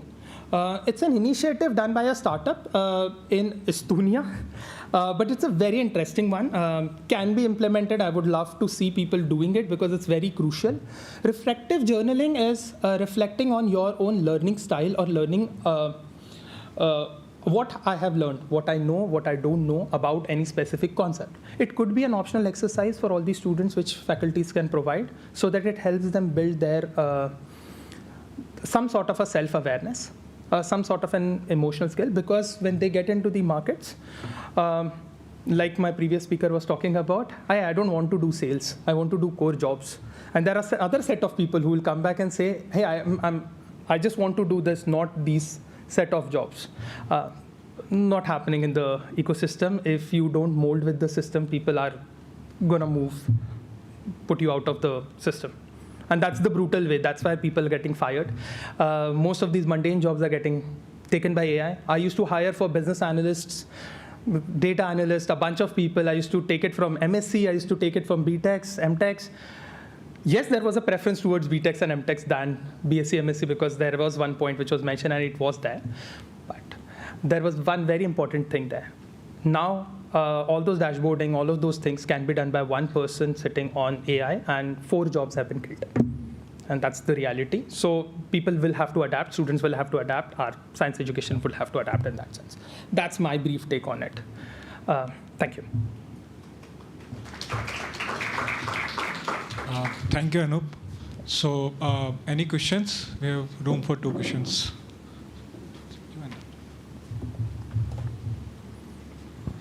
So what you're mentioning is, you're saying start soft skills early, even in school, and then for undergraduate and master's students.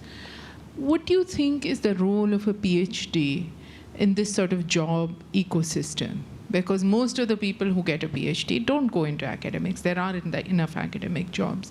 So what do you see? Because a lot of students who finish an MSc, they aim to do a PhD despite, sometimes they're interested in science for its own sake, sometimes it's the next obvious step.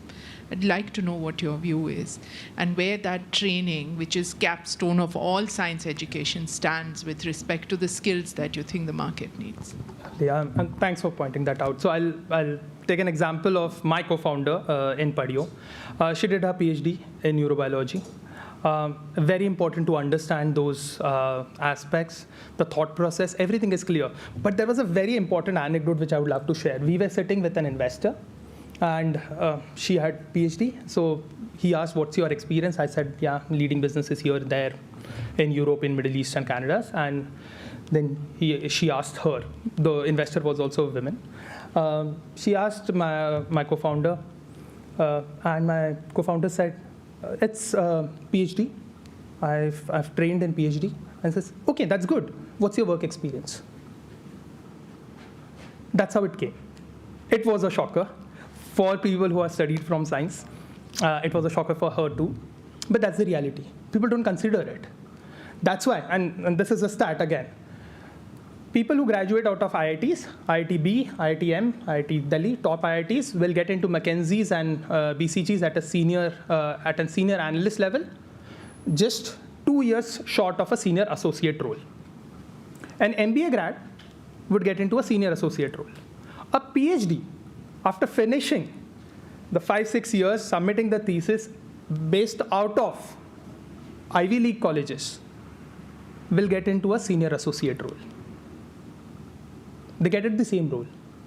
Because for markets, most of the people think that it's not applying into the sort of journey which they have to take.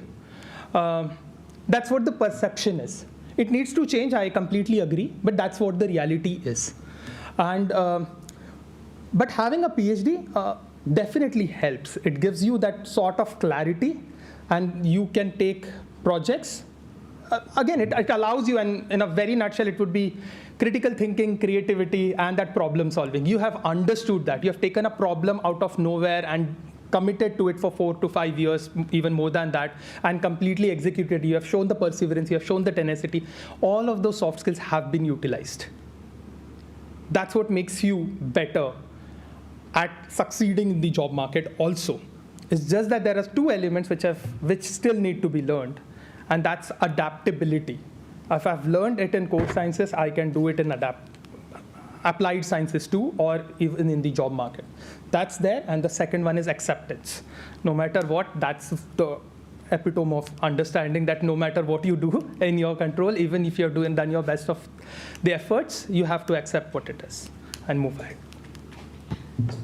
I would like to bring forward this reflective journaling point which you had brought forward. In a school setting, we are coming with something called as holistic progress card from Parak. So from nursery, there is one section dedicated for self-assessment, and if you see the questions that they are being asked to prod on is nothing but reflective journaling. So NEP is trying to bring this aspect into education. Already we LKG to second standard report card we are starting to do from this academic year itself, and gradually till 10th standard in a year or 2. So this reflecting journaling will be a part of our report cards, progress card. Report card नहीं बोलते हम लोग उसको भी, progress card. So you should be happy regarding that. And there was this another initiative you said, flow the chapter and pass the baton. So it does is happening in schools in a different format. We don't ask the student to teach. Like the way I'll tell you how I do it. Like I'm in 11th, 12th. So I say, now you have 2 students will be my TAs. You will initiate the chapter. And then I will take you through. But you have to bring the numericals. And then you have to assist me in getting those numerical done in the class. So something like this is really happening in the schools because of it this last 3-4 years with CBSE bringing it with new kinds of pedagogies and all. Things are changing in school, definitely. I definitely agree that things are changing. But that's again on an auxiliary side. It needs to be brought in your day-to-day in mathematics. If a person is teaching maths, and I'm talking about UGs now. If you're teaching maths, if you're teaching biology, in that if the perception is to finish that syllabus, then we are working on the pebbles. If the perception is to make them understand the concept and make it applied, you're working still on the sand. But if you are implementing all of that, the glass would completely be full. Thank you, Anup. It was really insightful, and I think lots of points have been noted down by the team of organizers here. Now we will move to our next session, which would be 3 talks on policy and implementation. The first one is by Nirja Dashputre and Dr. Asimoti on developing a community of practice and practitioners. So over to you. Thank you. Can everyone hear me? Okay. So, by show of hands, quickly, how many of us are educators? there is a mic. Okay, researchers and students. Okay. Yeah. So all of us perhaps, yeah. So I mean, we work on many assumptions and biases. This is one of those. So we'll try to talk about it maybe later. But over to Neeraja. Okay. So Asim and I, we are here from IISER Pune, and we are going to talk about our experiences of working in this field of teacher education. So we have multiple programs running for school teacher education, college teacher education, mainly in STEM or sciences for that matter. And most of what you're going to see today is focused on undergraduate, but since it's very difficult to differentiate between school and college education, so most of our beliefs also stem from our experiences in school education for that matter. So first of all, when all of us are here, the reason I think why Asim asked all of us what do we characterize ourselves as, scientists or researchers or teachers or students, is because when we are trying to find out what this particular elephant looks like, we always give it the analogy of blind men trying to figure out what an elephant looks like. And pretty much for undergraduate education, or for that matter education, science education of how it should be, is something that everyone or people from different types, people who are stakeholders in this ecosystem should really have a say in, or should really try to figure it out together. So when we are talking about community of practice, we are talking about pretty much everyone that we talked about. Everyone needs to come together to figure out how education should be. We should construct our definition of how education should go ahead. And perhaps we will be successful in understanding who this is. But at the same time, we try and learn as we go ahead. So Neeraja mentioned both school as well as higher education efforts. We mainly started working with teachers. We also work with students who have taken admission in colleges and schools. But going ahead, this is very important, and this is something we still struggle to understand what exactly is that we are dealing with and how to go about it. So we believe the effort should be that even though we are blind, let's share whatever we understand and whatever we do. Talking about ecosystem that we are here is going to help us a lot, because this is where we all can easily and openly talk and discuss what we do and what we wish to do. If we think about what does this community really need, when we are talking about undergraduate education, and if we think about the national education policy, and for that matter, many evidence-based practices that have shaped this particular field, we need classrooms that are inclusive, specifically for a country like India where there is huge diversity. We need inquiry-based teaching learning, because again we want to focus on the process of science, not on the product or the final answer. Process or the skills is what will help us go ahead and tackle new problems or new challenges that come our way. Active learning, because again I think since morning we are talking about how there is a decline in student number and how we really need to make sure that the students are engaged in learning. More importantly, when it comes to teachers need to be aware of evidence-based practices in science education. So thank you, sir, for saying that we should have teachers who have a good background of what science education is and research in that domain. At the same time, since we want to really aim at skills, knowledge and attitude gain, so outcome-based education, what do we really want our students to be? And so that's what is the need for this community.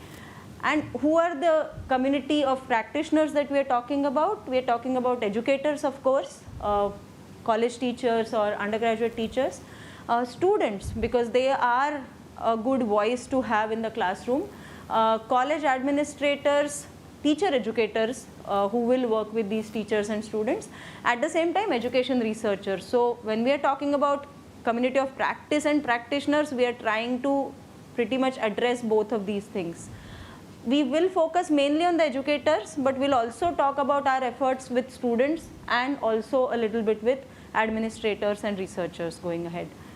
So, if we think about undergraduate teachers in India for that matter, who becomes an undergraduate teacher? They are people who are interested in the domains of physics, chemistry, maths, bio. They have a degree in that subject. Very often they have not taught before. They don't have a good foundational knowledge of what pedagogy is, what science pedagogy should look like, and more importantly, on the job. So let's imagine that this particular teacher has done a PhD. During the PhD also, they have not taught a lot. So they are expected to go to the classroom and teach for the first time and really be good at it or learn on the job. So many of our undergraduate teachers do not have the pedagogical knowledge that to begin with. At the same time, I will also, after experiencing the teachers for some years now, there is also a lack of content knowledge, and for that matter, how science progress or how science really shapes the society. There is a lack of, a good idea about that. Why I will say this is that most often, many of our undergraduate teachers have not performed active research. Even if they have, very often in their PhDs, they have listened to their advisors and not really taken a part in a thorough active research. This is I'm talking about all India scenario. I'm not talking about, Pune, Bombay or city level scenarios where there are good teachers. So if we think about the support that we have to provide these teachers to become good teachers, when we are talking about the mental support, emotional support, organizational support and professional supports, we have to think about various ways. So organizational will include infrastructure that the teacher needs or the technology that they need. But more importantly, the organizational rules should let them have a voice in curriculum, let them have a voice in how they wish to deliver the curriculum and the development of the same. At the same time, when we are talking about, the mental support that a teacher typically needs, it comes in a broader sense, the technological, pedagogical content knowledge. Believe it or not, all of us here, we are, how many years we have, worked in a particular domain, we still are going to have misconceptions about a particular thing in the subject that we ourselves love. So when it comes to content knowledge as well as pedagogical content knowledge, there is a huge need to work with the teachers. At the same time, how to map a curriculum? What is an intended learning outcome? How do you really come up with assessments that are aligned with these outcomes? And pedagogies that go alongside. So that is something that the teachers definitely need. When it comes to professional, of course, good professional development programs, opportunities of leaderships, community building, and support beyond domain. Very often science teachers are only getting trained by science educators. We should think beyond that, because science is something that, that's it's a good, I would say, ingredient in the whole fabric of the society. So science teachers should also talk to social scientists. They should also talk to, artists and other things, so that we can create a good vision for them. At the same time, when it comes to emotional support, most of our teachers, and this is again comes from an experience, teaching is a thankless job. Very often they are overburdened with work. They are burdened with a lot of work pressures that are not related to their subject, that are not related to their, the core thing that they love, which is teaching. But when they find a community that supports them, they see that they have a voice. Slowly we have seen these teachers open up and really share what will help the entire community to grow. So this pyramid was developed as we went ahead with working with teachers in various programs. What we are going to talk about today is mainly the program which we are currently running for last 3 years. We try to incorporate all of these things in the program. It's a balancing act. We are not always successful touching upon all the parts of this pyramid. But very importantly, the mental and emotional is the part we thought always are missed in most of the professional development programs. Not just there, but also day-to-day working in higher educational institutes. One model that we are sharing with you right now is something that we have been working on. The model of sort of helping and developing capacities in teachers, we think it should be a longer model. It's a longitudinal model. All of you will agree, it doesn't happen in like 3 days, 10 days, or a month kind of a course. It's an ongoing process. At the same time, our focus is on developing network and community. We may spend 40% of our efforts and time in developing a community of educators. I think that is what is mostly missing. One major advantage we have is we worked in higher education institutes as educators. So this kind of experience certainly comes where a practitioner becomes a trainer and tries to develop a program for capacity building. NEP, we have been hearing about it now for a few years. Even now, there are still talks and workshops going on in understanding what that NEP is, especially when it comes to what exactly am I going to do in my classroom. What is NEP in my classroom, right? So our main focus is on classroom delivery, right? As Sir absolutely correctly said, that NEP is here for like 2020. But there were so many things that were happening before that, and there are still many things that are not part of NEP but still happen, are really good practices, right? So our focus is developing such programs which is based on our educator needs, right? So this is where our experience and our team's experience come in. We worked with, mainly for this program, with colleges in Maharashtra. So Maharashtra State Faculty Development Academy, which was started by the government of Maharashtra, which is a Section 8 company. So they wanted to work on many things, and we collaborated and we started this. So many a times it does happen that our teachers come to ISER Pune or places like TIFR, NCBS, IISc, and they are of course overwhelmed and they like being in such institutes. But at the end they say, oh, this is good for you. In my college this won't work, right? And this is obvious, right? We had that conversation, which I remember in one of the first workshops, where a teacher who teaches physics said that this is very nice, right? But my college doesn't have this instrument, right? So this is not going to work. A counter to that is, then do we require such instruments to teach physics? Is not really the case, right? To teach physics, we certainly need some instruments, but that is not the only condition to teach physics to your students. So we tried to focus mainly on these resource-limited colleges and regions as we went ahead. Our workshop went outside ISER in those colleges, where we worked with those resources, those labs, and those teachers, sort of in a way demonstrating, yes, this can happen in your college. You just require some will as we go ahead. And taking small steps. This is what we certainly highlight for us also. It's important that we break the problem down into small pieces and work one day at a time. That has certainly helped with us and many teachers that we work with. If we talk about content of the workshop, is basically aligned with the curriculum that our teachers teach, right? Now, this is something, is the main reason why they should attend my workshop, right?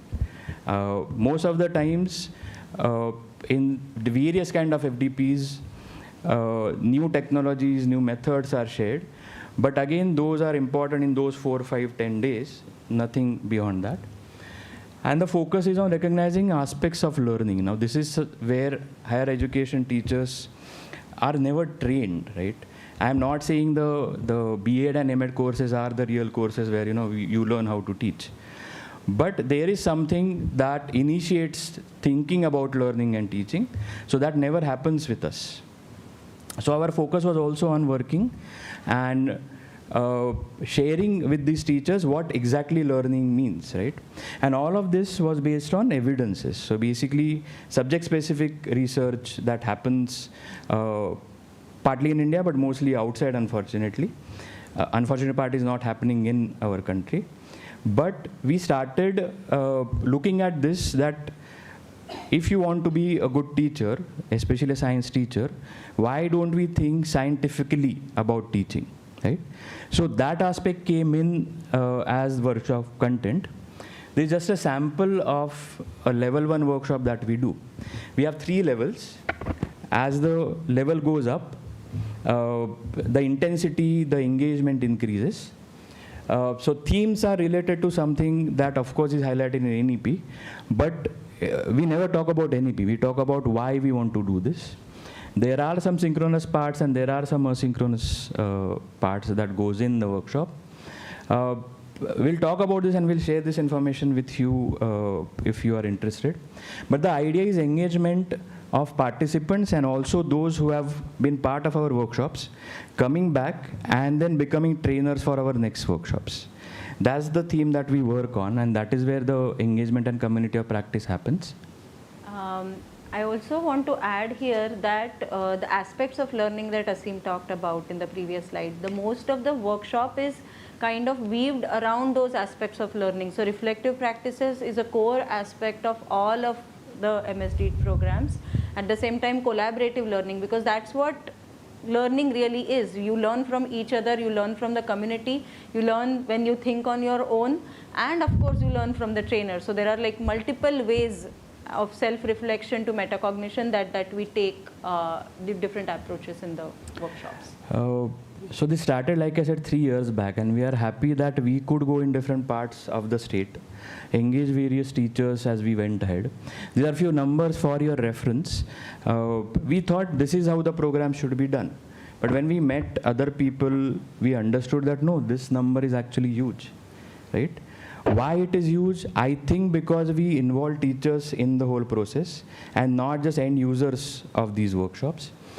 We try to focus on, of course, the rural and urban population of our educators, as well as looking at the gender ratio, which is much better than the ratio that we have in the population right now as educators in Maharashtra. The idea is basically to have fun while we are doing this. Fun doesn't mean that we enjoy everything after 3 days we go back, but rather giving them something that they will enjoy doing it in their classrooms. So basically we replicate many things that we expect them to do then in their classrooms. All of these are undergraduate, postgraduate teachers from colleges and universities. Day one is always full of excitement, resistance, and they're getting tired, because none of them are used to actually being learners in this way. But day 2, day 3, and as we go ahead, the nature changes. Some of these teachers have been advocating the approaches that we have developed and they are part of. So 3 of them are here, and this is by coincidence. So Dr. Bagul has also done our workshop, and he comes from an aspirational district, where there are hardly any resources and all these things. Sachin mentioned this perhaps too much in this session, but we want these teachers to also come in such platform and share what they have done, not just us coming ahead. And what Neeraja mentioned, we wanted to do this anyways, but we could start this after 1.5 years into the program. That is engaging students and teachers together in a workshop. That rarely happens, right? Yeah. So this is something that we have tried so far, only 4 workshops done, but we are really eager to do more. The main objective why we started doing it was we wanted our team to get sensitized about what the real conditions are. What are the college students today like that we are training the educators, but we should also have a very core experience of working with them in different districts, in different scenarios, as we go ahead. At the same time, we wanted to demonstrate the implementation at the classroom. Very often when we hear from teachers, oh, this is possible at your end, but not possible at my end.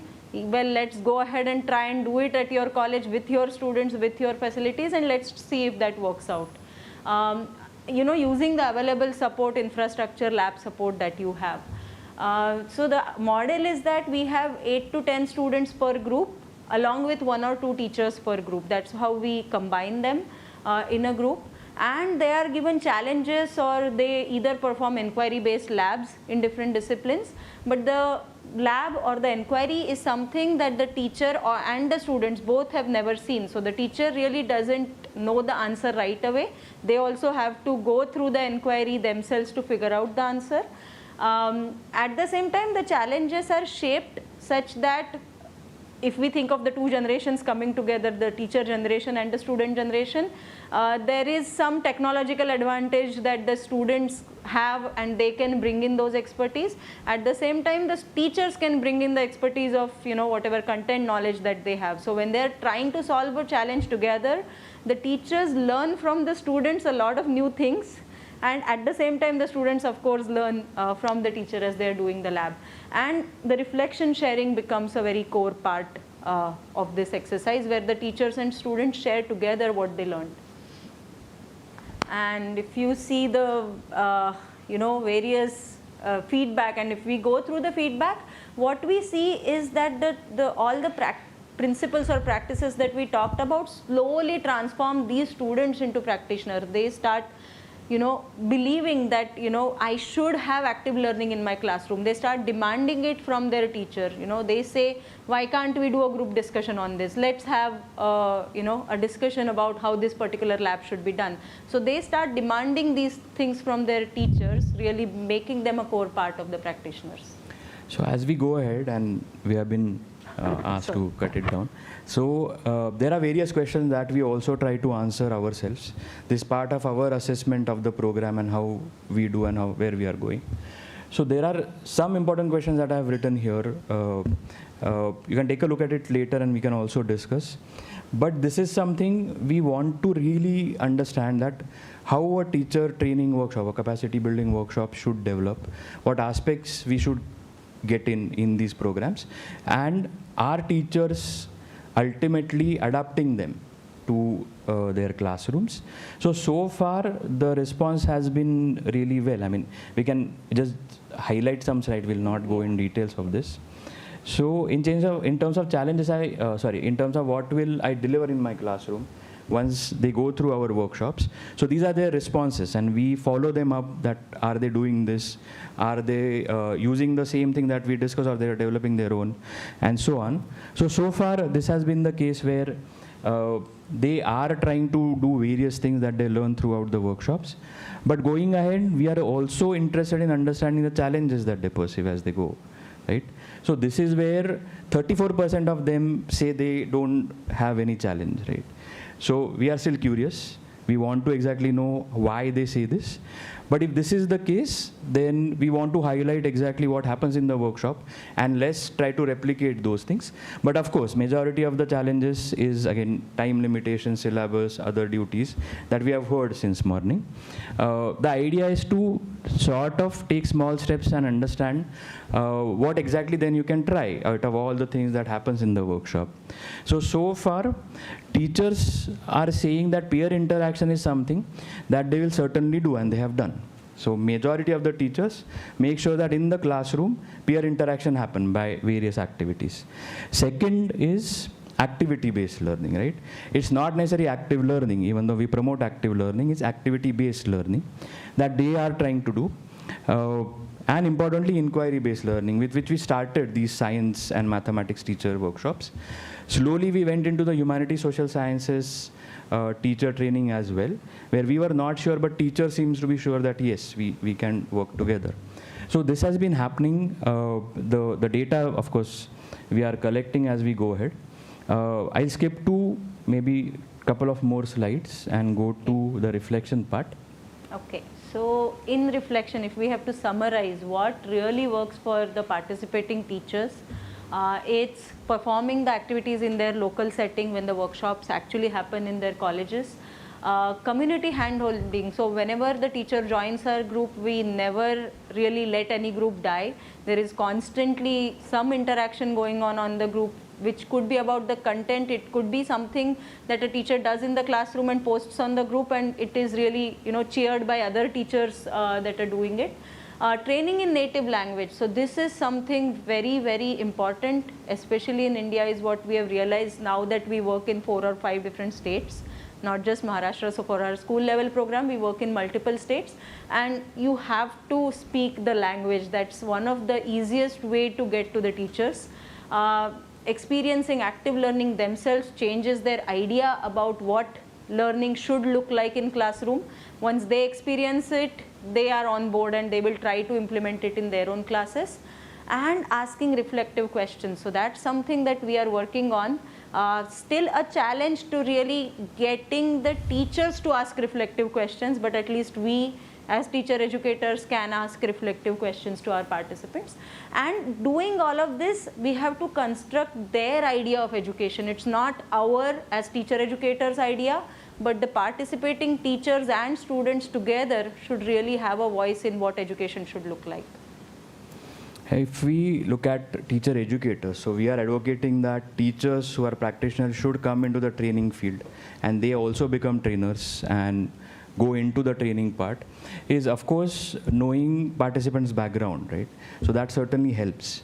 Me coming from Pune or she coming from Mumbai and Pune, right, doesn't go well always where we travel, right? But importantly, if these teachers who are from the same region join us and they take part in our workshop, certainly helps. Their teaching experience certainly helps. We try to make sure at level 2 and going ahead. There are senior teachers who come at ISER for the 10-day intensive workshop, but also young teachers who have recently joined, and their interaction is very important. As we go ahead, in terms of working as a team and co-facilitator, we try to do that. So the community that we have built certainly helps taking it ahead. As trainers, the local challenges are also very important. So what Dr. Bagul was saying, right? So students not coming to my class is my problem. He has an STM, he has a scanning tunneling microscope in his college, but there are no students who come, right? So these are the problems that we need to work on. Of course, repository of activity is something that we are developing. We want our teachers to also contribute. They do contribute, but not up to the point where we want them to. And of course, increasing awareness about importance of research, importance of evidence. So all of us, since we have heard since morning, right, all of us are really talking and raising these problems from bottom of our hearts, right? Somehow that doesn't work. We need evidence. We need evidence to support what we are saying certainly works. We need evidence to convince people, right, as well as funders. This is also very important as we go ahead. So these are some reflections that we wanted to share with you. The way in which we have presented is certainly not the way in which our workshop works. It's not we talking and people listening, it's the other way around. But based on the time and whatever we had, we just thought of sharing this. Of course, these are our partners. There are many more, but we are just highlighting those who work with, rather we work with in higher education itself. Kudos to Dr. Asim and Nirja for the sheer number and the testimonials that you guys showed. It's really amazing work. But in the interest of time, we won't be taking question for this particular session. We would be moving to the next set of practitioners, which is social sector, for which I will call Himanshu Rajmane to talk about how social sector is contributing into science education. But thank you guys. They are here only, so feel free to reach out to them over the coffee break. We are certainly here today. Unfortunately, we'll miss you tomorrow. But along with us, there is Manwa, there is Jasmine, there is Rohan, and many more. So we have close to 40 participants who have been part of our workshop and now become trainers. So as they mentioned, there are 3 of their community people are there, so feel free to reach out to them. Sachin gave a talk in the morning. Thank you. Thank you so much. Thank you.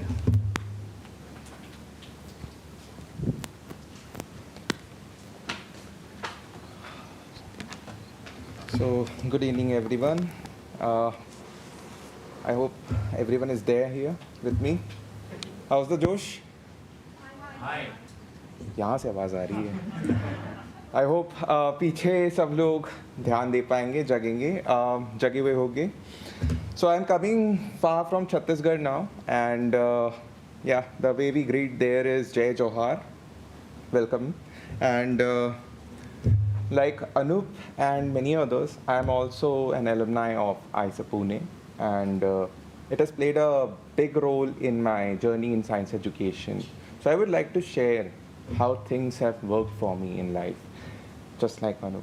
So Anup, I've ended up in social sector, and you took up to entrepreneurship, and these are 2 different career paths which we went.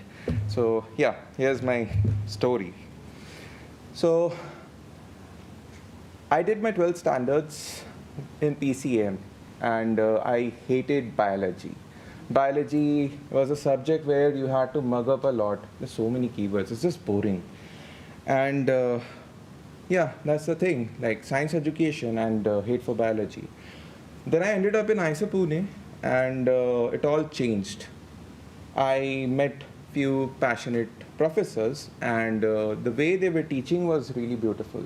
They would use hands-on examples and followed the experiential teaching pedagogy of teaching, and it made biology really interesting for me.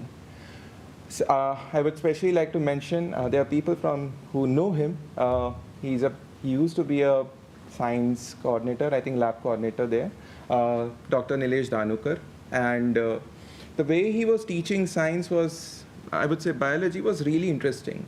In our classroom or in our lab, we would have Vinogradsky columns, microscopy, and occasional venture into the jungle.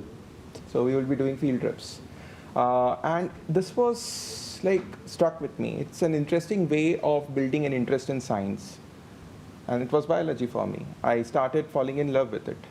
Over the course of time, I took up many projects in biology and ended up with a computational neuroscience degree, specialization in that subject.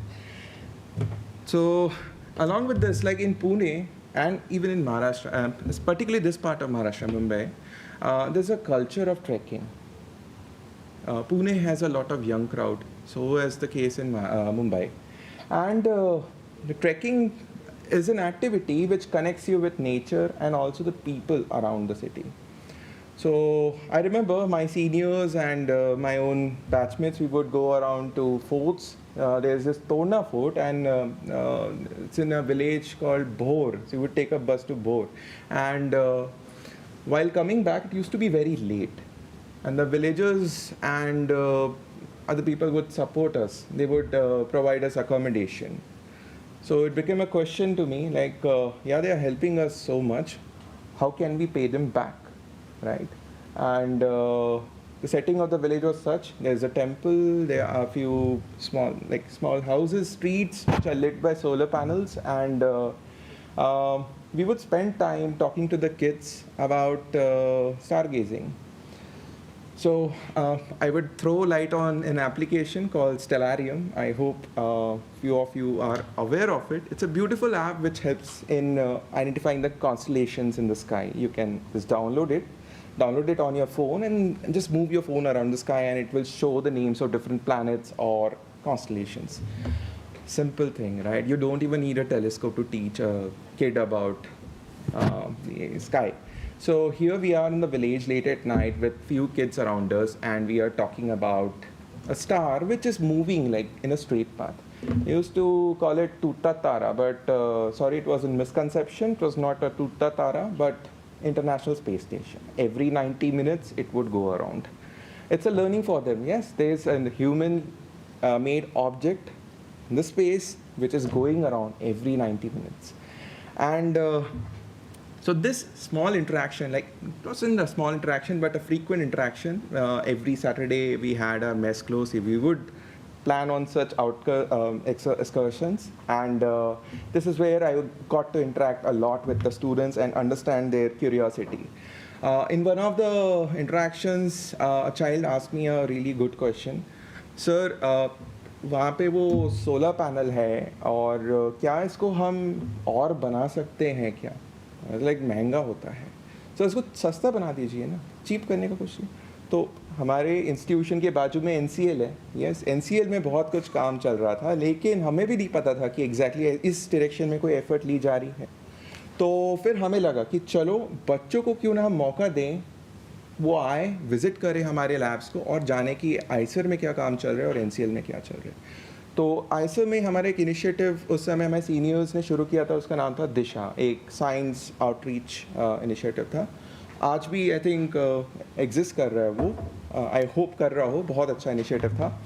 And उस initiative के चलते ही मेरा interest science education में बहुत बढ़ा कि कैसे लोगों का इंटरेस्ट बनाया जा सकता है, कैसे एक हमारा ऑब्जेक्टिव ये भी था कि इन स्टूडेंट्स को हम आईसर में एडमिशन दिलाना चाहते हैं. आई थिंक 2014 या 13 में एक कोई स्टूडेंट था जो क्रैक करके आ पाया था और बहुत बड़ा अचीवमेंट था. आईसर में आ पाना मतलब आपको बहुत सारे कॉम्पिटिटिव एग्जामिनेशंस निकालनी होती है, एक एप्टीट्यूड होना चाहिए आपका उसके लिए. और पहली बात, साइंस ले रहे हैं, राइट, इंजीनियरिंग नहीं ले रहे. इसने यहाँ पे एक बहुत इम्पॉर्टेंट डिसीजन लिया है कि मुझे जॉब रेडीनेस, जो एक हमारा कन्वेंशनल थॉट बन रहा था कि साइंस मतलब नौकरी नहीं मिलेगी, आप रिसर्च में रहोगे, फंसे रहोगे ज़िंदगी भर, 7-8 साल PhD में जाएंगे, क्या होगा, है ना, BTech की डिग्री में आप जल्दी से जॉब मिल जाएगा. ये इस चीज़ को वो ब्रेक करते हुए हमारे इंस्टीट्यूशन में आया, बहुत अच्छा किया. I still don't have an update on the kid अभी क्या कर रहा है, बट वो हमारे लिए एक अचीवमेंट था हमारे इनिशिएटिव का। उसके साथ साथ एक चीज़ आइसर की तरफ से हमें बहुत अच्छा अपॉर्चुनिटी मिला। हमारे यहाँ हर 3 महीने की छुट्टी होती है समर वेकेशंस में। वहाँ पे इंस्टीट्यूशन ने हमें अगस्त्या इंटरनेशनल फाउंडेशन भेजा था, जहाँ पे जो साइंस एजुकेटर्स हैं या जो साइंस अंडर ग्रेजुएट्स हैं, उनसे वो कंटेंट निकलवाना चाहते थे कि अच्छा आप लोग अलग अलग लैब में काम कर रहे हो, बहुत इंटरेस्टिंग काम कर रहे हो, क्या ये बच्चों को समझा सकते हो, क्या ये वो सीख सकें। तो हमने मॉड्यूल्स बनाए थे। एक सेल को कैसे समझाया जा सकता है लेमन की लैंग्वेज में, वहाँ पे हमने वो मॉडल्स बनाना शुरू किया था। सेल को एक सिटी के साथ कंपेयर करते हुए एक पोस्ट ऑफिस का मतलब छोटा सा सेल सिटी बनाया था, गोलगाई बॉडी, वहाँ पे एक पोस्ट ऑफिस था। तो ये बच्चों को समझा पाने में आसान हो रहा था। इसके अलावा बच्चों को ऑरिगेमी बहुत पसंद है। स्कूल्स में, गवर्नमेंट स्कूल्स में अगर आप जाएंगे, अभी मैं जहाँ पे काम कर रहा हूँ, रिसोर्स कंस्ट्रेंट है, बहुत कुछ नहीं मिलता है स्कूल में। हम ये सिखा के आते हैं कि everything around you is a TLM, teaching learning material. And उस एनवायरनमेंट में अगर आप बच्चों को कुछ इंटरेस्टिंग करवाना चाहते हो, इंटरेस्ट पकड़ के रखना चाहते हो, तो सिंपल आइटम्स आप यूज़ कर सकते हो। जैसे ऑरिगेमी, ये पेपर्स ही चाहिए, उनके कॉपी होती है, एक पेज फाड़ के वो कुछ बना सकते हैं, एंजॉय कर सकते हैं और सीख सकते हैं उसके बारे में। साथ ही साथ आपको इसके ऊपर बहुत ज़्यादा कंटेंट यूट्यूब में भी मिल सकता है। अगर आपको कोई सब्जेक्ट में कोई टॉपिक पढ़ाना है, उसके लिए पर्टिकुलर ऑरिगेमी वहाँ पे बाकायदा आपको मिलेगी। तो हमने ये सारी चीज़ें बहुत अगस्त्या फाउंडेशन में की। वहाँ पे हम बाकायदा मॉड्यूल्स बनाते थे और साथ में एक लेसन प्लान बनाने का कोशिश भी किया था कि अच्छा जो रिमोट स्कूल्स होते हैं वहाँ पे वैन में जाया जाता है। अगस्त्या फाउंडेशन आपका आई थिंक IISc के कुछ मेंटर्स हैं जो जुड़ के उसको वो मॉनिटर कर रहे हैं कि वहाँ पे काम कैसे हो रहा है। एंड ये ट्राई सेक्शन में है आपका, आंध्र प्रदेश, कर्नाटका और तमिलनाडु। तो अगर आप वहाँ रहेंगे तो आपका फ़ोन बजता रहेगा आधे समय, कहीं का सिग्नल है, फिर नहीं तो कहीं का सिग्नल है। एंड यहाँ पे आपको वैन्स में बिठा के आसपास के स्कूल से ले जाया जाता है और साथ ही साथ आप कैरी करते हैं कुछ स्टेम किट्स, आपके कुछ बड़े मॉडल्स हो सकते हैं और आपको पढ़ाना होता है। लैंग्वेज बैरियर बहुत तगड़ा होता है, लेकिन आप कैसे पढ़ा सकते हैं वो आपके स्किल पे आता है। आप किसी को यूज़ कर सकते हैं वहाँ पे ट्रांसलेशंस के लिए, लेकिन वो टूल्स हैं, जो किट्स हैं, आपको वो डेमो करके दिखाना होता है बच्चों को। आप उनके सामने छोड़ दीजिए और वो बच्चे अपने आप एक्सप्लोर करते हैं और वो चीज़ों को समझने का कोशिश करते हैं।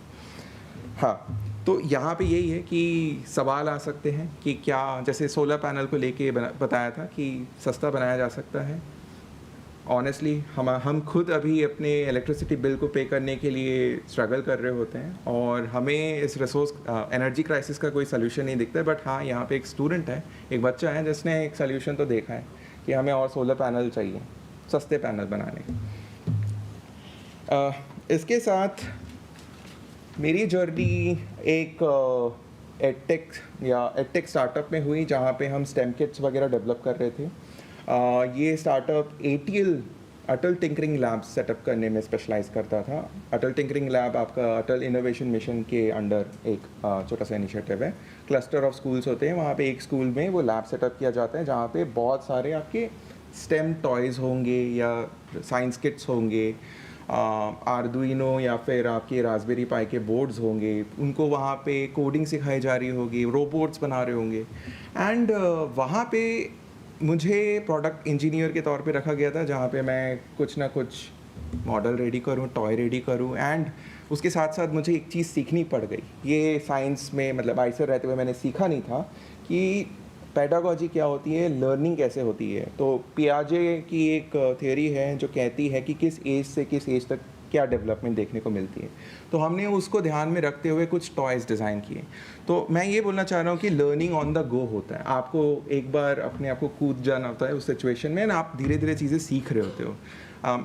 अंडर ग्रेजुएट आई थिंक जब मैं कर रहा था उस समय ये चीज़ें नहीं थी, बट जैसे जॉब लिया तब आपने उसको पिक करना शुरू किया। उसके बाद ये हुआ कि स्टार्टअप में रहते हुए मैंने ये पाया कि बच्चे जब स्टेम टॉय से खेलते हैं तो बहुत खुश लगते हैं, उनको मज़ा आ रहा होता है, इंगेज हो रहे होते हैं। बट एक सवाल जैसे आया था कि लैब में बच्चे नहीं आना चाहते हैं, इंटरेस्ट नहीं लेते हैं। बट वही अगर आप उनके सामने साइंस किट रखेंगे तो वो इंटरेस्ट लेते हैं उसके साथ खेलने में। क्या हो रहा है, एक जो मेरे दिमाग में क्वेश्चन था कि वो शायद एंटरटेनमेंट ज़्यादा हो जा रहा है, वो केमिस्ट्री के आइटम्स हैं, कलर बदल रहे हैं, वो हो रहा है। तो ये एक दायरा मैंने रखते हुए, एक ही सोच रखते हुए मैंने क्वेश्चन किया था कि लर्निंग हो रही है, ये मैं कैसे पकड़ सकता हूँ, इसका क्या गारंटी है, राइट? क्या इंडिकेटर्स होने चाहिए मेरे पास? तो धीरे धीरे मैंने अपने आप को शिफ्ट किया असेसमेंट डोमेन की ओर। असेसमेंट्स में मैंने एक एजेंसी में काम करना शुरू किया न्यू दिल्ली में, और असेसमेंट में ऐसा माना जाता है कि जिन चीज़ों को आप मेजर नहीं कर सकते उन चीज़ों को आप वो अचीव भी नहीं कर पाओगे, राइट? या फिर इसको आप अलग वे में भी ले सकते हो, जिन चीज़ों को मेजर किया जा रहा है उतने चीज़ों को ही आप फोकस करके काम कर सकते हो। तो उस दायरे को बढ़ाया कैसा जाए, उसके ऊपर मैंने यूएस में एक फ्रेमवर्क है, नेक्स्ट जनरेशन साइंस स्टैंडर्ड्स या कॉमन कोर स्टैंडर्ड से उससे मिलता जुलता है, उसके बेटर है मैं बोलना चाहूँगा। तो उसको मैंने समझा वहाँ पे कैसे असेसमेंट्स होती है। पीसा एक अगेन काफ़ी पॉपुलर असेसमेंट है, इंटरनेशनली होता है। काफ़ी कठिन क्वेश्चन होते हैं और ये आपको एप्लीकेशन टेस्ट करते हैं, आपकी क्रिटिकल थिंकिंग स्किल्स को टेस्ट कर रहे होते हैं। तो NGSS को मैंने पाया कि इस चीज़ को वो काफ़ी अच्छे से हेल्प कर रहा था, लेकिन इंडिया के लिए ऐसा कुछ था नहीं, क्योंकि जब मैं इंडियन क्लाइंट्स के लिए क्वेश्चंस बनाता था, असेसमेंट टूल्स डेवलप करता था, वहाँ पे बहुत स्ट्रेट फॉरवर्ड क्वेश्चंस होते थे। ब्लूम टैक्सोनॉमी की ऐसे बात हो रही थी। ब्लूम टैक्सोनॉमी आपके 6 स्तर होते हैं, मैं बहुत सिंपल वाला बता रहा हूँ। रिमेंबरिंग से लेके क्रिएटिंग तक आपके कॉग्निटिव लेवल्स हैं, creating is at the top. तो जो क्वेश्चंस होते थे वो मोस्टली अंडरस्टैंडिंग या फिर अप्लाइंग के आसपास रह रहे हैं। अप्लाइंग इज़ नथिंग बट आपको अगर चाय बनानी आती है या अगर आपको मैं रेसिपी दे दूँ तो आप चाय बना लेंगे, दैट्स इट। तो ये एक डिस्कनेक्ट मुझे दिखा और इसके साथ बहुत सारी अपॉर्चुनिटीज़ भी दिखी। सिस्टम में गैप था कि अगर आप उनको कुछ इंस्ट्रक्शन देते हो तो क्या वो उस इंस्ट्रक्शन को ठीक से फॉलो कर पा रहे हैं। एंड एक चीज़ पाया जाता है कि हमारे यहाँ इंस्ट्रक्शन हिंदी या इंग्लिश में ही दिया जाता है, एंड उसके साथ जो नेटिव लैंग्वेज अगर मराठी है किसी की या फिर छत्तीसगढ़ में छत्तीसगढ़ी और बहुत सारे ट्राइबल लैंग्वेजेस हैं, वो हिंदी उतने अच्छे से फॉलो नहीं कर पाते हैं, एंड दैट क्रिएट्स मिसकंसेप्शन। उनकी अंडरस्टैंडिंग में कहीं ना कहीं गैप्स आ जाती हैं। तो मुझे एक अपॉर्चुनिटी ये दिखी थी कि मिसकंसेप्शन एनालिसिस किया जा सकता है। साइंस ग्रेजुएट हूँ, मैं अभी भी पढ़ा नहीं रहा हूँ, मैं बस ये देख रहा हूँ कि क्या क्या आप कर सकते हो जो सपोर्ट करेगा स्कूल के टीचर्स को या फिर आपके टीचर ट्रेनर्स को जो डाइट या SCRT में होते हैं। एंड मिसकंसेप्शन एनालिसिस करते हुए मुझे ये पाया गया कि इंस्ट्रक्शन को कैसे और इम्प्रूव किया जा सकता है। कभी कभार टेक्स्ट बुक्स तो टेक्स्ट बुक्स में कभी कभार कुछ चीज़ें ऐसी प्रिंटेड होती हैं जिससे कन्फ्यूजन आता है, उसको कैसे सुधारा जा सकता है। तो टेक्स्ट बुक डिज़ाइनिंग जब होती है SCRT में, तब मैं वहाँ पे हेल्प करता था। उसके बाद कोविड का फेज़ आया जहाँ पे बच्चे डिस्कनेक्ट हो गए थे अपने पढ़ाई से, and social emotional and ethical learning एक एरिया लगा था जहाँ पे हमने हैंडबुक वगैरह डेवलप किया था। And this was done for Maldives government, क्योंकि वो हमारे से पहले स्कूल खोल रहे थे। एंड रेमिडिएशन प्रोजेक्ट था जहाँ पे उनको हमें हेल्प करना था। एक मेरा बस था कि सोशल इमोशनल स्किल्स पे मैं उनको सपोर्ट कर सकूं, बट हमारी टीम ने मैथ्स एंड अदर सब्जेक्ट्स में भी सपोर्ट दिया था। उसके बाद राजस्थान और तमिलनाडु में कॉम्पिटेंसी बेस्ड असेसमेंट्स पे हमने सपोर्ट किया। स्टेट को सक्षम बनाना, बेसिकली आप उनको बना के दे दोगे तो वो आपसे काम निकलवाएंगे, ये एक एटीट्यूड है। लेकिन अगर आप उनको शामिल करो तो वो थोड़ा सा हिचकिचाएंगे, बट बाद में वो काम सीख भी लेंगे और वो उस चीज़ का ओनरशिप भी लेते हैं कि अच्छा ये मेरा बनाया हुआ है, इस पर गलती नहीं हो सकती है, ठीक है। तो ये चीज़ हमने राजस्थान में किया था और उससे काफ़ी अच्छा एक लर्निंग निकल के आ रहा था कि स्टेट स्टार्स प्रोजेक्ट चल रहा है, वर्ल्ड बैंक फंडेड एक प्रोजेक्ट है, उसमें बहुत अच्छा परफॉर्म कर रहे हैं। उसके साथ मैंने वहाँ पे कुछ गांधी फेलोज़ को पाया। गांधी फेलोज़ पिरामल फाउंडेशन के एक फेलोशिप है, उसमें काफ़ी यंग स्टूडेंट्स होते हैं और यंग ग्रेजुएट स्टूडेंट्स होते हैं। ये अंडर ग्रेजुएट करके, मतलब आप कोई भी स्ट्रीम से हो सकते हो, आप आ सकते हो वहाँ पे, बट आपको सोशल सेक्टर के बारे में बहुत समझ बनती है। एग्जैक्टली उनको एक टास्क दिया जाता है, कम्युनिटी में जाके रहो, आपके पास पैसे नहीं होंगे, you have to survive in that community without money, और आप किसी के घर में जाके रहो, उनको हेल्प करो और कमाओ और मदद करो। तो it's a very difficult task but they do it, and ये मेरे लिए एक लर्निंग थी क्योंकि मैं वो कभी उस चीज़ को एक्सपीरियंस नहीं किया था। तो आज मैं छत्तीसगढ़ में टीचर्स के साथ काम कर रहा हूँ, स्पेशली फ्यूचर टीचर्स जो DLED, B.Ed, ITEP में हैं, और इन टीचर्स को मैं कोशिश कर रहा हूँ कि जो फ्यूचर में रिक्वायरमेंट्स है, जैसे AI है, डिस्ट्रप्टिव टेक्नोलॉजी है, वो NEP में भी इसके बारे में काफ़ी मेंशन किया गया है कि आपको पहले से तैयार करके रखना है। असेसमेंट्स हमारे सारे जो हम करते थे ट्रेडिशनली वो बिगड़ गया है AI के आने की वजह से। अगर आपको मैं कुछ LSRW पे 2 लाइन लिखो, LSRW मतलब लर्निंग, स्पीकिंग, राइटिंग, रीडिंग, इस पे अगर कुछ लिखो बोलता हूँ तो वो बस कॉपी पेस्ट कर दो ChatGPT में, आपको आंसर मिल जाएगा। तो ये असेसमेंट्स को पूरा डिस्टर्ब कर दिया है, जिससे मैं लर्निंग मेजर नहीं कर पा रहा हूँ, और इसी चीज़ को मैं चाहता हूँ कि इनको ना फेस करना पड़े, तो हम ट्रेनिंग्स करा रहे हैं, वर्कशॉप्स करा रहे हैं। एंड फ्यूचर टीचर्स जो हैं उनके लिए DLED BEd एक बैकअप नहीं होना चाहिए, राइट। ये ग्रेजुएट हैं, साइंस की डिग्री करके वो DLED कर रहे होते हैं, कुछ लोग इवन MTech करके BEd कर रहे हैं। इन्होंने BEd और DLED को बैकअप बना रखा है कि अरे यार कोई नौकरी नहीं मिलेगी हमें किसी सेक्टर में, तो हम टीचर बन जाएंगे। But sorry, teaching is a very big career. आप सेकंड पेरेंट हैं, एंड आपका जो भी आप बच्चों के साथ जैसे बातचीत करेंगे वो वैसे ही पिक करेंगे। So I am trying to make it an aspirational career for them. And साथ ही साथ सिस्टम आजकल बहुत डेटा पूछता है, जैसे किसी ने बताया था कि आई थिंक मेरी लास्ट टीम जो मेरे से पहले थे उन्होंने बताया था कि हर चीज़ के लिए फंडिंग हमें लेनी होती है, तो उस डेटा शो करना होता है। सेम चीज़ है टीचर्स के साथ, आपको प्रमोशन चाहिए तो आपको अपना परफॉर्मेंस दिखाना होता है, and that comes out in the form of data. आप उसको इंटरप्रेट कर सकें, आप इम्प्रूव कर सकें। अगेन ये जो रिफ्लेक्शन की बात हुई थी, वो एक प्रैक्टिस हम डेवलप करवा रहे हैं, रिफ्लेक्टिव थिंकिंग की, जर्नलिंग की, जहाँ पे वो अपने जो खामियां हैं उनको लिखें and over the course of time improve करें। तो मैं बस एक ही लाइन से एंड करना चाहूँगा कि जो साइंस है, it is about asking questions, education is ensuring every child gets to ask theirs। तो कोशिश करते हैं कि जो ये प्लेटफॉर्म मिला है हमें, जहाँ पे काफ़ी सारे अच्छे फैकल्टी मेंबर्स हैं और स्टूडेंट्स हैं, एक ऐसा मुहिम या एक ऐसा हम ये बनाएं जहाँ पे हर बच्चे को एक क्वालिटी एजुकेशन मिल पाए। काफ़ी लोगों से मैंने ये जाना है कि उन्होंने चैलेंजेस रखे हैं अपने अंडर ग्रेजुएट या ग्रेजुएट स्टूडेंट्स के साथ, बट आई थिंक अपॉर्चुनिटीज़ बहुत है अगर उन्हें उस डायरेक्शन में एक्सपोजर मिले। हर कोई रिसर्च के लिए नहीं है। जैसे अनूप जी ने बताया था कि आईसर में शुरुआत में हमें बिल्कुल नहीं पता था कि हमारा क्या होगा। MS की डिग्री है, क्या करोगे आप? रिसर्च। तो यस, रिसर्च के अलावा हम बहुत कुछ कर सकते हैं, and there are many career paths. So yeah, thanks. Thank you, Himanshu. So like Himanshu, I'm also from the social sector. So we will have a room only for a single question because we are running really late for the next session. So any questions for Himanshu?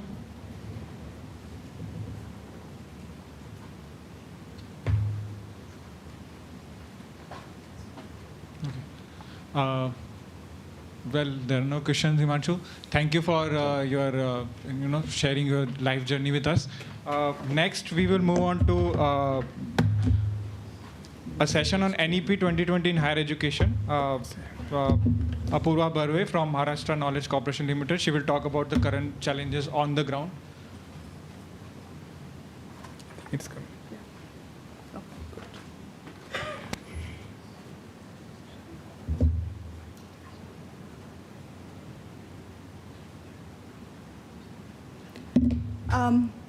Good afternoon. Thank you so much, Darshan and Shadab, for inviting me here. When Shadab asked me to talk about NEP, I was very scared. I said, no, I'm absolutely no expert on NEP.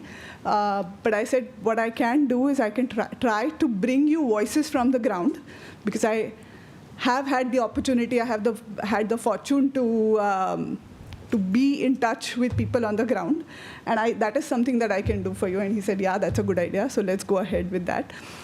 So I'm slightly scared today, because this is a very unusual talk for me. I'm more comfortable talking about things that the previous speakers were talking, intended outcomes, active learning strategies, what to do in the class, how we can get students more engaged, and things like that. So this is slightly out of my domain, so excuse me for that. But what I've basically tried to do is do a bit of an overview of what the NEP 2020 wants from colleges, and what is happening on ground. For this, so this is from the NEP document, and it's a very naturally, like all policies should be and are.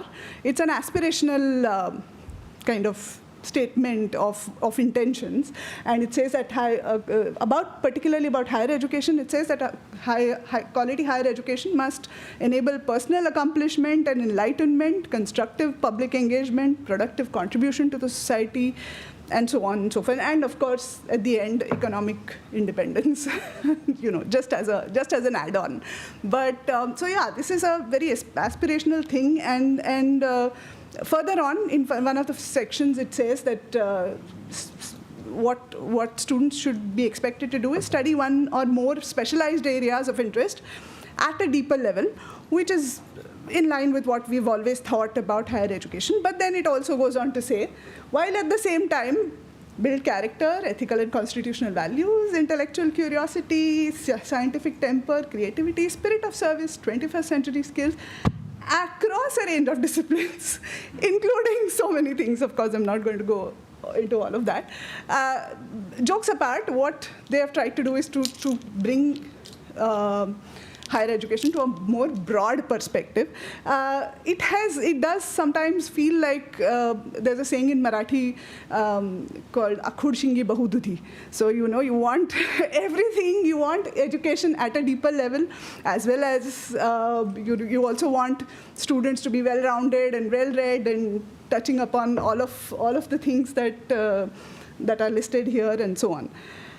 So how does this kind of an aspirational and fairly something that requires a dramatic shift in the existing situation translate onto the ground? So that is where what Shadab and I discussed, and that's where I went to do. The biologist, the trained biologist in me was extremely worried about the sample size, which has just gone after lunch from 11 to 12, because I got a phone call from one person I was trying to contact. So a sample size of 12 scares me as a scientist, but the amateur social science person in me is trying to calm her down and say that this is a good enough thing, because I've spoken directly and sort of had what they call focus group discussions with these dozen people.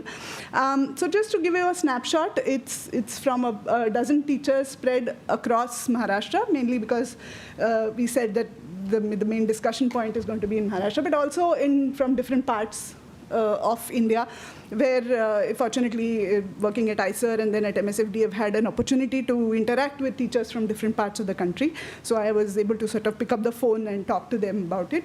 As I went on collecting and contacting teachers, I realized that this is becoming a life science queued thing. But I said, okay, let this be a snapshot of what life science teachers are saying, and then we can maybe expand it to other STEM domains. Expectedly, the range for which these people have been undergoing NEP courses, they've completed at least one full academic year, and those who were adopted early are in their third, or even sometimes one or two cases, fourth years, were very early adopters of NEP. So they've had this experience for a couple of years, 2 rounds at least on an average of going through this. They've been teaching both PG and UG. Out of the 12, about 5 are from tier 1 cities, Mumbai and Pune, mainly, 1 from Delhi.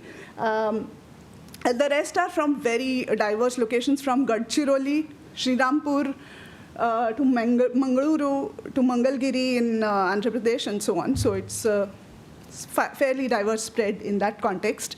And this sort of perhaps has an implication of what has come out of this sort of talking with the teachers. I must also point out that there is still a sampling bias, mainly because the teachers that I spoke to are the kinds who are like Sachin in the morning, the ones who are sincere and who want to make some difference, and I have taken the initiative to do something and analyze and so on. So there is an inherent, and those are the ones who, one, I had enough contact to be able to reach out to, and 2, were willing to actually sit and do this with me.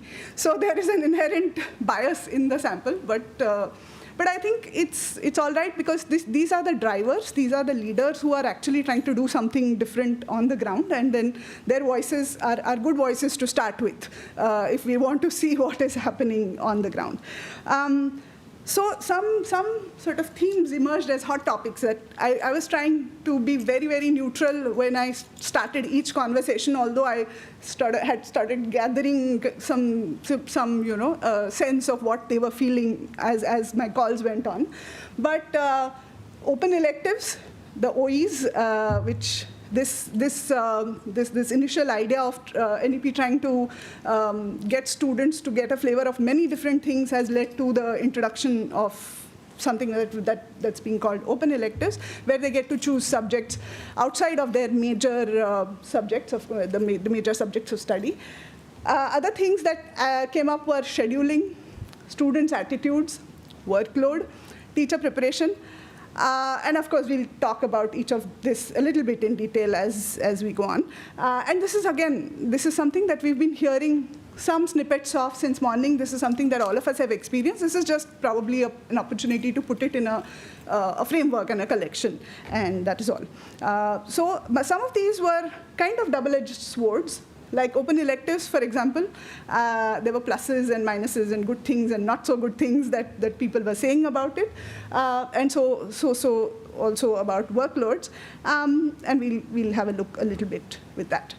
So just to start on my conversations with the teachers on a positive note, I first asked them what is the positive change that they are seeing on ground. And I said, please don't tell me what nice things are written in the policy. I want to know what are the nice things happening at your college. What is the change that you've seen in the year, 2 years, 3 years, whatever it may be. And so for teachers, from the perspective of students, the open electives, like I said, the plus side, the upside of open electives is that students seem to be very happy to have this flexibility of being able to do a course in humanities, a course in, say, psychology or something else while I'm doing my physics or biology or whatever it may be, and vice versa.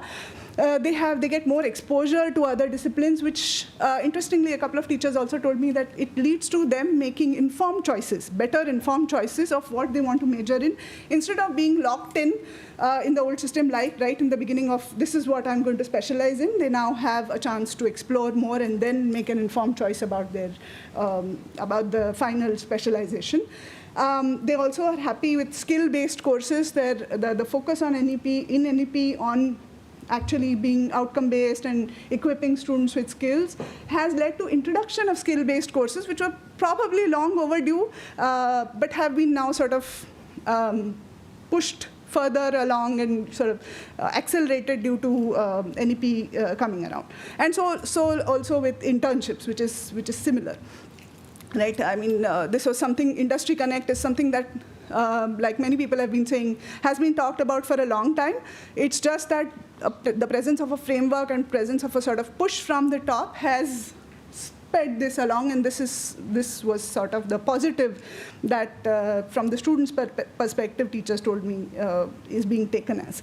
Opportunity for the teachers, it was, some of them were very happy to have an opportunity to redesign their own courses, interesting courses, like now they had to come up with optional electives which could be taken not just by discipline, students of their own discipline, but by others as well. NEP has brought with it a push towards autonomy, which was very welcome by a lot of teachers again, but it's a sampling bias that I've been talking to teachers who are keen to do new things and who want to explore and so on. But a push towards autonomy was something which was very welcome, that they are sort of feeling freed from being tied down to following a certain examination pattern set by the affiliating university, or being very restricted by the syllabus, which is set top down, or and so on, the quantum of syllabus and so on. So this was a welcome change for them. So similarly, chance to experiment in the OEs, because they were now sort of offering new courses and so on and so forth. So these were the sort of positives. And now I thought that I should start with that and then talk about the challenges that teachers faced. And like I said, some of the hard topics that were discussed of them. Now, 7 out of 12 means that out of the dozen teachers that I spoke about, 7 of them raised this particular point. One big thing, the sort of downside of the OEs, or the optional electives, was dilution. A lot of people, 7 out of 12, most of them, majority of them, were concerned that the depth to which they were able to teach the students their subjects, a particular subject of specialization, was getting compromised because they had to now do a lot of other open electives, leaving less time, less number of units, less number of teaching hours, less papers, and so on. So that seems to be compromised. There is another kind of dilution which was very interestingly brought to my notice by a couple of people. They said that because of this workload concern, which I'll come to in a minute, but I think everyone in the room is aware that now teachers have to sort of show that they have enough workload, which means that they have enough number of students enrolling for the courses that they teach. The sort of tendencies to, especially in the OEs, the electives, to make it simple in terms of content, simple in terms to pass, not very hard, so that by word of mouth, more and more people sort of sign up for their course. And so to attract students, to conserve workload, for the sake of convenience of numbers, that is another type of dilution. In addition to the dilution of content, this is another thing that they were concerned about. At the same time, two of the faculty members also mentioned something, a different perspective. They said that some of the faculty members are not able to identify what actually is the core. The syllabi have become so heavy, and now for years after teaching these heavy syllabi, teachers are not able to identify what is the core of, that was a reminder for me for time, the core of their own subject, which is why they are not able to design sort of light and tight courses, and which is why they keep sort of saying that, oh, there's a dilution. But if they actually sit down and identify what is required and cut out all the extra detail which may not be required, this might be solved. But this was a smaller voice. I must say that the overwhelming majority was of the opinion that this is getting diluted. Professor Sawant said in the morning that we must, in fact, to exploit all the opportunities, the job opportunities and so on, we should go from foundational mastery to expertise. But even the foundational mastery, according to some of the people who responded, because of this OE business, is getting diluted, is what some of the people said. Just to give one specific example with specific number of units, BSc Botany from the old pattern had 38 units. Whatever the definition of a unit is, it was 38. It doesn't matter how many hours, but it was 38 before, and it's now 20. That is the number of units that a student learns from first year to third year, and now including the fourth year, presumably, in BSc Botany. So it's close to half. So that is a big concern that people were flagging. Students' approach, this is again something that has been spoken about since morning. By the way, this is something that I won't go into again because this has already been flagged. The 2-hour labs, which again are leading to dilution, and only to kind of experiments that can be finished in 2 hours, and not being able to actually discuss experimental design or going into the depth of why something went wrong in the experiment and so on. Students' approach, again referring to what Professor Sawant called the neural lock-in. This was something that they are not able to get. They are, overwhelmed by too many assignments, etc., because again, in the new pattern, it's not just one year-end exam for good, of course. They have continuous evaluation, but the downside is that students feel bogged down. They get very entangled in the marks side of it. They take OEs very casually, was another very, very common thing that I heard, that, they just fill up their sort of palette with OEs, but they don't really take those courses very seriously. They hardly attend. They're not very keen on it. Again, the science and humanities dichotomy was something that quite a few people spoke about, that people from other non-science department, not just humanities, but other commerce, etc., take science OEs, but are not able to cope with even the sort of simpler level of science that is offered in those subjects. Lack of interest, focus, etc. But I don't know whether, of course, since I was talking to teachers, this is what they say. I don't know how much of it is there on them and how much of it is on the students. As Professor Sawant was saying, it is possible to have a neural lock-in, but perhaps they are not able. This is what, I'm just a conduit conveying what I found on the ground. Scheduling, again, a huge, huge concern, especially since the OE is offered to students across discipline. Scheduling and limited timings, so because of this problem of jugglery of trying to fit in multiple stream students into one. There is one lecture in the morning. The student sometimes has one lecture in the morning and one right in the evening with nothing in between, and so on. So all of this jugglery, again, nothing new. Everybody knows. Another very important thing that was highlighted was forced OEs, which means that on paper, although NEP is encouraging colleges to offer a lot of electives, colleges are not able to do it for lack of expertise in multiple. There are only few kinds of expertise and hence a few kind of courses that they are able to offer. So तो हम तो बोल देते हैं बच्चों को कि यही लेना है आपको. So it's not really an OE. It's just instead of the previous set combination, now they have a new set combination that they are able to take. And of course, teacher issues, which Asim and Neeraja sort of spoke about quite a lot. They themselves, I was very happy to note that they themselves recognize this need for capacity building. So there's a lot of stuff, lots to do for for the likes of us, those who are into training. Old versus young, adapting to new ways of doing. Older sort of lot is a little more reluctant to offer, tweak their subjects to offer a more skill-based and skill-oriented, or to identify the skill points or the points which can be actually shown as an outcome in their own courses. And in terms of training, what they said that we have a lot of workshops on NEP and so on. They tell us what NEP has and so on, but they don't tell us how we should translate it. They tell us what, but they don't tell us how. So that was the lack of training. So future-ready courses was something another. So these are the diamonds are the boxes that I added since morning, since I heard various people mentioning these. So as you mentioned, there are so many areas that you mentioned, green collar jobs, quantum, circular economy related jobs, but the teachers are not able to offer courses which are aligned to, which will make students ready to take up these kinds of jobs. Workload, again workload, it was interesting, it was both up and down.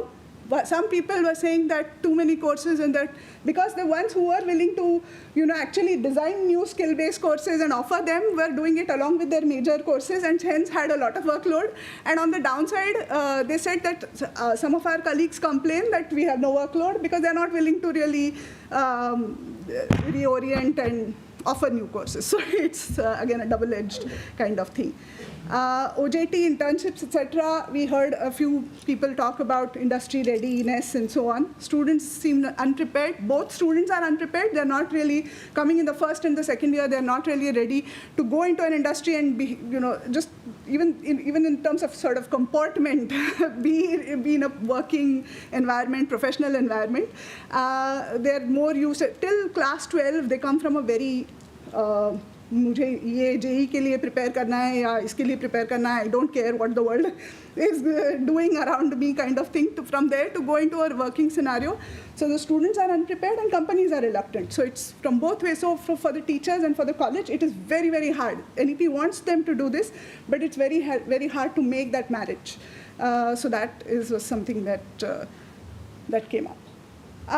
So yeah, I think I will stop there. So far I have absolutely refrained from adding any perspective from my side, but these are finally at the end some perspective that I have, that things are changing willy-nilly, whether we like it or not, they are changing on the ground.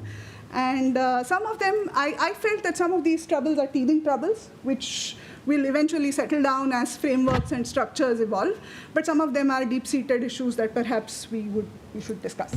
And I'm not talking about the way forward because Shadab said that tomorrow is dedicated for that. I'm just stopping here with. Thank you, Apurva, for bringing the voices from the ground to this workshop. I'm again playing the role of a villain here. I'm robbing you the chance of too many questions, so we had room for just one question.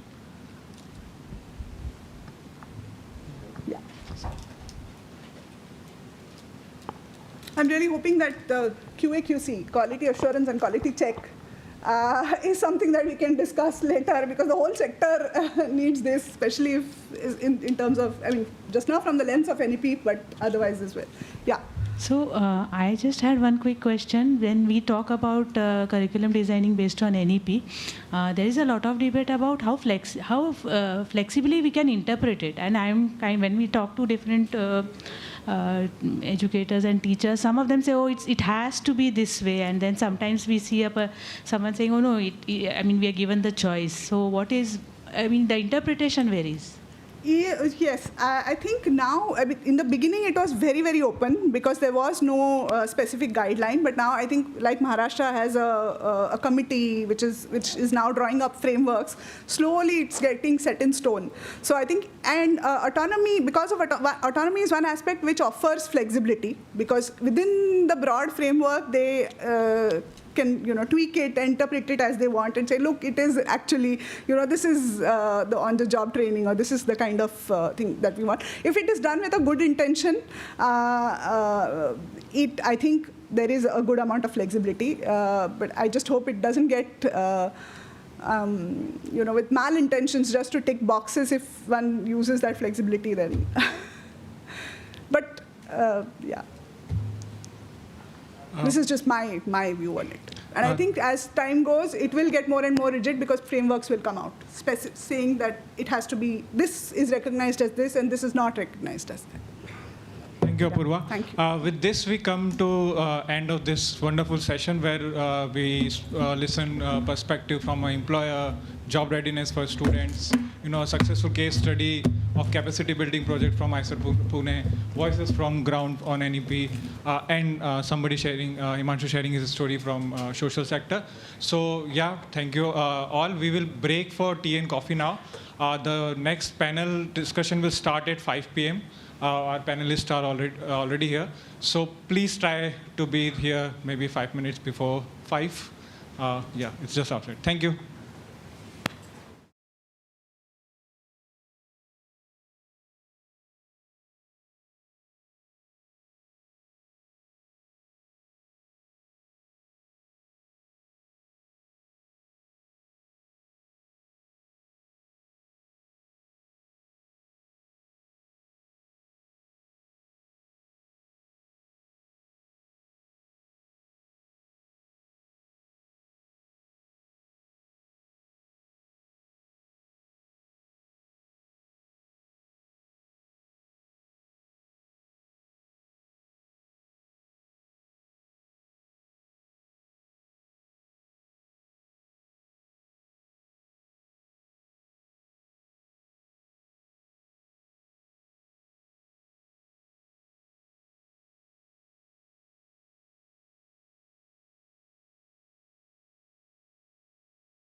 I think we should start. Okay.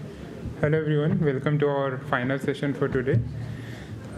Thanks a lot for all the engaging discussion we already had so far, and we thought it will be appropriate to end the day with even more engaging discussion with experts in the front.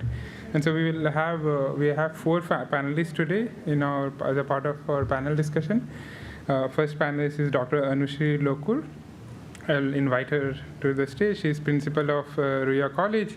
She's distinguished academic, have extensive experience over the year at various roles in teaching, and now she has anywhere you prefer, have a large experience in higher education sector particularly. Our second, so welcome Dr. Anushree, and thanks a lot for joining us. We understand this is admission season, and despite that you have made the effort to join us given your busy schedule. Our second panelist is Professor P.K. Ahluwalia. I'd invite him to come and join us on the stage. We have already heard him in a keynote talk from him in the morning. He's president of Indian Association of Physics Teachers, and have extensive experience in higher education, both at Himachal Pradesh University itself in various teaching and administrative roles, as well as association which operates at all India level for last 40 years. So there's a remarkable experience there. Thanks a lot, Professor P.K. Ahluwalia, for joining us as a panelist today. Our third panelist is Dr. Sandhya Koushika. I'd like to invite her on stage. She is faculty at TIFR Mumbai, who has experience of teaching particularly graduate students over various years, as well as interaction with undergraduate students in various capacity. And thanks a lot, Dr. Sandhya, for joining us today. So our final panelist, Mr. Vivek Sawant, I'd like to invite him on stage. He's chief mentor of MKCL. You've already heard a keynote talk from him. He has vast experience of leading MKCL as well as a physics teacher before that, and running large-scale program in technology teaching and technology leadership. So what we have thought for this panel discussion is that we are going to ask 3 questions focusing on 3 themes to the panelists first to set the stage, and we'll hear their opinion on these briefly, and then we'll move on to audience to see what other questions come up in that context. So maybe I would like to request Dr. Anushree Lokur to first address our first question, given the nature of the question itself, is on the topic of higher education ecosystem, which we have heard a little bit about in various talks. And so the question is essentially we want to understand how do you define the current status of higher education ecosystem in Maharashtra or generally in the country in terms of science education, in terms of the interaction with universities, research institute, industry, and government bodies. And the second part of the question is that what specific steps can we take to strengthen these ecosystem and connections to create more synergetic relationship between these entities? Thank you. And first of all, thank you for inviting me for this discussion, for panel discussion. And it's a very nice feeling to see so many of my students and collaborators over here. So hope it's a really enjoyable discussion. First of all, I think I have not been there throughout today morning, and I was just asking other participants as to what was discussed during the day. And I think most of these problems that we face in higher education system have been discussed from morning.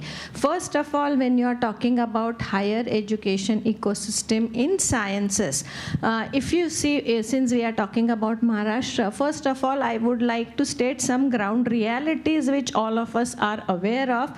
But first of all, in Maharashtra, in any education system, you will have a spectrum of private universities, private colleges, and state or aided institutions, These are, and then autonomous, non-autonomous, affiliated, all these kind of different ecosystems or these colleges exist. And therefore, there is a wide variety or wide range of way in which science is being dealt with.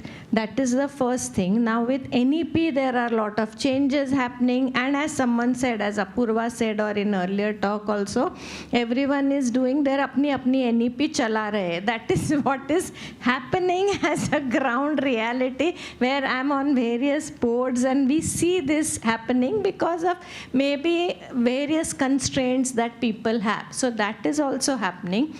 Another issue that all of us face in education, higher education system, is the appointments, which is a very sore topic for everyone, and therefore there are no less number of permanent teachers who are there, who are going to be there long term.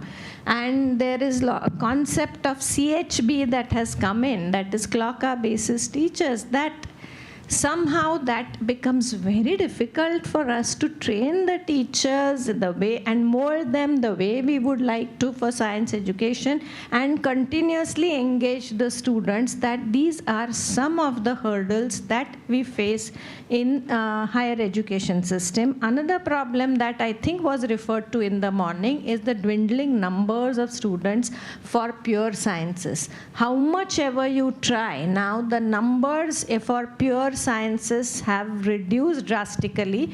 The students that come largely, again, there is for some institutions like mine, we still have good students, but on the whole, see, we are talking about the demographic dividend that India has, that we keep talking about it, but there we are right now what I'm referring to in educational institutions is the masses.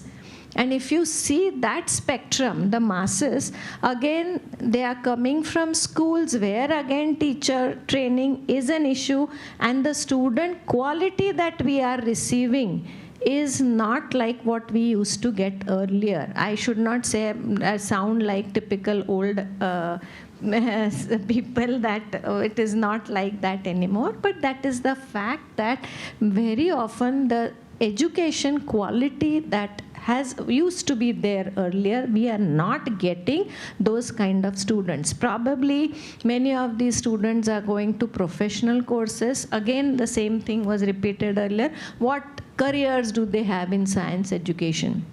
So that attractiveness for science education is lost. Very often when we say colleges call celebrities for their festival, no one calls scientists for their festivals. So last 2 years I've made it a point that we change the definition of a celebrity and start calling them. See, that is where somewhere all these things are going wrong or changing, and we need to change all these perspectives. And therefore the work that we need to do as science educators is at different areas. That is where we need to do. So when the student comes to us at college level, first of all, we need to, many of them, especially in biology cases, they are coming because they're frustrated they didn't get admission to medical. So first year goes in all that. And then we have to start training them. So that becomes another challenge for all of us. And then other challenges is teacher training. Teachers need to be continuously trained for higher education ecosystem, changing ecosystem. How much of training is happening in all the institutions? See, if you see the bulk of teachers where they're coming from, is effective teacher training happening? In pedagogy, in just pedagogy, everyone knows Bloom's taxonomy. With NEP, every college is having workshops on Bloom's, reverse Bloom's, and everything. Everyone knows it by heart. But in reality, is it translating? No, it does not. So what needs to be done for that, that is the main question, and that is where I think our group has to work. So as a college, I would like to give an example that we have been continuously engaging with Asim is there, his group is there, with MSFDA, with Apurva, and we have been having continuous trainings for our teachers, and out of that, again, all teachers will never get trained, but some of them who are interested, you saw Sachin in the morning, you've seen right now we have 2 Inspire fellows with us, so they are all helping us, and the ecosystem develops gradually. So the number of teachers who have gone to MSFDA level 1 training, now they're level 2 training, master trainers, that number is increasing, and slowly that ecosystem is building, but it takes time. Sorry, I've taken more time, but some of these are pain points that we suffer from, and that's really, we feel that we need to do a lot in this area. Thank you. Thanks a lot for that, especially detailed insight on this topic as an administrator. So we just want to sort of understand the aspect of ecosystem, and what I would like to do now is you have discussed your viewpoint as an educator and a college principal as well. What I want to understand that the research scientist is part of this ecosystem, especially for pure science perspective. And so I'd like to request Sandhya to also share her perspective in terms of the higher education ecosystem again. What do you see as a status, and where are the things can be done to improve the ecosystem, where we are talking about synergies with industry, synergies with academic institutes, synergies with government bodies? Okay, I will. So clearly, I have never been in an undergraduate heavy environment. I've only worked in TIFR, first at NCBS and here. But I have looked after the graduate training program, and for a very long time, I coordinated the master's program in our department and put in quite a bit of effort into trying to expose our students to non-academic science careers, and I feel very passionately about that. And have encouraged people from my own lab to explore that, be that in science communication, science art, entrepreneurship, what have you, a large number of them. When I look at students who enter an apex institution in the country, and I could say that TIFR is an apex institution in the country, which is the end product of all the prior training that they have had. Be they come from Ruia, or they come from presidency, or they come from one of the ISAs, I would say that I don't see a lot of difference in the quality of students once they've made it through our system. But what I see is almost uniformly a lack of ability to think critically. So they will know language, they will know words, they will not understand when they have understood something well, with few exceptions, there are always exceptions, and when they haven't understood well. And when students, even now when they come for interviews, they say, what is the quality that you look most for? And much like the people who spoke, who are from industry readiness, I would say, what you want is perseverance, persistence, and resilience. If you have these 3 things, biology especially is just English. Anybody can, it's like reading a novel. You don't need to study any biology, right? Especially, you just need to have a willingness to learn. So I think my own personal view is students who do better in our system in graduate training are people who come from smaller ecosystem where they've had a little bit more attention from their teachers. They may not even have done a lot of internships, this, that, and the other, which I have, in my view, dubious value. But they have had a mentoring of a better mind, which makes them better prepared for graduate school. But from what I've heard through my time doing all of this, what you need in graduate school is not very different from what you need in other industries. It's just that where you put your passion and energy. And if finding things out about the world at large, especially in a fundamental research institution, and sort of breaking your head on a problem, floats your boat, come and do it. But the qualities you need are the same. And so my perspective is, students who come from smaller ecosystems tend to do better. So the ICERs and NICERs, when they were in their infancy, you got people who are better prepared from there into graduate programs. Now it's become like a factory. It's much larger. There are many more students. Even though you have 1 year research, you don't have that personalized mentoring. So you see the same issues that you see from other places which were there before. At least that's my perspective. Other people are there from TIFR, and perhaps people like Amol can add, but I think that they will not find it. There are, of course, exceptions, but they are always special people. But I would say, on an average, this is what I have seen. Yeah, thanks. Thanks for this perspective. And we'll come to the audience questions in a moment. So continuing actually on the point that you brought up, actually, one can then ask the question, how do you gauge the value of a degree? Or, you know, how do you come up with good assessment schemes to actually assess whether the student has actually learned and whether what has been taught has been assimilated by the student, and whether the student is prepared and deserves a degree that the student is pursuing, right? So in that context, even in the morning sessions, we had several discussion points, particularly from our educators' perspective. This point was also coming out directly and also indirectly, that how do you really assess things, and the value of degree is going down because students are not very interested in it, and so on and so forth. So from this point of view, what can we do, or what you think could be solutions, not necessarily solutions, but your perspectives on how the assessment should be to improve the quality or the value of our degree, and to have an honest opinion on what that means, really. So maybe we can either start with Mr. Sawant or Professor Ahluwalia on this. Actually, assessment is the real definition of curriculum. You know, because from the student's point of view, they understand curriculum only by knowing how are you going to assess them. Many universities do not prescribe it upfront. Most important thing is that, you know, the Article 12.2 of NEP very specifically states that we have to do away with high-stake final examinations. Okay, none of the seminars on NEP ever discuss that clause, simply because the entire coaching class industry is standing only on that one clause. If you accept that clause and implement it, this industry, which is having a turnover more than that of the HRD department of Government of India, will collapse. Okay, so first important thing in assessment is, as per the NEP, we have to resort to continuous comprehensive assessment.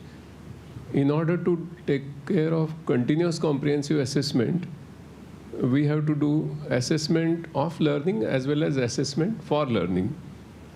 And for that, the technology has to be definitely used.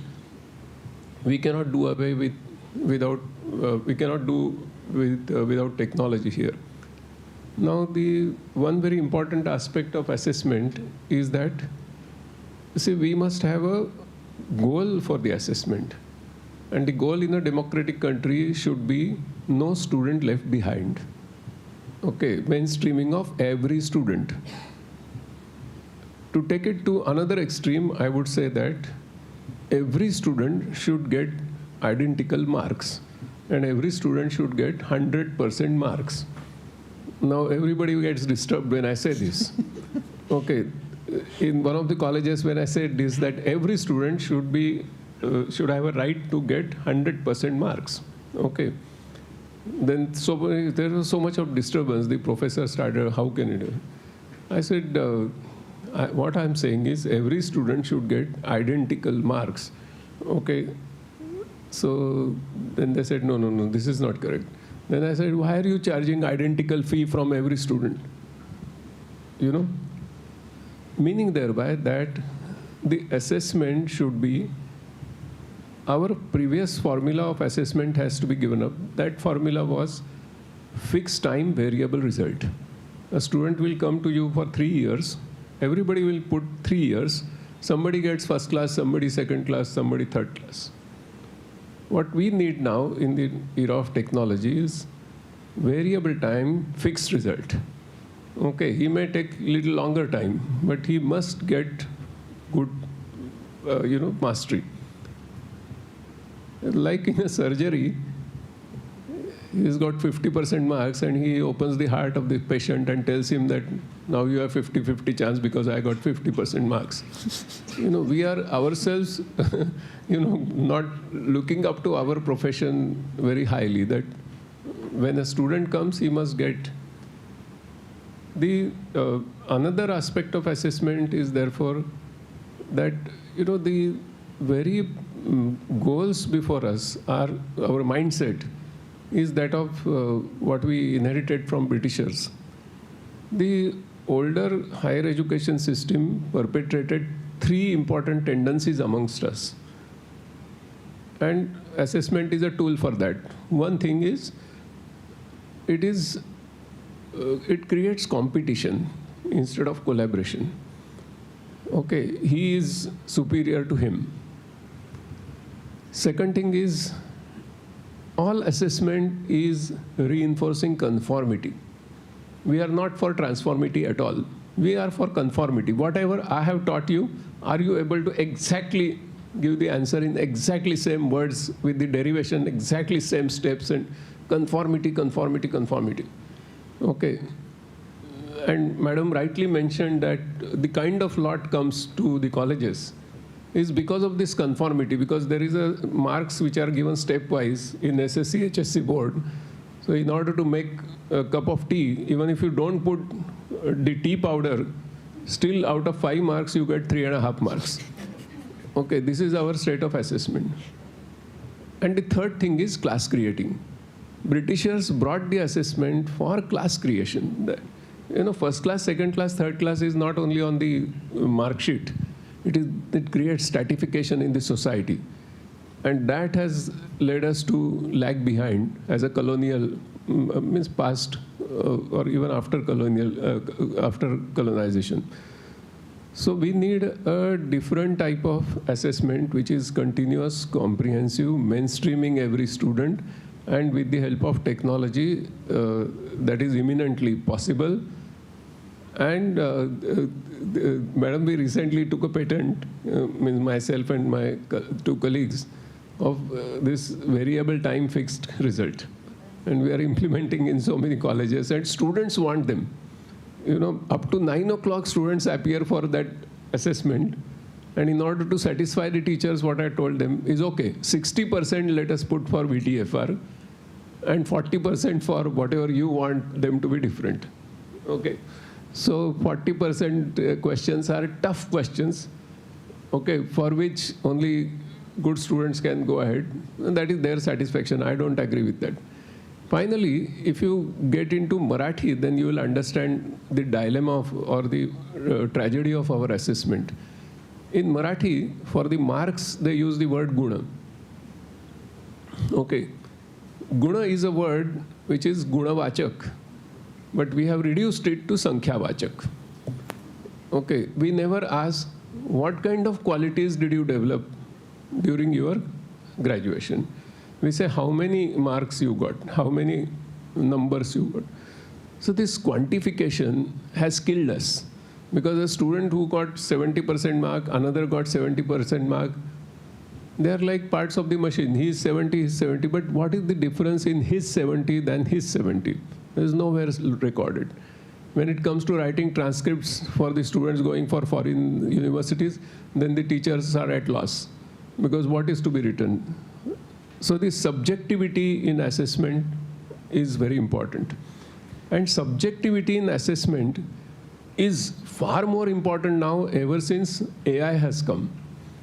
Because all the objectivity in assessments, ChatGPT is much superior and it must be used. Students should not be tasked to write the answers which everybody knows, and the answers are already known to the civilization. Those questions should not be asked now because they are better answered by ChatGPT. The real focus has to be on subjectivity, because what is AI?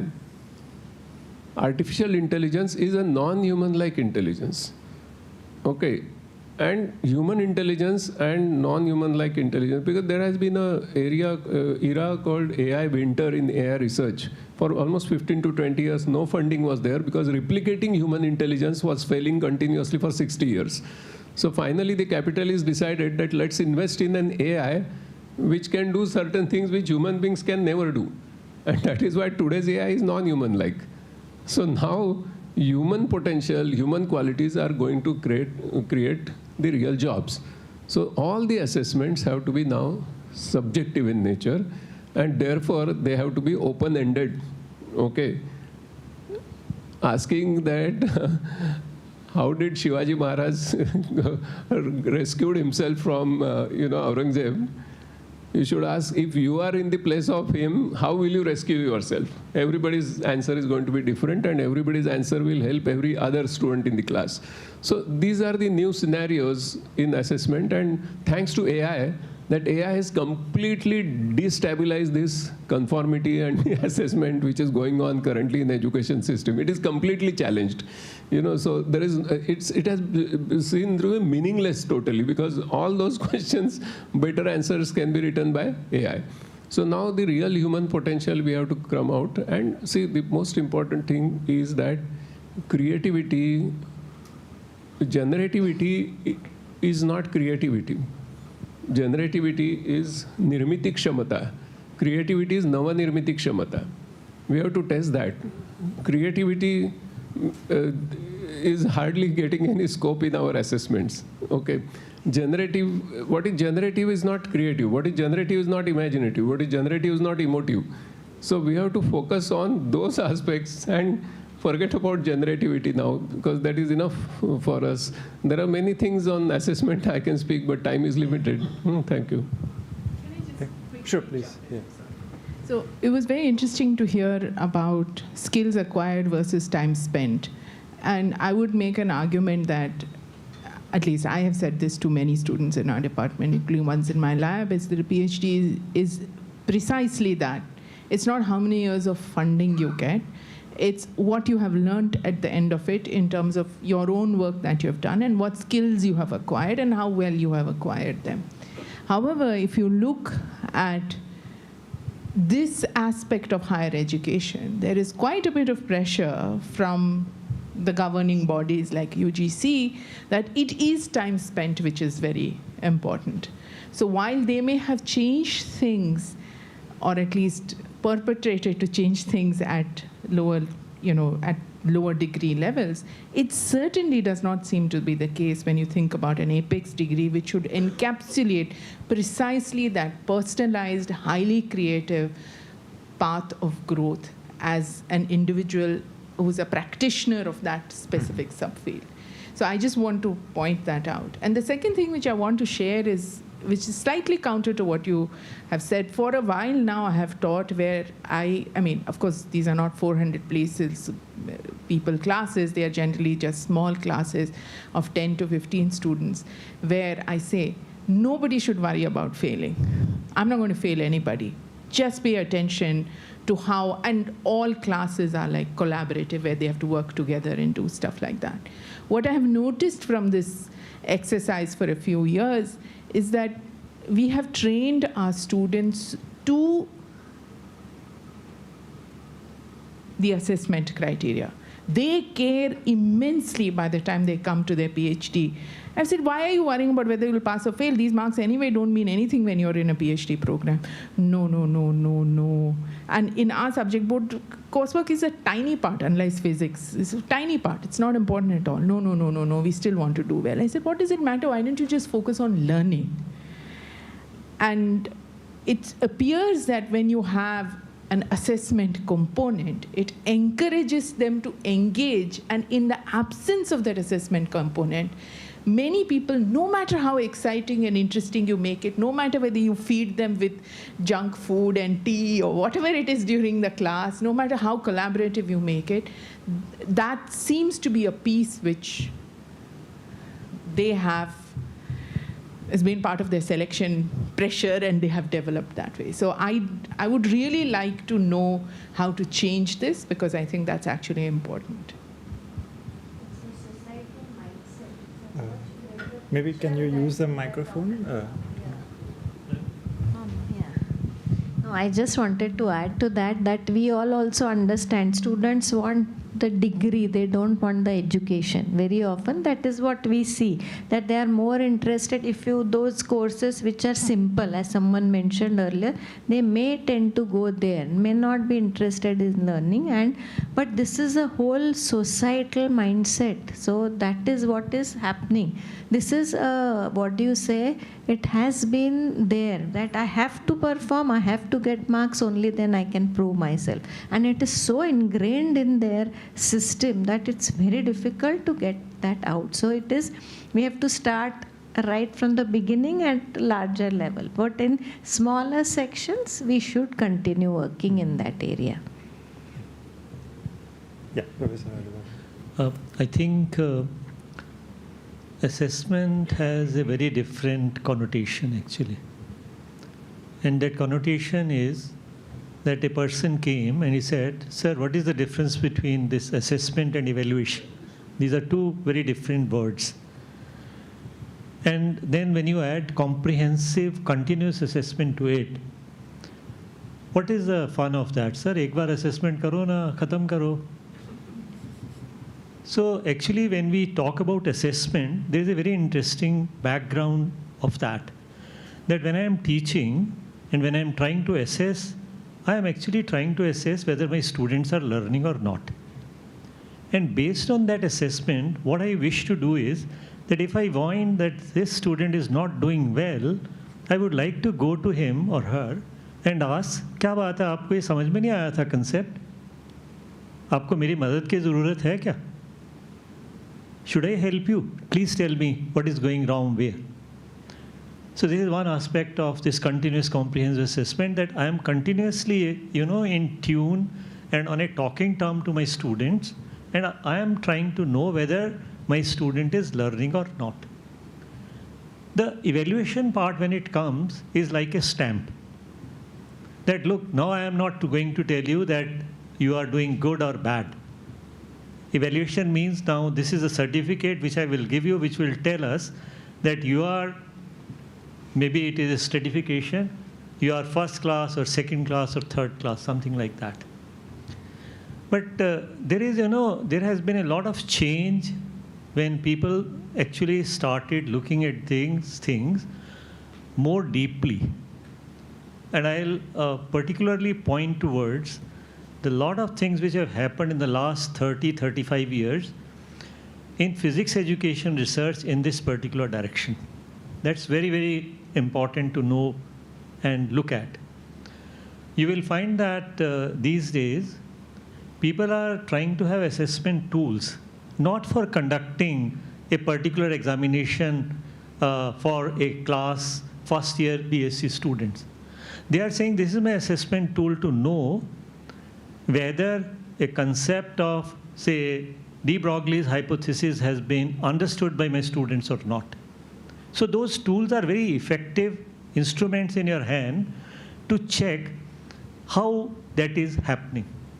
And when, as Professor Sawant was saying, technology actually is very good in helping us to do that.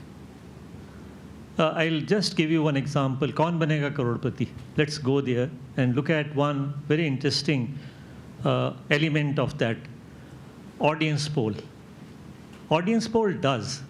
At the end of it, it is always giving you that bar chart that where the thinking of the students or the audience is going on. So can I really do one thing in my class, that whenever I give a lecture to my students or interact with my student, I would have at least, one such question which I will ask within the classroom, even without using technology. I will say, okay, you keep, 4 cards with your students, A, B, C, D written on that. And I don't want to use that card in such a fashion that you tell whole of the class that I have answer A, I have answer B. Let us be a bit anonymous. You just show me your card so that I can count how many A's are there, how many B's are there, how many C's are there, how many D's are there. And I draw on the blackboard itself a bar chart to know that, oh, the answer was B. C is also given equally by the students when I try to assess whether they have learned it or not. Can I now really start a dialogue in the classroom from C students that, look, how did you give this answer? And then that goes in circulation in the classroom itself. And I'm not really telling that this was right or this was the wrong. And then you suddenly find that the learning gaps start emerging out of that interaction itself. The real meaning of assessment actually is this. Now, there is another element which has come in national education policy now, and I referred to that even in my lecture. There are some documents like Higher Educational Curriculum Framework. What they are now saying is, look, we want that these are the attributes which I should be able to see in my students. You have marks, and then you have a list of attributes. Who is going to really look at the marks and who is going to look at those attributes? So that means now, as faculty, I think I have another duty which has been assigned to me. I look at it like that. That now, okay, forget about the marks. Just tell me, out of these attributes, which you will tick and which you will not tick. It's a very comprehensive exercise which needs to be done by whom? By the teachers in collaboration with the students. And I think that is where the real mindset has to change. Can we really do it or not? I think that is what is the question which each one of us who are in this business need to ask. If we are not asking these questions, then this comprehensive continuous assessment will remain the same when everybody gets 100% marks in practicals, and we will keep on shutting our eyes. That's what is happening. So these were my perceptions about it, which I wanted to share. I think we need to talk more about physics education research, and let me tell you how I got into it, and that's why I'm referring to it. I went on archives, and I was searching for physics education research papers.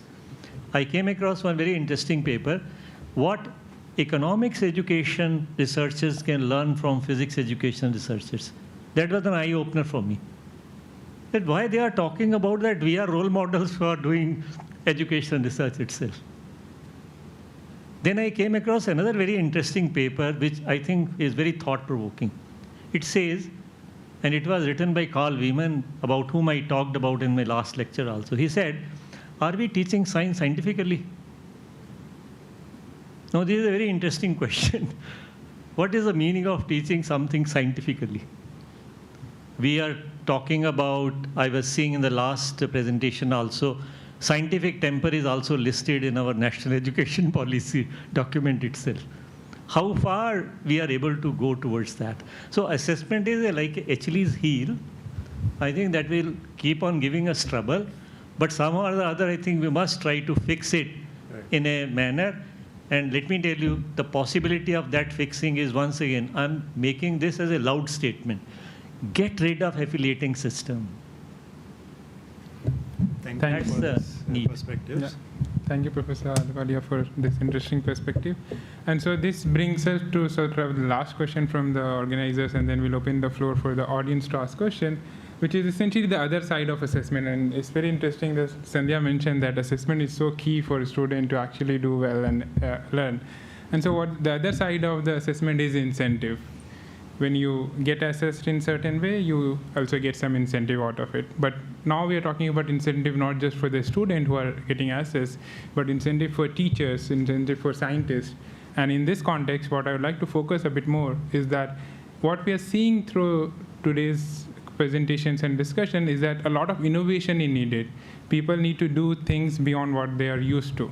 And so if you want people to do innovative things in all these aspects, we should have some incentive structure so that people are getting encouraged to do those things. So I'd like to ask our panelists, can they talk about what are the current incentive structure for students, educators, scientists in the systems, in respective systems or generally, which they think are working, and what might be the new kind of proposal which we should include in the incentive structure and try to get more innovation out of the system, out of all the people involved in. So maybe I can request Dr. Anushree to start with on this topic. Right now, to tell you very frankly, there are no incentives for innovation in evaluation. There is nothing that exists really for higher education, for typical colleges. It's a standard system that is being followed over the years. And if there is an innovation, see with NEP, with autonomy, there is an internal assessment component or continuous evaluation component, and those who are motivated, or in institutions, good institutions where there is continuous teacher training happening, there some of the teachers as individually, they will be motivated and they will be doing it, but there is no concrete incentive given at the end of it. The incentives that are given to the teachers right now are something called as a CAS system, and there you have to have, it's an API, Academic Performance Index. So there, whether you have engaged all the lectures, that is seen, whether and what is seen is publications, there are marks for that. There is nothing to prove that you have really taught well. And all the discussions that we have had so far, whether you have made an effort so that each student understands the whatever you are teaching, there is no incentive right now. There are incentives in what way are Inspire fellowships, etc. for some Inspire faculty fellowships, etc. for coming into education, science education, but it's not for any innovation. Right. So, and could you also comment on what can be potential incentive structure you think might See, many of the teachers are motivated by this API. There, if you can bring in this component, but it's a very difficult thing. And how will you prove? How will you show that there is a lot of innovation? There's a lot of subjectivity. See, when it comes to ground reality, again, what we are talking about evaluations, we have 100 students in a class. I'll just tell you what is the situation at ground level, coming from different backgrounds. Attendance is also very not 100% every day. In that case, unless the teacher is motivated and is ready to spend much extra time, only then all this continuous evaluation really works. We are trying to do it, yes, but for it to work, again, the whole system with the NAC accreditation and etc., every teacher besides teaching is doing 10 other things. And they are in 10 different committees, and we are continuously giving some reports. So earlier when I started my career, I can say that I just taught, and I taught passionately. There was nothing else. And the students that have come out, you can see the examples here in front of you also. There are two of my students here. They are much better products. I don't say that these students are not good products, but we just passionately taught. And it involved a lot of engagement with the student, which with the new structures, with the other expectations that are coming on teaching community, this time that we are spending in the classroom, in the detailed discussions, if you are doing continuous assessment, if you take a poll, which many of us do take in the class, whether this is a concept, whether you have understood. But those who have not understood, are you giving that remedial time? Are you giving them that much time so that each one understands to get Sir's point that 100% knowledge has to be given? None of us give that time. It is structured examination, because in 6 months that semester you give that exam, pass or fail, go ahead, and in 3 years the product has to be out. Whether you have understood it or not, that is becoming besides the point. That is what is the ground reality. So what do we do for that? Again, as I said, in some places we are trying to do whatever best we can within the framework that is provided, and there's much more needs to be done. We understand that. So that's the ground reality. So since as an educator, I think it is my responsibility to give the real ground level picture to the other panelists also. Thank you. Thanks a lot. Could I ask Dr. Sandhya to comment on the incentive structure for scientists and students? So I think in tier 1 research institute, the only thing which the administration cares about is how many papers you publish and where you publish and what your international impact is, right? And I have always felt for a very long time that that's a very short-sighted way to look at an individual's contribution to the system, which can be, they may not all, in any group of scientists, there's going to be a distribution. Any group of people, there's going to be a distribution. The point is, are they doing good work? And are they making a steady and constant contribution? That's something that should be assessed. And I think those are the incentive structures which students also internalize. And I wish it wasn't the case, and people instead spend more time thinking about what are the skills they are getting, what is the right environment for them individually to flourish, rather than to think about, here's a famous person, I want to go work with a famous person. And then they go there, and it's clearly not a very good fit, and they are very miserable, and they might have done better in a different environment. So I think the incentive structure is very clear. Is the incentive structure necessarily helpful for both faculty and students? I do not know. I do not know. But this is what we have and I think it's part of the fact that we are mammals and we have social structures, and we always want to be top dog at various individuals, and we really have to come out of that kind of thinking and it's really imprinted at some level, I feel, in our DNA. So maybe we can't get out of it. Whatever is there, I think, in any environment, if it wants to bring the best out of its own people, you have to respect them, you have to give them the best opportunities, and you have to let them be who they are. And at least we have the luxury in TIFR and many other research institutes. When you come into a lab where you do have a PhD students, you're never going to have more than 7 or 8 of them. That kind of personalized mentoring, which she was saying is so hard to do with large class sizes and the kind of time pressures you have, here's where you can upend that. So you can potentially set up a place which people have the real opportunity to grow and succeed as individuals, not just as a person who publishes a physics paper or a bio paper in some specific place.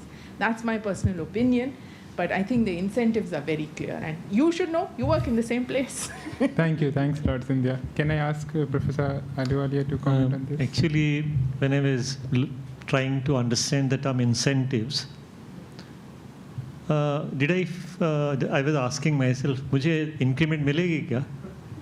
Extra increment मिलेगी? I mean, when I ask this question, then I think I am at the wrong place. Incentive means what? Incentive means that you provide me those kinds of things which facilitate my working in the institution. Now, I'll give you one example. It was in 2007 that InfluVnet started talking about that the universities will be given the resources of journals in their campuses and apply for that. Our university also got into that in 2007-8. So we had access to the internet resources of the InfluVnet itself. I see that as a very big incentive to us on the campus, because that made all those papers available to the faculty as well as to the teachers, that, okay, now you feel that there is a constraint on you that you cannot do research, but now we have removed that constraint and now you have this incentive in place for you. Can you really do better? So this was in 2007, 2008. In 2014, we were trying to look at what has happened in the last 7 years on the campus. Was this getting, reflected in the performance of the teachers and the students, research students or not? And answer was a big yes. I think that is the kind of incentive I would like to really look at. Now, when we are talking about one nation, one subscription, I think that's a very enabling kind of an incentive to anybody who wants to do research, even in an undergraduate college. So when we are talking about 4-year degree, my biggest incentive is not that you give me money. My biggest incentive is that you have enabled me to do the research itself. Second, There is one very interesting model which is now emerging as part of national education policy, I think which we must reflect on that. And that model is being described as spoke and hub model. What is happening in spoke and hub model is, actually you talked about that in the first question, ecosystem. Now that ecosystem now is emerging. Say, I'll give you an example of my region where I know things in a better way. That IIT Ropar has been made the hub, and there are some spokes which are emerging, and where are those spokes going? Those spokes are going to different universities in the vicinity of that. And now that spoke actually brings a funding of about 10 crore rupees, which is a very big incentive for any typical state university, where they say, okay, we are giving you that these are the projects which we have identified to do research. Can you contribute into this and collaborate and be the partners with each other or not? I think this is a very big incentive which is coming on the scene. Now, I would like that this should be further extended, where it should be taken, let the university be the hub and the colleges be the spokes. Can we really work in this kind of environment and see whether there will be a change in future or not? That is where, sometimes we wonder, implementation hogi or no hogi. Partly implementation I am able to see. I am hopeful that that implementation will percolate down, and that will work as an incentive for us. Now, sometimes certain incentives fail. They fail because we take them too, literally. Like, for example, class में नहीं आ रहे हैं बच्चे, ऐसा करो इनको ना assessment पे 5 नंबर ज़्यादा दे दो, क्लास में आना शुरू हो जाएंगे. बच्चा फिर भी क्लास में नहीं आ रहा है, वो कहता मुझे 5 नंबर चाहिए, मुझे वैसे 100 नंबर दे देते हो आप, why I should have 5 marks. So I think these are the dilemmas through which we will have to come out and keep on working in this environment, where if incentives which help us do work come, I will be very happy to work upon. Then, I think as teachers, there is something more which is expected from us, ma'am. And that is this, that everybody in the society expects कि देखो आप नौकरी नहीं कर रहे हो, आप समाज की सेवा कर रहे हो. So don't take it as a job, take it as a vocation in which you are actually working. And now, आप मानिए ना मानिए, जितनी मर्जी ग्राउंड रियलिटी में चेंज आए, वो चेंज आएंगी. ये जो मैंने स्पोक एंड हब मॉडल्स की बात करी, they are the change makers. But आपको एज ए टीचर सोसाइटी ऐसे ही देखेगी, आपसे सेक्रीफाइसेस एक्सपेक्ट करेगी, और आप चाहेगी कि आप कुछ बहुत एक बड़ी पेडेस्टल पे खड़े हुए हैं और वो आपको अब रोल निभाना पड़ेगा, आपसे हंस के निभाइए उसको या रो के निभाइए. Thank you very much. So I'll say one thing, but what you said about hub and spoke model. So I'm only sharing here my personal experience. For many years, there was a local college where a teacher would come and work with me. And, she worked with me when I was at NCBS, she worked with me when she was here. And we provide, across Mumbai and across all of Western, we provide training for people to use the model system we do.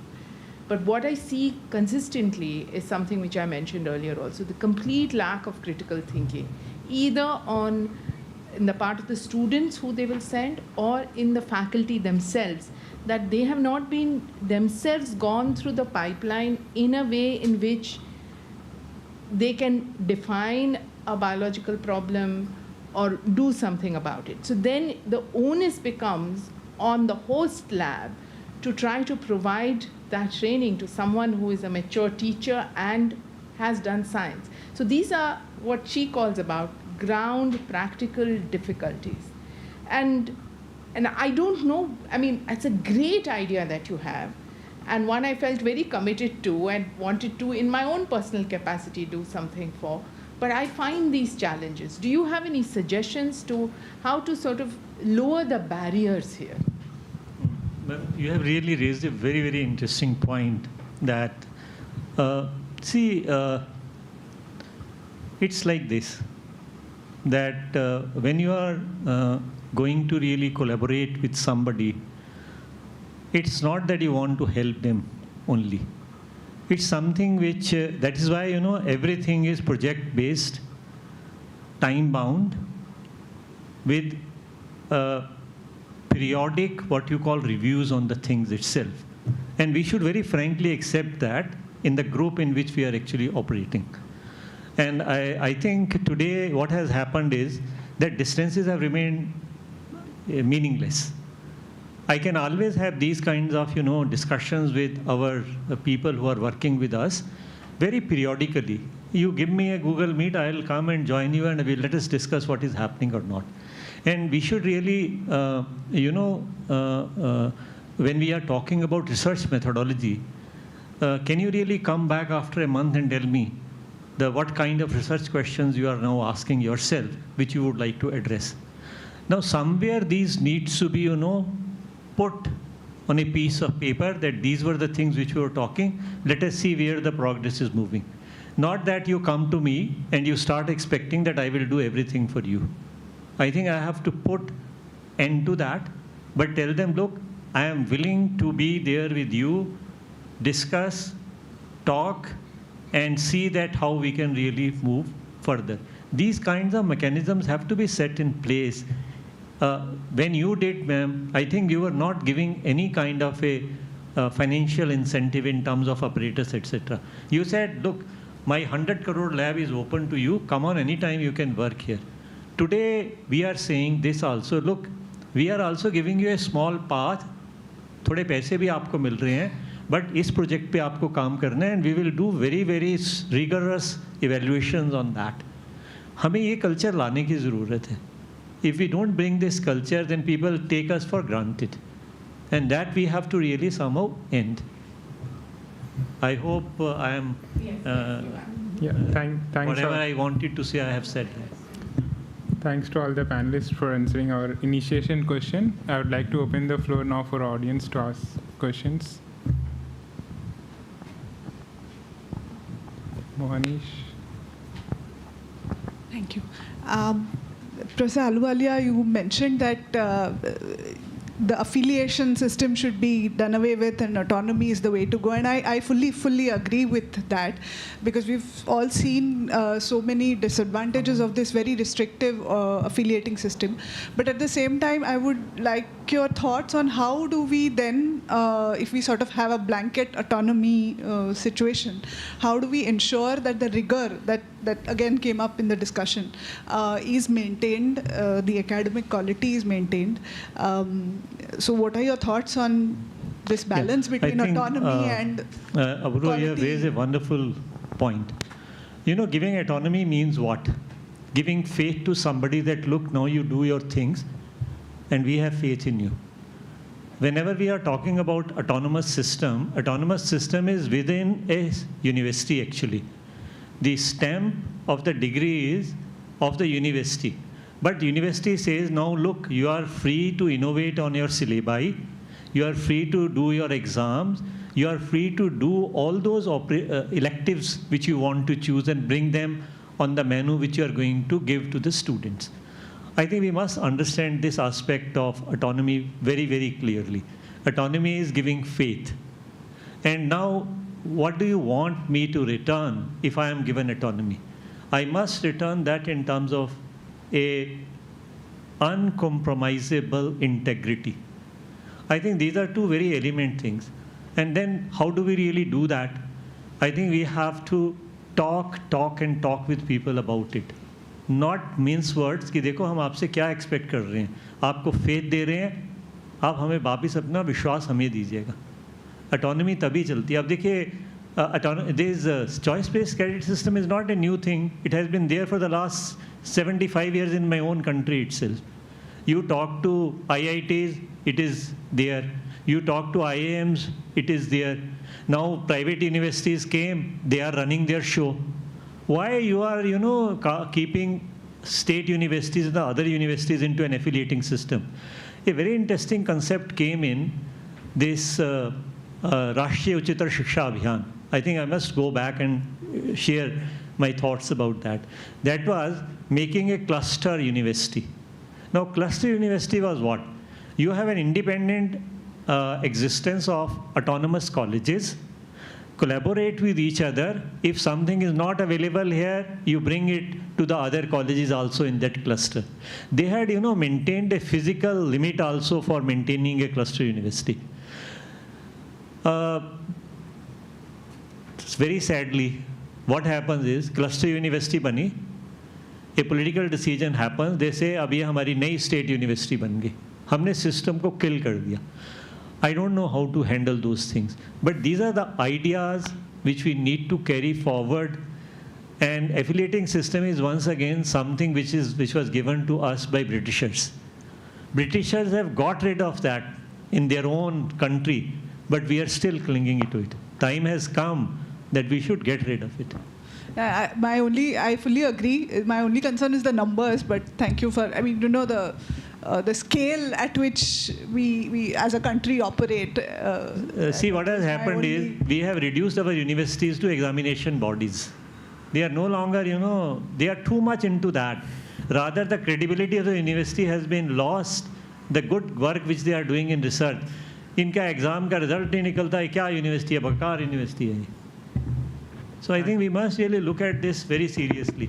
So talk of autonomy in the national education policy is, I think, a very loud talk, and that must be visible on the ground now. Thanks, Apurva, for that great question. Amol? So one of the common themes in the answer of all the panelists for the first question was personal attention and subjective assessment. Okay. Now, of course, in the case of large number of students, this can't be done, but if the student-faculty ratio is small, in principle, that can be done.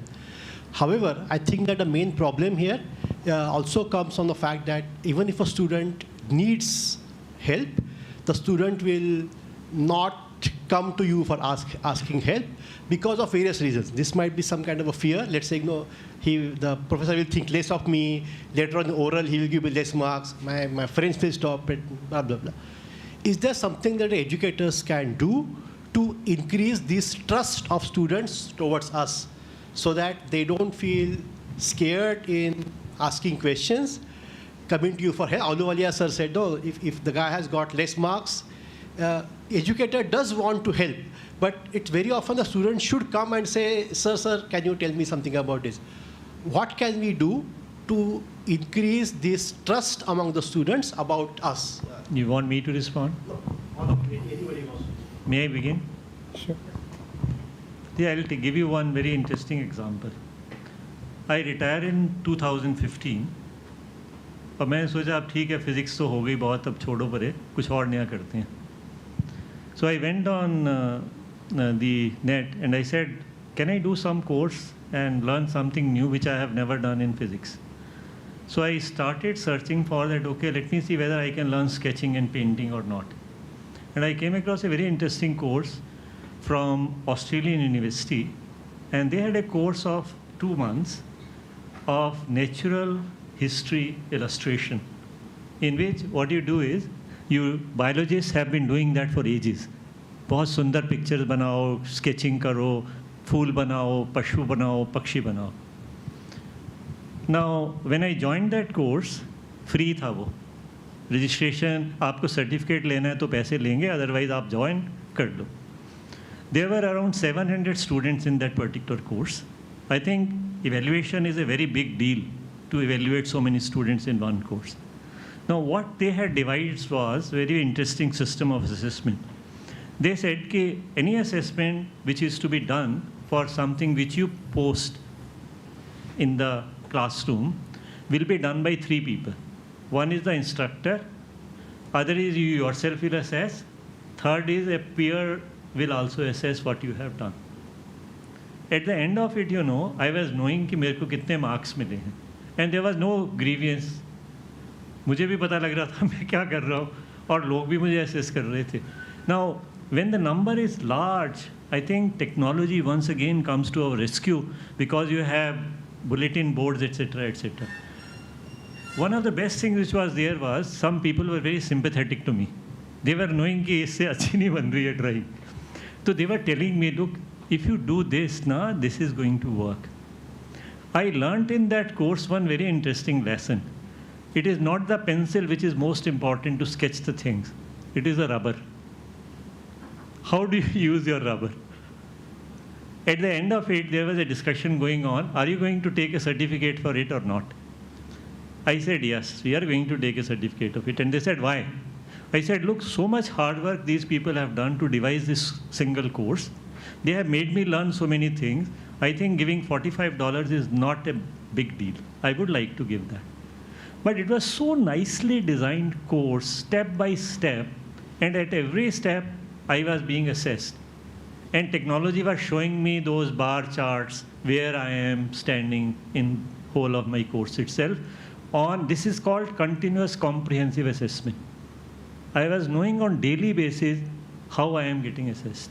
So I think we need to be open, talk about these. Maybe the leading institution in the country can come forward to devise these kinds of things and set some examples. My question was more about communication post-assessment. Yes, it was like that. In simple words, I would like to say it's personal rapport that you have built with the student. Student has to trust you. That is what we have seen over the years, and that is what works. They don't need anything else, and that is what is not happening because of the proportions, ratios that we have and the time that we are spending with the students. You need to spend that kind of time. That is not happening. The two words Dr. Lokur used, proportions and yeah, okay. So actually your question dealt with trust, okay, and trust begets trust, but it requires those adequate ratios. Now, why we are not able to maintain those ratios, why we have large classrooms, why we have large numbers sitting for one professor? Because we are very hypocritic nation. We write something in the policies and never implement it. Okay, for last 75 years, you open the first report, okay, the Radhakrishnan Commission report, right, and then the Kothari Commission report, then later on 86, and so on. Everywhere, uniformly, it is written that 6% of GDP will be spent on education. It has never been spent, not even half of it. The moment you spend that, you will have very, very decent ratios in the classroom. You will require double the number of teachers, and you will be able to create those many positions. You see, her difficulty is what she mentioned in the very first remark about the CHBs. If she is not sure if she is going to give some classroom hours to the lady who is in front of her today, and tomorrow she may not have the work for her, what kind of trust, what kind of rapport, what kind of ratio? There is nothing like that. So we have to be, first honest with ourselves. We have to say that. See, for example, Mao Zedong did one big revolution in China. Later on, what Deng Xiaoping did is the industrial prowess. After that, one stage in China's history we don't consider in education, many of us don't know it, Jiang Min came in power. And variety of visions Jiang Min brought. And he retired at exactly the same day. He never declared himself as lifetime, secretary of the Communist Party, like the one who has done now. What Jiang Min did is he decided that we will create a world-class research university of China. On one single day, this gentleman ascribed 20,000 crores on one day and created the world-class research university called University of Peking. It is not Beijing, University of Peking. You see, today, because of that vision, the entire China's higher education system has gone so beyond that for last 2 years, 45% positions, admissions in US universities are vacant because no Chinese student is now going to US. We run a company, I created a joint venture company of MKCL called MKCL Arabia Limited in Saudi Arabia. Recently, I was there for the board meeting. I was asking how many of the students go to US from Saudi. For last several years, the number was 50,000, 55,000, etc. Last year, it has gone down to 1,500. I said, where are the others? Where are the others? Where have they gone? All of them have gone to China. Okay. Now, if we are not Hippocratic, if we are writing that we have to create research-intensive universities, then we have to create that funding. We have all the funds for, what you call as those metros and bullet trains, etc., but we don't have money. Our simplest thing is we have to understand rock bottom reality that we have only 2.5% or 2% land on the earth, but we have a load of 18% population on it. The only agenda for us for development is education, education, and education. Human resource development, because that is the only resource we have which we can give to the world. Okay, we are giving those, sort of dirty, dangerous, and drudgerous job. For that, we are sending people out. When Gaza happened, all the people from Haryana were recruited, who were recruited to die, because Israel had no people to die. Okay, so those kind of people we should not send. So we have to be honest to what we are writing in policies. Last 75 years, we are a dishonest nation. We are very hypocritic.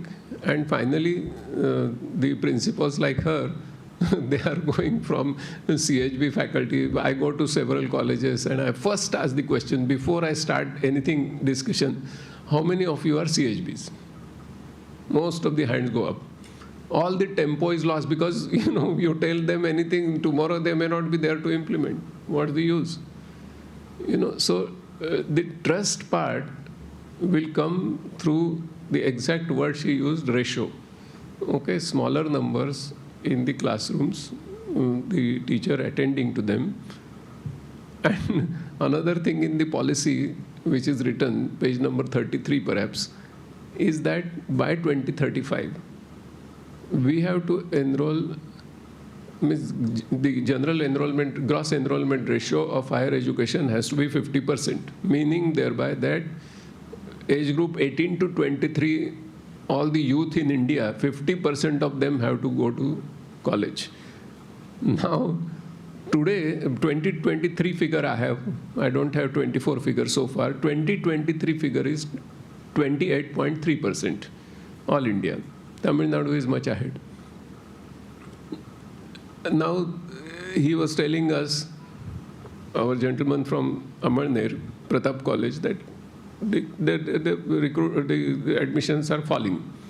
So let's consider that it is 25%. Okay. That means in next 10 years, we have to double our enrollment. Are we going to double the teachers' positions? Okay. Or are we going to strengthen, means whether we are going to creatively construct the hybrid future of our higher education? What is our policy? Okay, then the issues of trust will come. Okay, so the communication among the teachers and the students, because what is the classical vision of university, really speaking? Classical vision of university is, university stands for discovery, memory, and mentorship.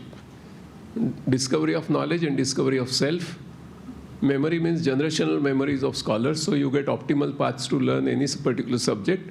And mentoring is what you are talking about. Now, all three things are shaken. So we need honest actions for strengthening our education at all levels, 5+, 3+, 3+, 4+, etc., etc. Thank you. Can I request Sandhya to add to this? Yes, let Sandhya and share, and then you can finish it. Okay, sure. I just want to ask this, madam, regarding this contract business. What is the government actually thinking? Are they just ignorant, careless, or are they have some logic, however weird it may be, which we don't understand? What Sir is their... just now said we are the GDP that we are supposed to spend 6%, we are not spending. One line answer. That's So it's it. just to save money. I cannot say much about it. Priorities are different, yes. Okay. So, privatization of education. That is happening. So, coming back to the trust issue, I think that's a very important issue. I think it should be easier in a place like TIFR where you have, it's small. But my own feeling from coordinating largely the master's program and now the physics of life students whom I meet regularly who are on a different campus, two things seem to help.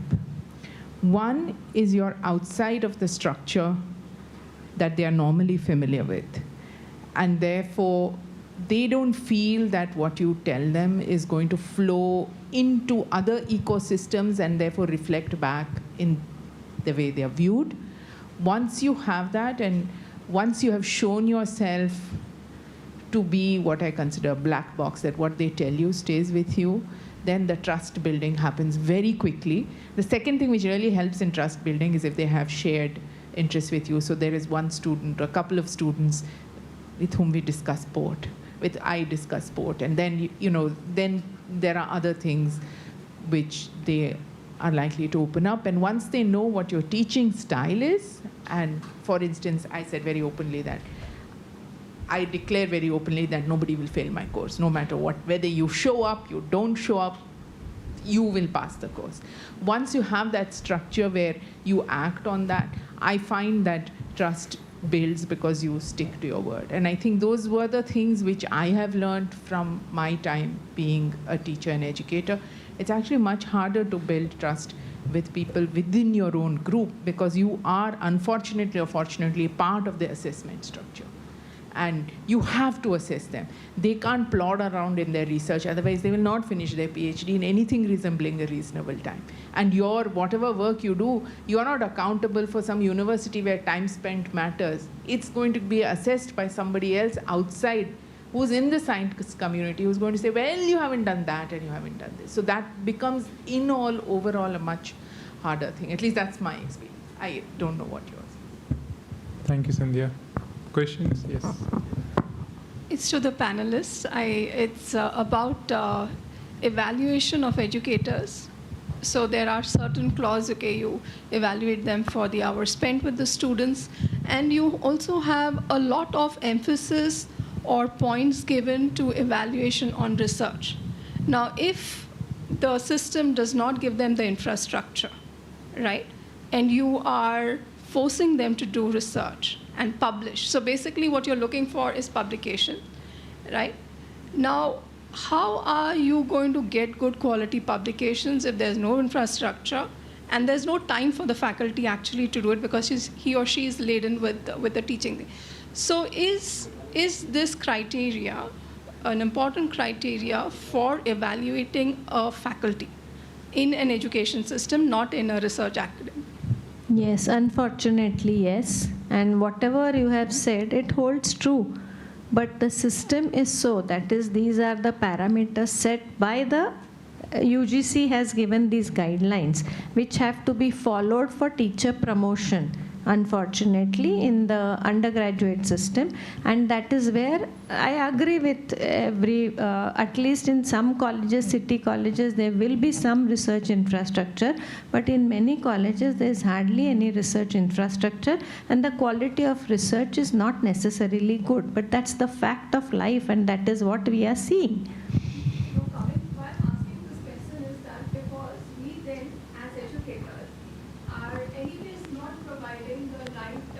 Research kind of framework or the idea towards our students. So when we are compromising, then we are already not giving our students the right kind of a training for what is research and what you should not compromise on.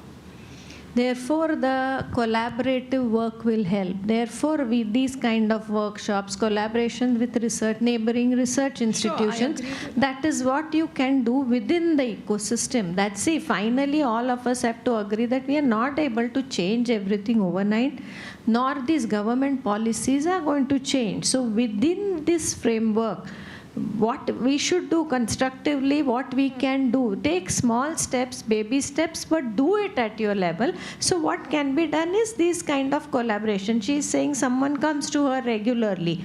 At least those students are getting that much exposure to a research institution, to research infrastructure. Maybe they are getting to use some of it or something like that. We have collaborations with some research institutions, and therefore our students get that exposure. Our teachers get that exposure. We try and train our teachers. So at least not everyone will be trained, but at least 10% you would say will get trained. And that is how you go ahead. At least instead of going this way, you are trying to go upward and try. Once that small group is there, it's like a crystallization thing. You are providing the seed, others, 10 others come in. That's how we have started addressing this within our own within the limitations, what best you can do. Teresa, I just want to point out something which might be of help. This is particularly problematic in biology research. I don't know about other fields, so I can't see, but the modern kind of biology requires pots of equipment which is maintained and money, so it's not just human. And then, of course, the student or faculty who engages has to also be of the right mindset. But keep in mind micro-publications. One figure, high quality. This may also work for promotions and other things, I don't know. But that's an avenue. Increasingly, I see the people whom I know in primarily undergraduate colleges in the US and in Europe are publishing over there, in Australia. So that's something, it's one figure. So then you can at least aim for one high quality figure in a 2.5-year period, right? Which is like got maybe some 5-6 panels. Something for you. Okay, so let's go to the last question. Sorry, in the interest of time, we'll have to restrict. Maybe second last question. I'm Ahmed Ali from Department of Life Sciences, University of Mumbai.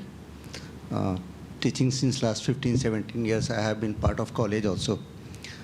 So continuing with her concern, I read an article 3-4 years back where the author was very critical. Why we are mixing the things. He said that there should be 3 categories of the institutions. One fully dedicated to research. Another, the university system where the research will be done and some academia will be, some teaching will be done. And there will be a college system where only teaching will be done. Now, I was also part of college. So there is a criteria for API format where I have to do research along with all the being committee members and so many things. Now, if you read the NAC and NIR criteria, they ask for this grievance committee and so hundreds of committee and extracurricular activities. With those kind of workload and infrastructure, I would like to know the opinion of, because I have been also thinking about why can we have dedicated research institutes, can we have dedicated teaching systems, and so. Can I just say my perspective? I mean, my perspective is, of course, sitting in a tier 1 research institution. I think all education, it doesn't matter if it is social sciences or sciences, should allow a student to develop critical thinking. My own personal view is that science is the simplest, easiest, least stressful, and maybe the cleanest way to develop critical thinking, where you don't have, I think like this about this, and these are the social issues we have not taken into consideration. Much harder in the social sciences to do that cleanly. It's much easier in sciences. So I believe that science is a good tool to develop critical thinking, and for many, many people, as I see, doing experiments actually teaches them to be critical thinkers. Now one would make an argument that just doing lab practicals should be enough, because if you do it properly, it should be enough. I remember clearly in my master's, we were not allowed to fudge anything, and we had to analyze everybody's data. and present and discuss and say why the experiments turned out the way they did. And but I know that that was an unusual situation. Let's just put it like that. For most people, it isn't that. It is like senior se leke likho and then take it on. In fact, today when I was coming here, one faculty member in TIFR talked about his experience in his master's where they just copied the data from the senior student. So clearly there are lacunae there, which are what I call cultural issues or ethics, issues of ethics. So I think it's less an issue of segregating into classes of institutions rather than to recognize what the place of science education and experimentation is to the development of an individual as a thinking human in a modern society. My answer to all of this is a very simple one. I said, you don't have to be a scientist. You don't even have to enjoy science or read what is the latest thing with any intelligence. But all of you have to make decisions on your financial lives. All of you have to make decisions on your health care. At least know when you're being taken up, when you're being scammed, when you know that the data don't hold up, or at least recognize where you should go into. This is the value, I think, of critical thinking, that you have a better life, not that you become a scientist. That's my personal view, but I feel very passionately. Just one straight answer to your question is that NEP has very clearly envisioned research-intensive universities and teaching-intensive universities. Okay, what Apurva was asking is that NEP has also mentioned that the teaching-intensive universities means what? The colleges. Okay, the colleges will eventually become degree-awarding authorities. This is what NEP, I'm quoting verbatim. So your problem has been addressed in NEP very clearly. Second practical aspect about that, which perhaps Lokur madam may be able to explain more, is if we start curtailing the positions of professors in colleges, slowly the vacancies are not created, they are not filled, etc. And you imagine a situation where most of the faculty members are CHBs. Then are they compelled to do research and produce papers at all? I cannot answer this question in reality. So your answer is here. They can only teach. Okay, so maybe we can take the last question here. Yeah. You want to add? Okay. Actually, it's like this. Let me go back in history a bit. So, when Rashtriya Uchchatar Shiksha Abhiyan came, they had asked in the institutional development plan one very specific question: how much more faculty you want? When that was given, suddenly, they backtracked on that because they knew that actual expenditure, financial burden is going to come from there. And when this national education policy came, in this, Babus were very clever to just remove that kind of a clause. So they are really not committing to having the right number of faculty in colleges and the universities. This commitment should come, and I think that is a key thing. And a sense of ad hocism which is there, it is not just in government institutions. All the private universities which are coming up, ask them, the teachers, professor, getting the lecturer scale. And now what has happened is, there was recently one case which was discussed, came to light, that in some universities, some people applied for the post of, say, professorship. They had worked for the post of associate professor. The university which was recruiting asked, please give us your last certificate, whether you were really in that scale or not. Whatever may be your quality of publication, etc., etc. They said you are not eligible because you were not in that scale. Now we actually try to translate these things in such fashions. What is going to happen? I don't know. I mean, you have to really have to live with these kinds of handicaps which are there. Disability, I would call. It has been an inflicted disability on the educational system, not to function properly. I don't know how far we can raise that kind of a bias, but this is a fact.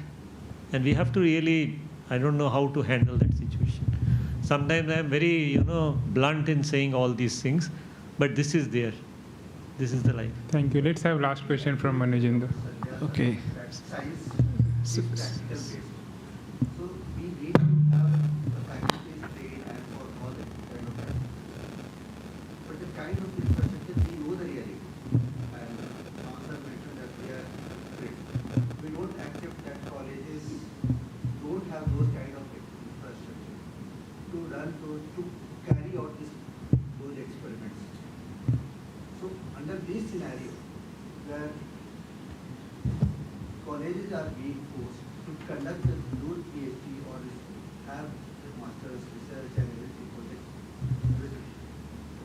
Sir, Professor Sawant said now that now we are having colleges as basically teaching places or maybe teaching universities, even if when they will get the name university.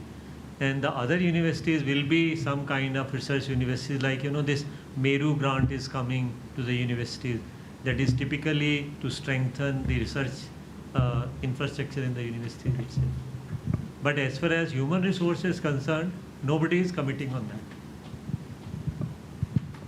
that. Okay, so But I think we should also reimagine these kinds of projects. There is no necessity that all of them should include expensive molecular biology and stuff like that. In fact, I would look to all of you to do much more creative experiments.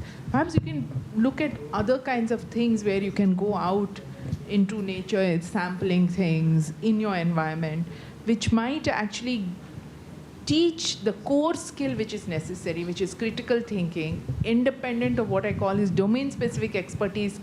You studied some cell biology in your textbook, now you want to look at a mitochondria under a microscope. Yeah, nice, but really, is that what is the purpose of science education?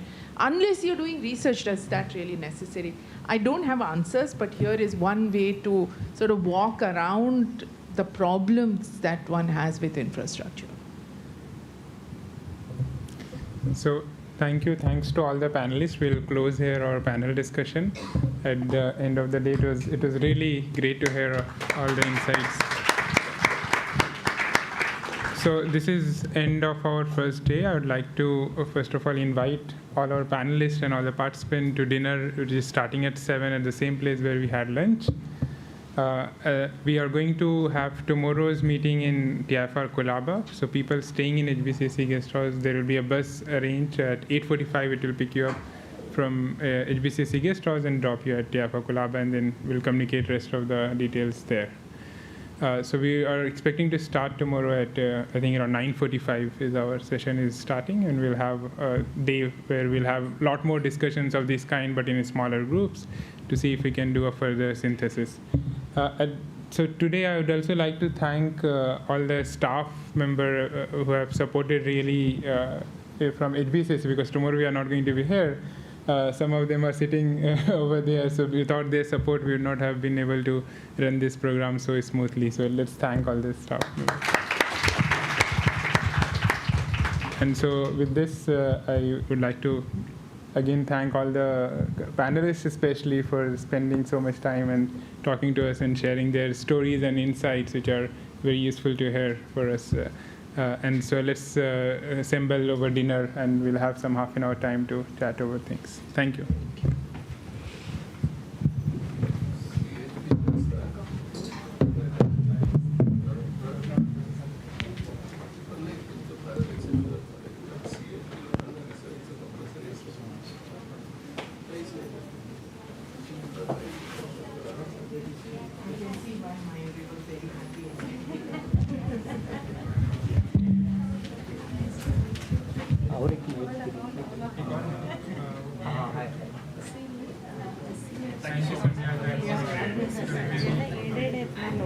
Oh. Thank you. Thanks a lot, sir.